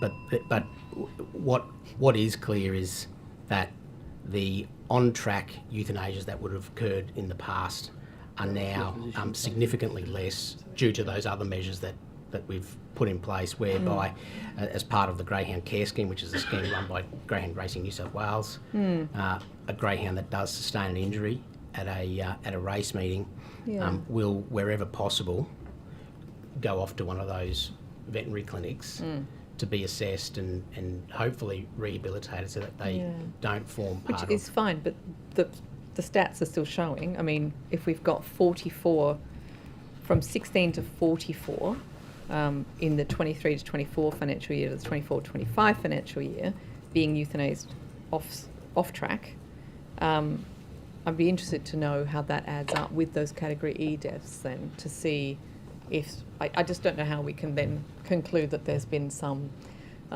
big reduction in deaths when it looks to any sort of thinking individual that perhaps we're just categorising them differently. Well, and as I said, there's also improved data gathering and better reporting systems. To our knowledge, we're the only jurisdiction that does do track-related mortalities as a result of injuries that are sustained beyond what might be a 7-day limit that is set by Greyhounds Australasia, and really... but I'm not comparing us to other jurisdictions. I'm comparing us to us. So that's right, but it's important that it's known that the Commission is, as far as other jurisdictions go, a greyhound regulator that does exceed reporting of those other jurisdictions. Okay, but GWIC is a greyhound regulator, or a regulator of the greyhound racing industry, in order to, I would hope, make it safer and improve things. We're talking about actual numbers of dogs dying, and that seems to not be improving over time. But then we're getting comments from GWIC saying, oh, here we go, it's due to improved track conditions that we've got this reduction in this one measure. But that doesn't actually stand up in the context of you just shifting things from one category to another. Well, there can be primary and secondary causes, so the greyhounds that might be... They're still dying because they raced. Like you still, the dog wouldn't have died had it not been in that race. Yeah. No. Can I ask you though, there's a new, I understand that Mr. Griffin in his new role is talking about setting up a 10-dog race track. Do you know about this?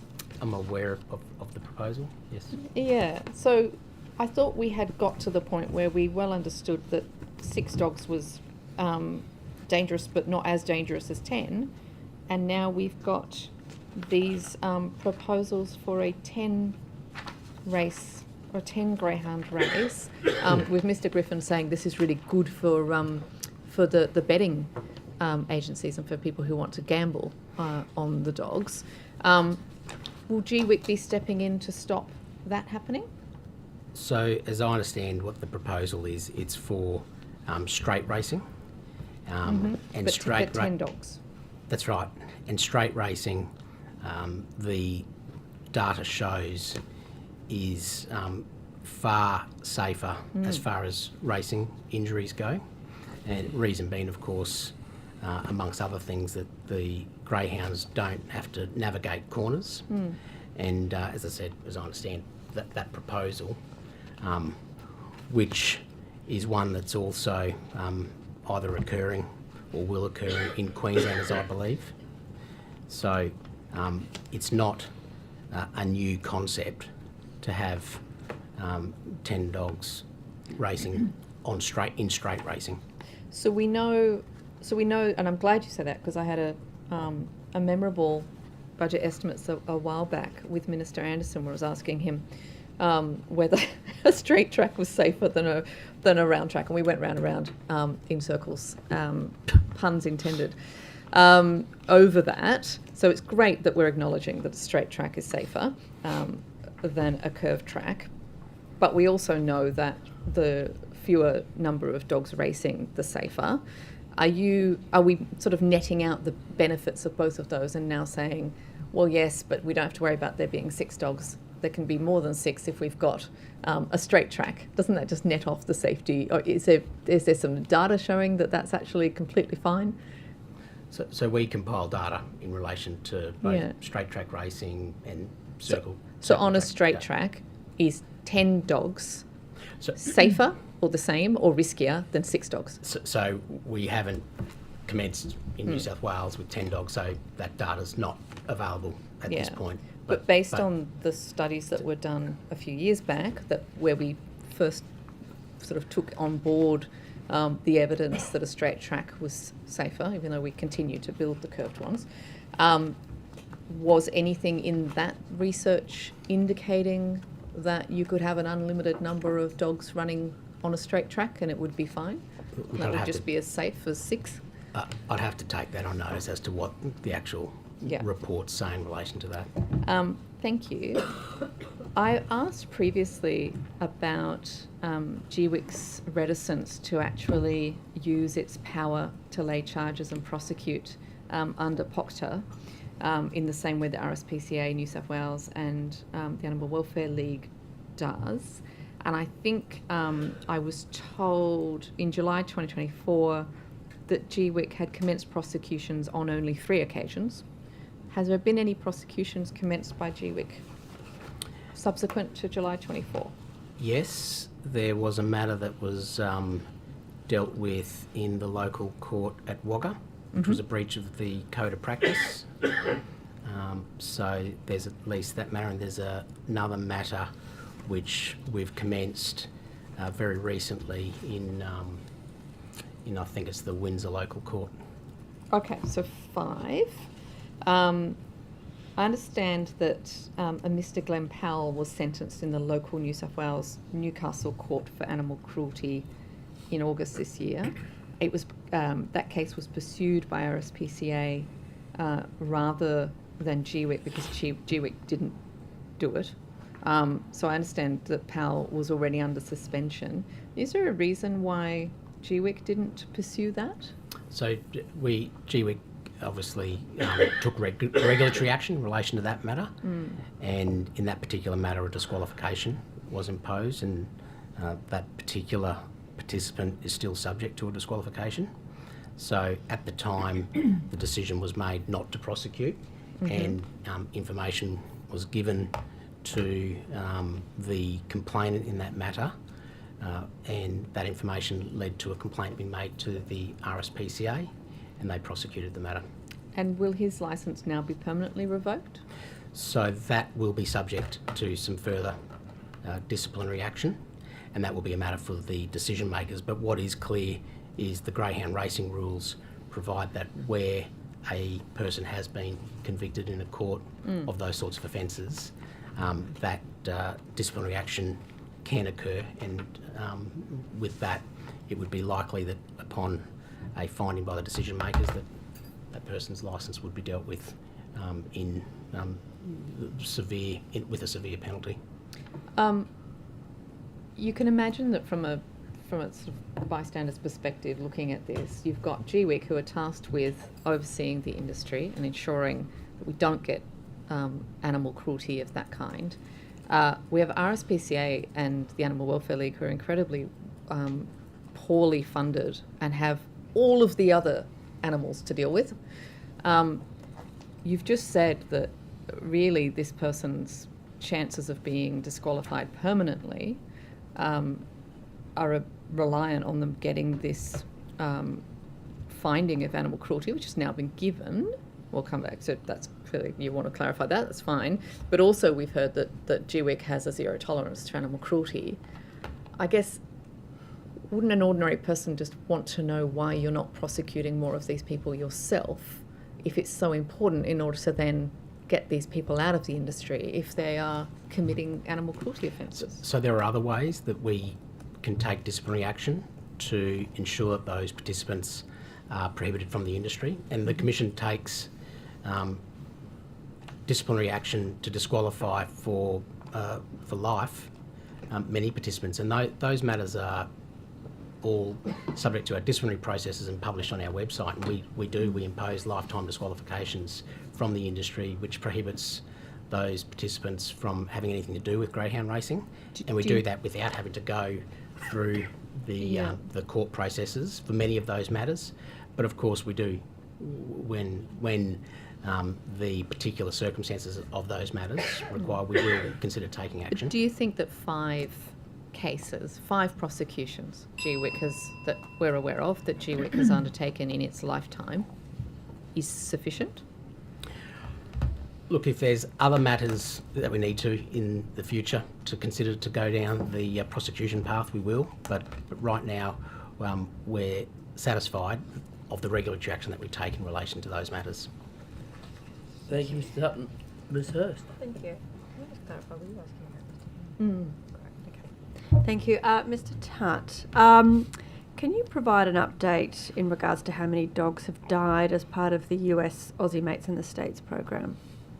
I don't have that data before me, but the Commission doesn't have any oversight role in relation to the USA program. There is a program run by GRNSW who would hold that information. So you don't have any way of actually monitoring this program and the deaths that are occurring in that program? No formal role. No, we don't have a formal role in that program.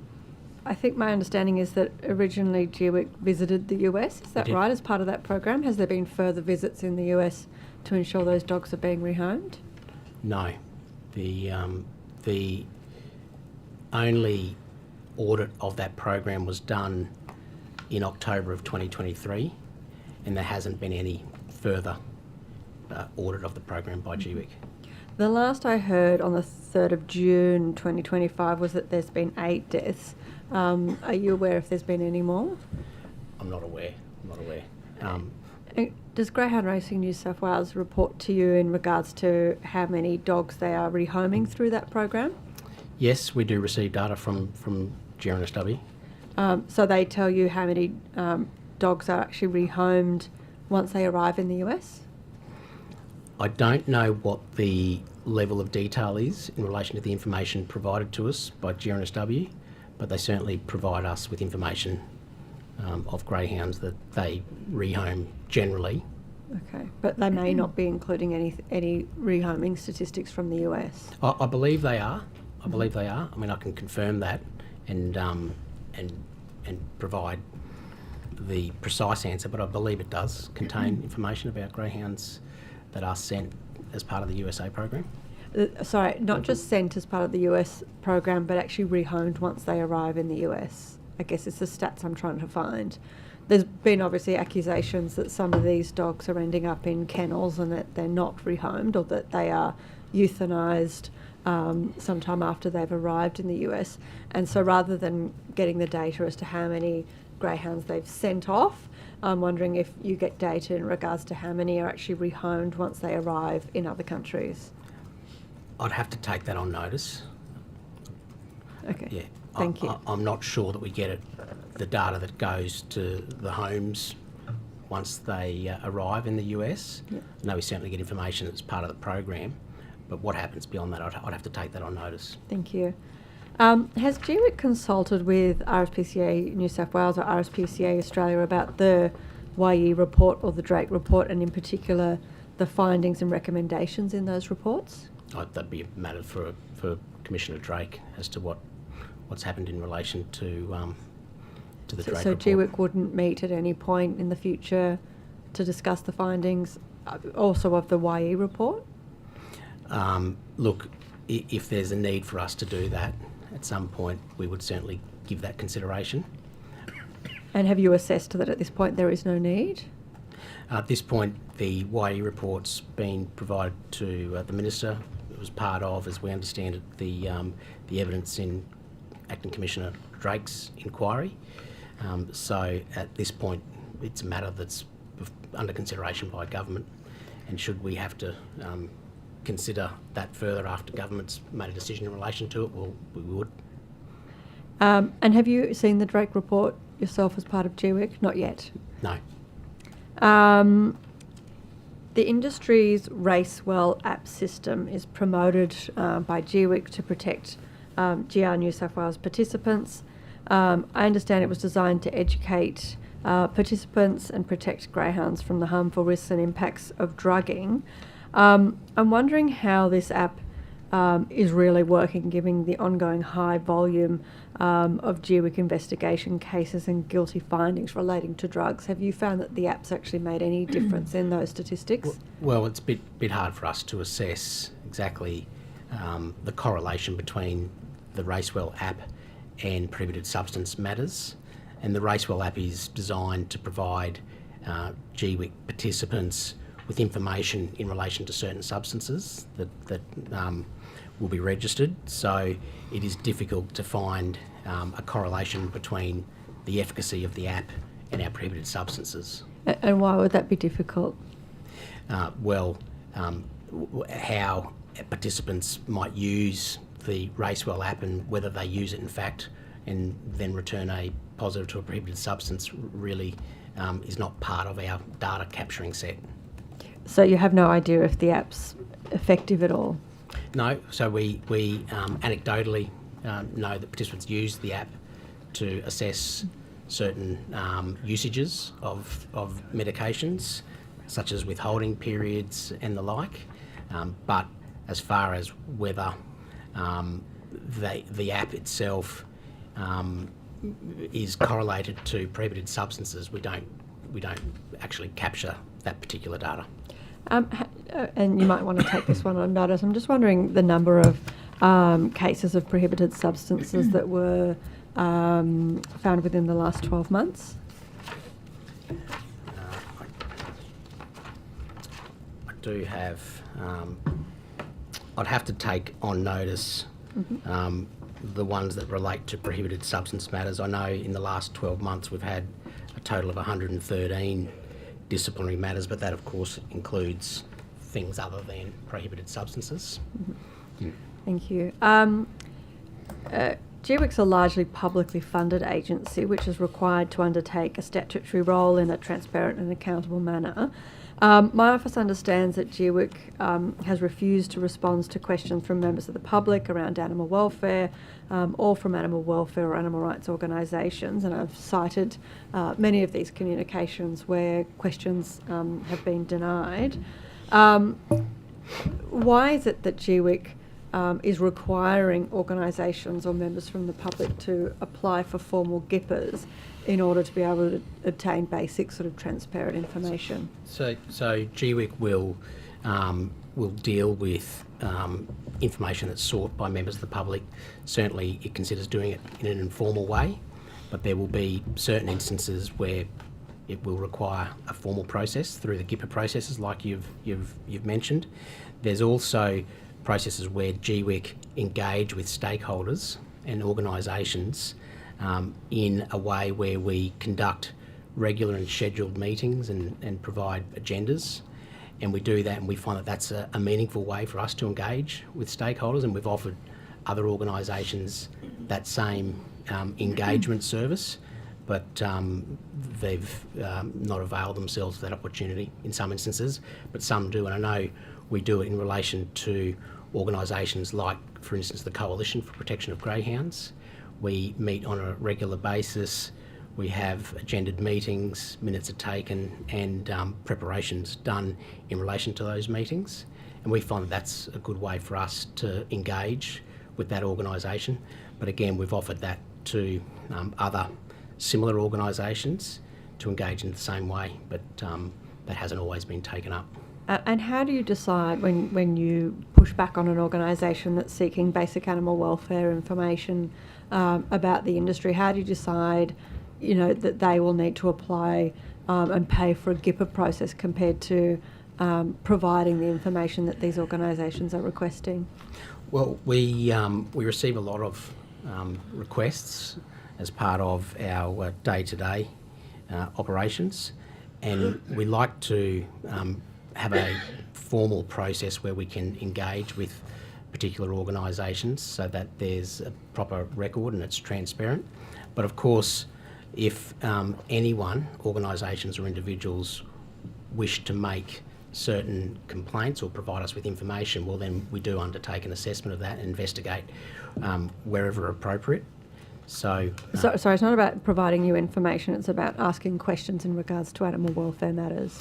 and we will respond, as I said, where appropriate, but we find that a meaningful way to do that I'm just is- wondering where that boundary is in regards to where appropriate. Like, I understand, obviously, many organisations may be in regional or rural areas. They may not be able to actually come in person, or they may feel like the information that they need is detailed statistics, for example. It might not be suitable to have an informal online meeting and have a discussion, or to come into the offices and have those kind of meetings.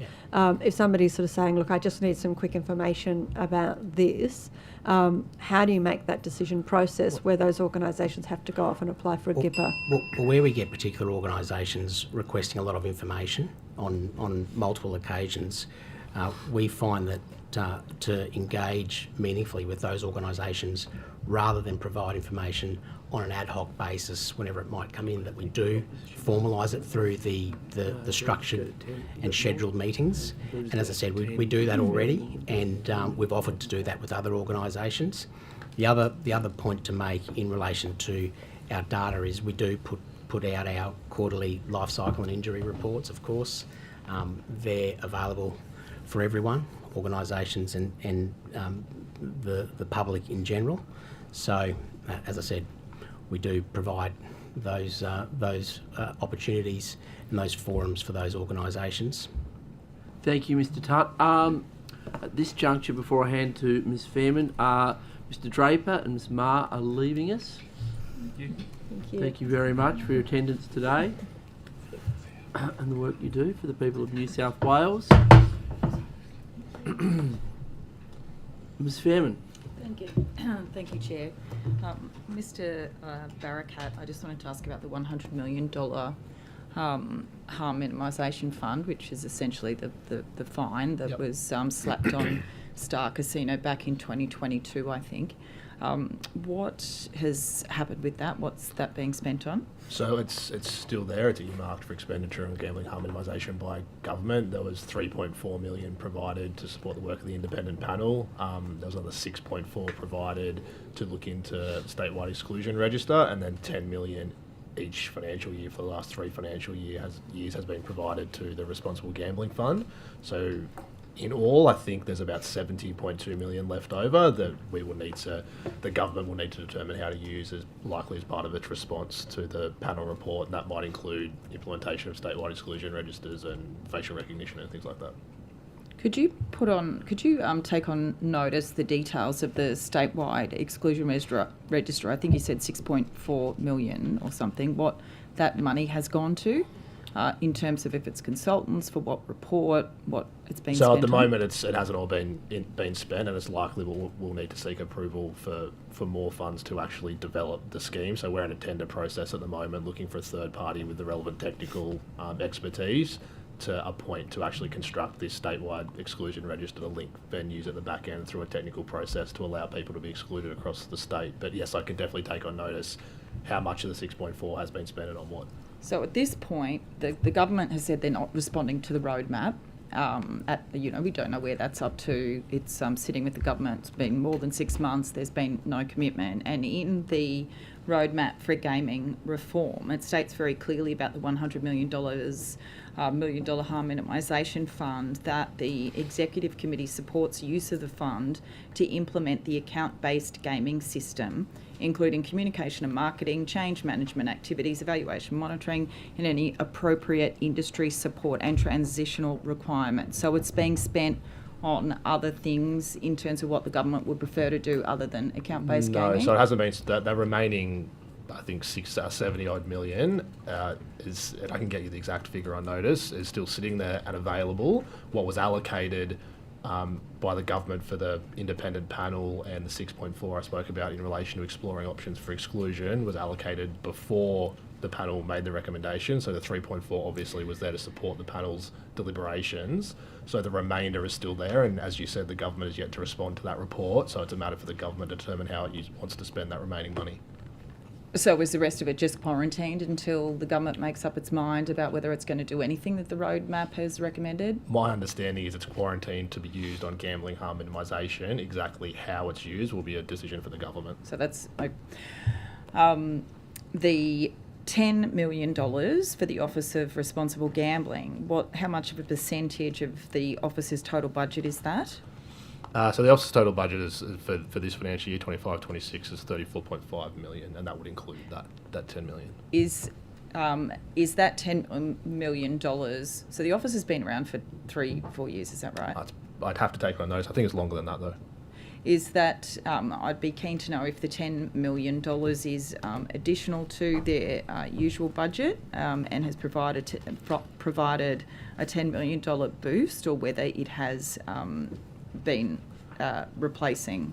Yeah, I can take that on notice. I see where you're going. I think the $10 million is an additional $10 million that would not have been provided, but in terms of whether or not that's increased the budget by $10 million, it's a little bit more complicated than that, given the fact that a large portion of the office's funding comes from the casino responsible gambling levy on the 2 casinos, and there's obviously been significant issues in the casino space, and so the percentage of revenue that's derived from that goes back to the office has actually been reducing. So I can get you some detail on that on notice, but it's not as simple as topping it up by 10 million. Yeah. There's other factors at play.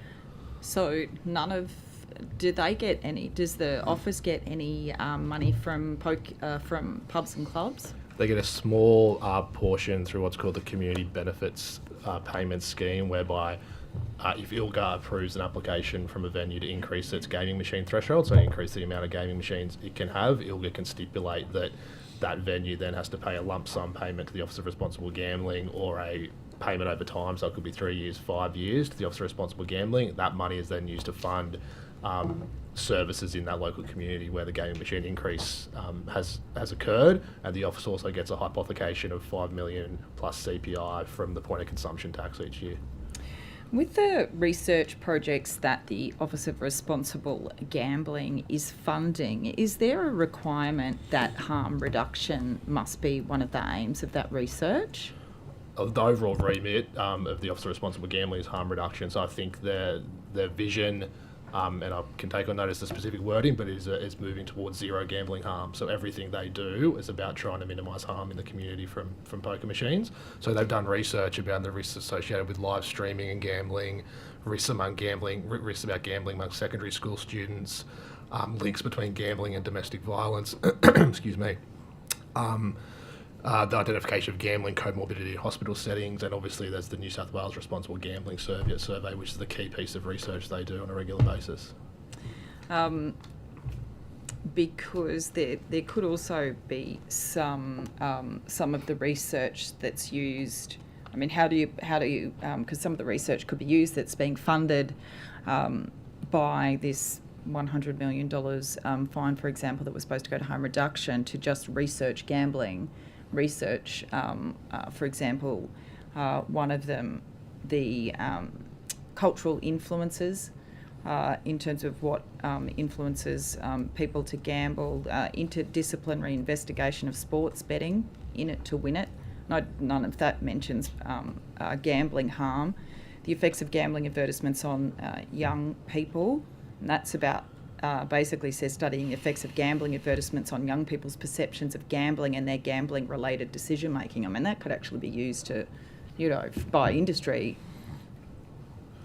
I mean, I think every piece of research could be taken in a different way. The reason I'm asking is I looked at the Victorian Responsible Gambling Foundation, which is similar, and it does seem to have a lot more of a bent and leaning much more heavily towards gambling harm reduction in their the research that they're funding, and it was just a genuine question as to whether that was a requirement. As to whether it's a requirement of any kind of, there's a sort of responsible gambling trust deed they have, whether that's set out in there as a requirement, I can take on notice, but I can say that the focus of that organisation and the Responsible Gambling Fund Trust, so the board that oversees it, is moving towards zero gambling harm. That is their driving force. It would be great if you could take it on notice. Can I clarify 2 things I said earlier too, if you've got time? Let me just Yeah, ask sure. this one more question. You can maybe clarify soonish.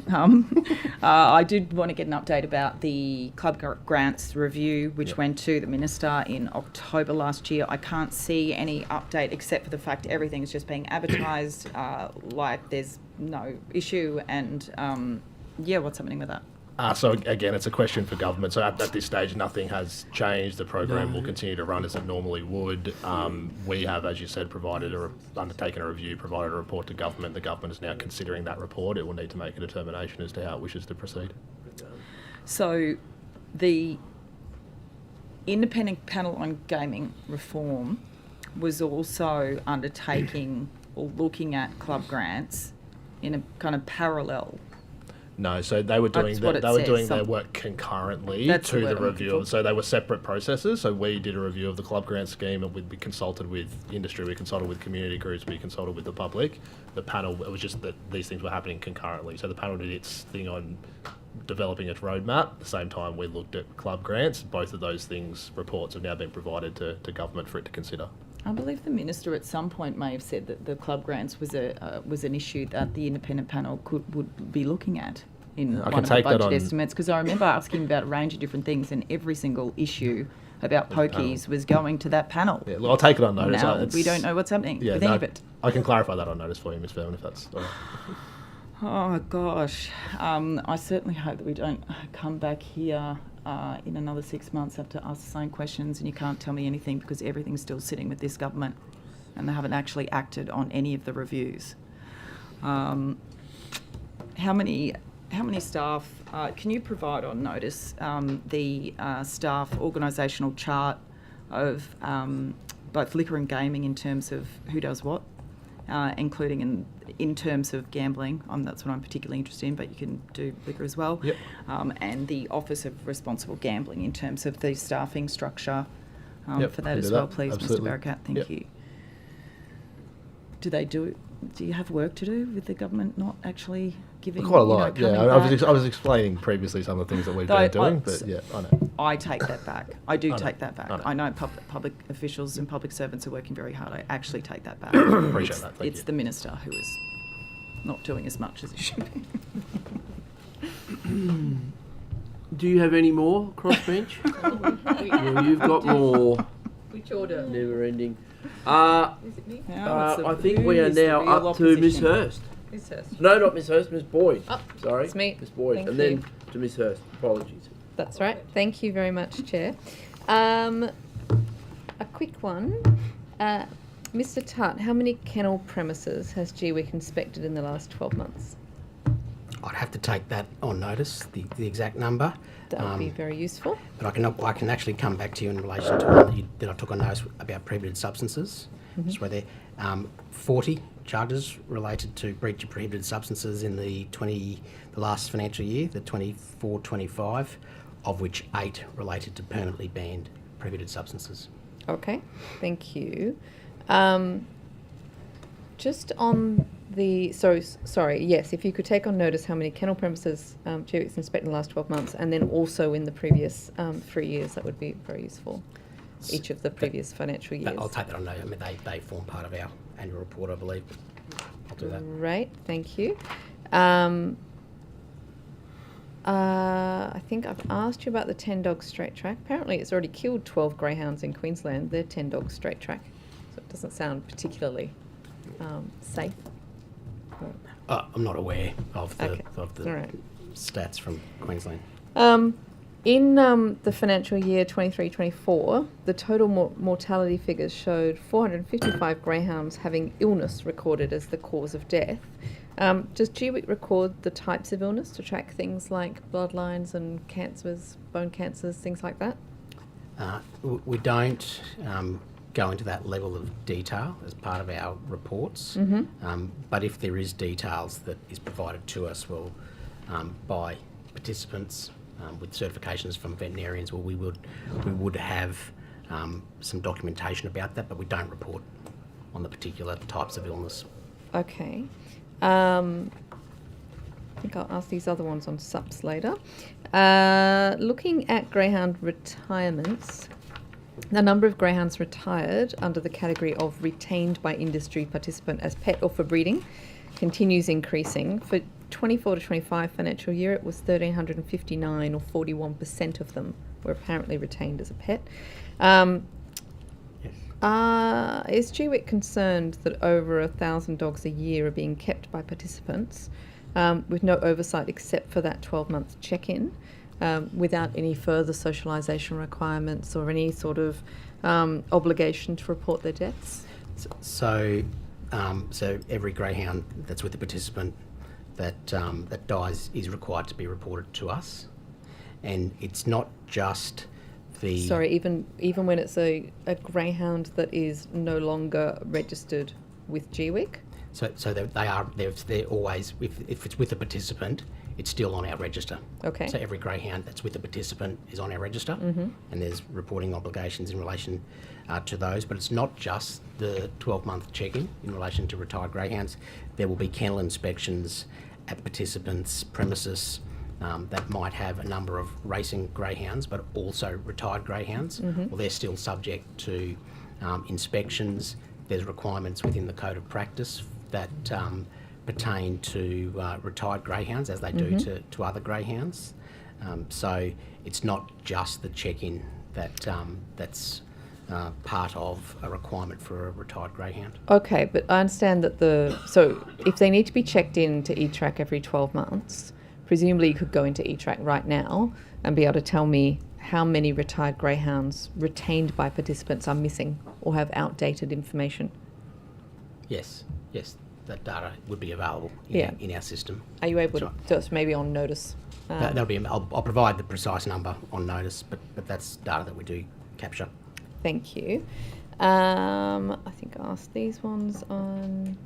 Yeah, are you aware or do you track how many greyhounds GWIC's approved to be transferred to an unregistered person who resides at the same address as the participant?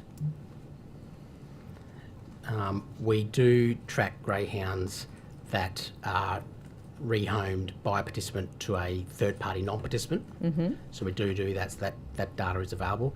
In relation to the specific, whether it goes to the same premises, we would know that data by virtue of the fact that it goes to a third-party non-participant at the same address. Yeah. So that would be data that we would be able to capture. Could you provide that on notice for how many there are at the moment? Yes. Thank you. Is there an additional sort of, I guess, taking into account what you're saying about if the greyhound is retired, even if they're off book, they're with a participant, and so they're sort of subject to that extra level of check. Presumably, though, if you're sort of retiring them at your home, but with your, someone else who happens to live there, that there's sort of additional. That's right. And seems like a loophole. That's right, and this is certainly a matter that the Commission's aware of, that we will be looking at. If there are loopholes that need closing, well then the Commission would certainly look at those. Okay. Thank you. I understand New South Wales greyhound racing has the highest injury rate in Australasia and possibly globally, with a rate of 37.8 injuries per 1,000 starts. Is that your understanding? The precise figures I'd have to take on notice, so I don't have that to hand. If you could confirm that, that would be very useful. Also, if you could detail the injury rates for each of New South Wales's greyhound tracks for the last financial year, and then also comparing to the 3 years prior would be very useful. All right, Yeah, we'll take the thank notes. you. What I can say, just in relation to go back to the euthanasia or sudden deaths at racetracks, that it has declined since our commencement, GWIC's commencement, from 1.2 per 1,000 starts in 18-19 to 0.15 in 24-25, which represents a decline of about 88%. Right. Are we talking about, so I've got here, total track-related deaths have increased by 58%. So that's in relation to the Category E I was Right, that's referring just to. category. That's right. Yeah, and Yeah. which is my point. You can say that they're reducing off track when they're all being shepherded off and killed off track. But when you put that together and you look at the total number of deaths relating from injuries on the track, they're increasing. Well, I take your point, but as I said previously, the off-track related mortalities are ones that go through a process where those greyhounds... Yeah, I'm sure there's a nicer death for them, but it's still a death related to their injury on the track. And yet GWIC is drawing this sort of, analysis and saying that somehow that means that we've got safer tracks than we used to, which clearly that's just pushing data from one thing to another. Okay. Is GWIC aware of Greyhound Racing New South Wales telling advocates, journalists and members of the public to stop sharing their race videos due to copyright issues? No. Does that concern you, if they were? Well, look, that would be a matter for GRSW. The Commission's not responsible for the race footage. Who owns and controls footage of greyhound racing in New South Wales? As I understand it, Greyhound Racing New South Wales, certainly not the Commission. Is GWIC aware of any arrangements that Greyhound Racing New South Wales has with Sky Racing that might impact on the copyright and the ability to use that footage? I'm not aware of those relationships. But GWIC is still able to request that footage from Greyhound Racing New South Wales? If the Commission requires footage, we're in a position to receive that. And there's no restrictions? Your legal people haven't identified a restriction coming out of some arrangement with Sky? No. If the Commission required footage from GRSW in relation to matters that we officiate, including race meetings, there wouldn't, to my understanding, be any impediment to that being provided. On the 22nd of May this year, racing proceeded at Wentworth Park despite severe weather, which had killed at least 3 people to the north and generated multiple weather warnings. Racing was abandoned at Dapto and Richmond. The steward's report mentions showers in the weather status but persistent heavy rainfall during kennelling. The BOM radar showed the heavy rainfall persisting throughout the race meeting. Did the Wentworth Park GWIC stewards authorise that race meeting to proceed?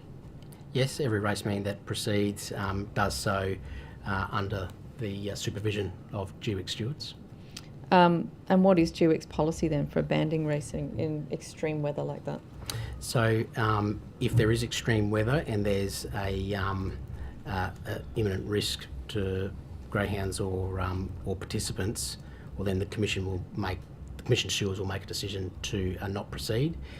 Not knowing the specifics of that race meeting that you're referring to, but what I can say is that our stewards don't proceed with race meetings in circumstances where the track might be unsafe. Is that at their discretion though, or is it reviewable? Do they make So their it's own at decision? the decision of the stewards, but they take into account some scientific tools that they use to assess the stability or the water content on the tracks. Thank you, Mr. Tutt. Ms. Hurst. Thank you. Mr. Tutt, it's my understanding that when Greyhound Racing New South Wales participant numbers are quoted by the industry, that there may be some double counting. A participant could be an owner, a breeder, a trainer, or potentially even all 3. I'm just wondering if you've got any oversight into that and whether there's any double or triple counting, or whether you've heard of that. Of participants having multiple registration types? Yes. Yeah, so we do in our annual... In regards to the number of participants quoted as being involved in the industry, that if we add them all up and people are more than one category, that inflates the number of people actually involved within the industry.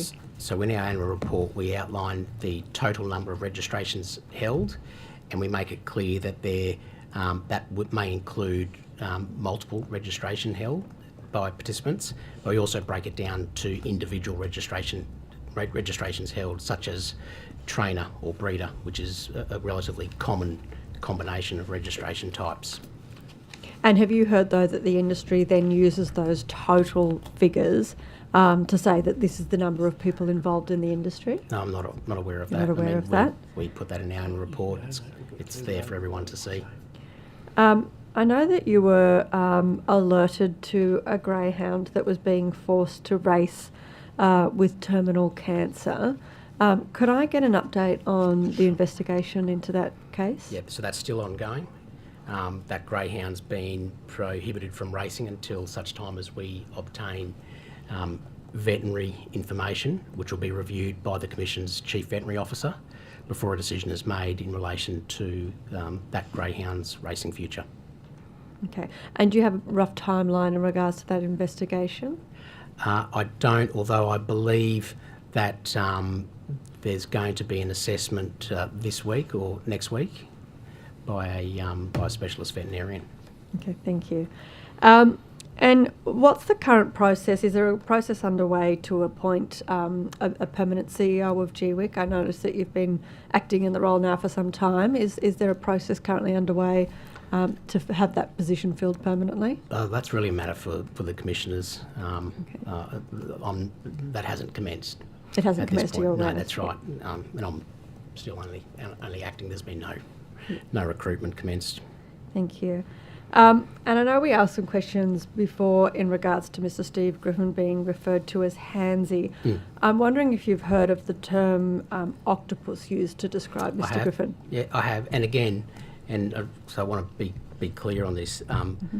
That also was a term, I believe, that was referred to at the Select Committee. As I said, that term, I believe, the term handsy was also used, but they're matters that were part of the public record at the time. I mean, they were raised because I believe Mr. Latham had heard from staff and other people involved in the organisation that these were nicknames that had been given to Mr. Griffin. Yep. Had you heard them? Had you heard those terms being used within the context of GWIC as a workplace outside of that inquiry? Look, that's really testing the memory from when the Select Committee occurred. So I'm familiar with the terms. So you haven't heard them being used sort of within the workplace context after the inquiry? Oh, they may have been used after the inquiry. But did you hear them? Did you hear them being used? Look, I'd heard them being used. Only I recall from when they were used at the Select Committee, but not outside that. Look, it could have been. It could have been mishearsed. It could have been used. Commissioner Drake, sorry, I've just got one more question for you, if that's all right. Sorry. Drake, if you'd like to come forward, maybe one more time, but... Yes, I think so. Thank you. And apologies, I did think I had finished my questions with you, but I think I got a bit... I could just correct something before. I was worried after I finished giving my evidence that I told you that it was only the members of my team internally that had copies of the report, but there are also 5 counsel who appeared at various times who would have had access to that material, barristers. And they were people representing different witnesses? No, me, counsel assisting. Right, okay. Yeah, just different times. And I only mentioned the team and I forgot the barristers. Don't tell them I said that, but yeah. They won't forgive you. But it was them too, sorry. No, that's all right. And sorry, and you may have answered this, but I think I got distracted with the issues that you'd been experiencing around accusations around procedural fairness, but yes. And what the Minister had said this morning. But could I just clarify what the reason was for that second extension? Just the workload. Just the workload. Yeah, There was just a I was lot of having trouble getting it done. I thought it was possible, but given the time we had to spend on operational matters involving not issues really about welfare or the future viability of greyhound racing in New South Wales, but more about the operational issues within GRNSW, that took up a lot of time, and writing that became a bigger and bigger task. And in the end, if I wanted to finish it and do it properly, it just took that extra time. In fact, we pressed the button at midnight, all Wow. of us, the team together. Right. Had a group photo and went home. Great. So that's all. It was just, in the end, workload. Yeah, fair enough. Thank you. Thanks for that. That's it from me, Chair. Okay, I might. Thank you. Yeah, jump. You go, Okay. go, yeah, go. Thank Mr. Ms. Fairman. The hardship exemptions, the shutdown period, I think a little while ago I asked you about the data for that, and since then there's the review that's happened. So does liquor and gaming, or does ILGA potentially have all of that data now in terms of what's been granted to which club? Is that transparent now, or forget about transparency? Do you have the data to begin with? The data as to which clubs or which venues are accessing which exemptions? Yes. Yeah, I think Mr. Farlow and Mr. Barrett asked me the same question, so I'll take it on notice. If it's appropriate for us to provide that specific breakdown, then I'm happy to provide that on notice. Okay, so because is it possible that, because we don't know, right, whether some of the clubs that may have been granted like a hardship exemption, for example, like ages ago, years and years ago, they could technically be in the top 20 of the most that's a profitable. fundamental problem that this review was looking at, and that's why it's gone to the panel, and then the panel has said that the existing exemptions, that the 6-hour shutdown period should be maintained and the existing exemptions should be rescinded. The government's obviously considering that, but that's the panel's recommendation, I think, partly for that reason, that a hardship exemption granted in, 2003 or something, that still applies. There's a possibility that venue no longer is at any kind of hardship. I think my office actually did a bit of research into the top 30 most profitable clubs, and was quite surprised that I think only about 5 of them didn't have an exemption, and including one which is quite extraordinary. So the Cabra Vale Diggers, they are saying in their most recent annual report that they will be the premier club resort in New South Wales, that they are planning a 140-room Novotel hotel plus 2 world-class restaurants. That's Cabra Vale, and then the other one they have is Campbelltown. They're also planning a hotel that will be built above the club. I just wanted to just, with this, is what we're seeing, and maybe Mr. Crawford may also want to answer this, I'm not sure, but are we seeing like a move from patrons that are being moving away from the casinos, not being able to do what they want at the casinos, heading to the clubs, with all the clubs now wanting to build hotels as well in their facilities? I don't know if that's the reason the clubs are building hotels and whatnot in the facilities, but I think that is something that we are keeping an eye on. I know the Commission is also keeping an eye on whether there's a sort of a transition from casino play to pubs and clubs. I think, to be frank, the casinos have both said publicly that they believe that this is occurring, so it may well be happening. I don't necessarily know if that's why clubs are transitioning to things like building hotels, though. Do you know whether there are many clubs that have got hotels? Not off the top of my head, but I'm sure if that's of interest, we can. It looks like an emerging trend, I'd have to say, which would seem to suggest that A, they're not being taxed enough, and B, people are losing way too much on their pogies. Plus, maybe that roadmap needs to come into effect. Mr. Honey, do you have anything to say on that? No, nothing more to add on that, other than just anecdotally, 1 or 2 of the clubs have told us that they are investing in property as a means of diversing their income streams. Just one more. A couple of years back, sorry, for Mr. Honey, a couple of years back, Aristocrat Leisure was found to have been offering club managers some form of inducements, it looked like, in the form of free travel. In the media reports at the time, it said that ILGA was going to be looking into that and investigating the issue. Did it do that?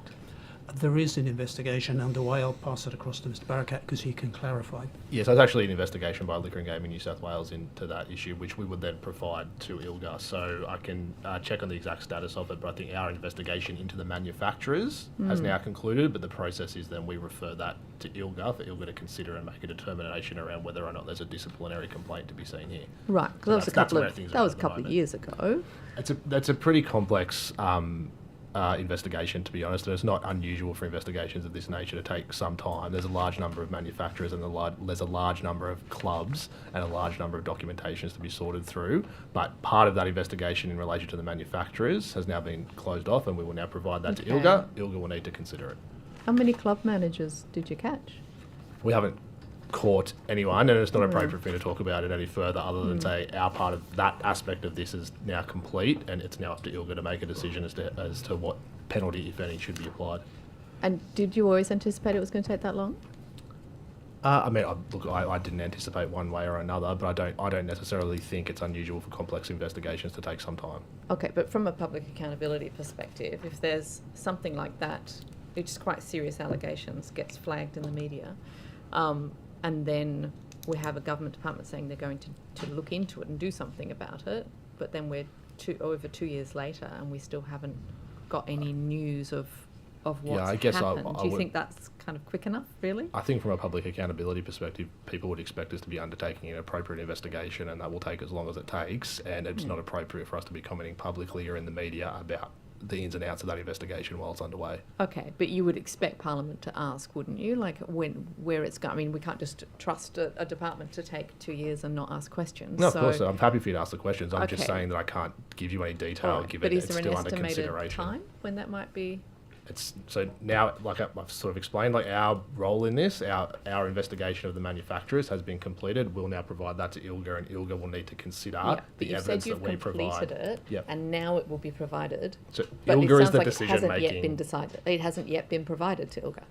It hasn't yet. It's either in the process of or very close to being provided. So I don't think ILGA would have been, the board itself would not have considered it yet, and it may take some time too for ILGA to make a decision as to what the appropriate next steps are. Okay, but it's still sitting with you then. So you're saying that it's been investigated, you've done that bit. Yep. Why hasn't it already been handed over? Like, when was that investigation? There's just a process that needs to be go through. So the investigation might be complete, but we don't just hand a whole lot of documents over to ILGA. We need to collate that into an appropriate disciplinary complaint so that ILGA can then assess that complaint and make a determination. Yeah, but it's still sitting with you then. So no, it's just going through that process. No, going through that process though, it's to go through that process. You have not provided it. So the question, it's not a hard question. I mean, when was the investigation finalised? Very recently. What does that mean? I can take on notice the exact date. I don't have that off the top of my head. Like, does very recently mean like yesterday, or does it mean a few months ago? I would say in the last couple of months, last month. Right.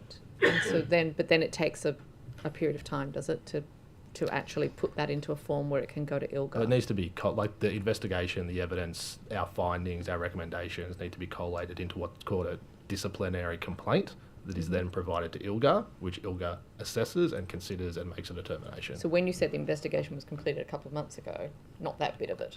Well, that's not really the investigation. That's the collation of our findings, recommendation and evidence to be in a format to provide to the authority. Right, that's... These are complex investigations. The actual writing of the report is not part of the investigation, and the actual findings from the investigation is not part of the investigation? Yes, I guess you could classify the whole process as being part of the investigation. I guess what I'm saying is our investigative activities were completed. Mm-hmm. We then collated that into a disciplinary complaint and provided that, and we'll provide that to the Independent Liquor and Gaming Authority. It will then consider it. I might just jump in there. I've got a couple of questions I want to ask before the end of on behalf of the member for Murray, and I suppose they're to you, Mr. Barakat. Yep. Can you confirm whether gambling companies operating in New South Wales are legally entitled to retain stolen money even after a court has found that those funds are the proceeds of crime? I would be surprised if they were legally required or able to required to hold on to stolen money if that was proven, but I can take that on notice. It's not something that's come across my desk before, but I'm happy to take it on notice for you. Given that 50% of problem gamblers admit to committing crimes to fund their gambling, what work has the government undertaken to quantify the scale of gambling-related crime in New South Wales? gambling-related crime in New South Wales. I don't know that we have done anything in that space. I know there was a Crime Commission report in 2022, Project Islington, which looked at the amount of proceeds of crime that were put through poker machines, and off the back of that, this government committed to doing things like establishing an independent panel and trialling cashless gaming. But that's a different issue to whether or not people are committing crimes to fund problem gambling. You don't know. I don't know the answer to that question, but Project Islington identified that people who had made money from committing crimes were gambling that money through poker machines. Yeah, I think we're talking at cross purposes, but I appreciate that. The last question I have is for Mr. Dr. Lebec. Can you give us an update on the progress of the projects funded through the motor neurone disease research grants? What milestones have been achieved so far? Yes. So there are 3 grants that were awarded as part of that call for proposal. A project at Macquarie University, at the University of Sydney, and also Sydney Local Health District. Those projects are still ongoing, and yes, those projects are still ongoing, so I've not received reports yet from those grants. I think that the money was allocated in the previous financial year. Okay, thank you very much. Yeah, in 23-24. 23-24. So it's still recent. Usually research projects take 2 to 3 years, depending. So really this funding is ongoing, but the money has been allocated. Thank you, Ms. Boyd. Thank you. Sorry, just 2 follow-up questions on that, Mr. Barraket. So at what point is the Minister involved in that process between... He's not.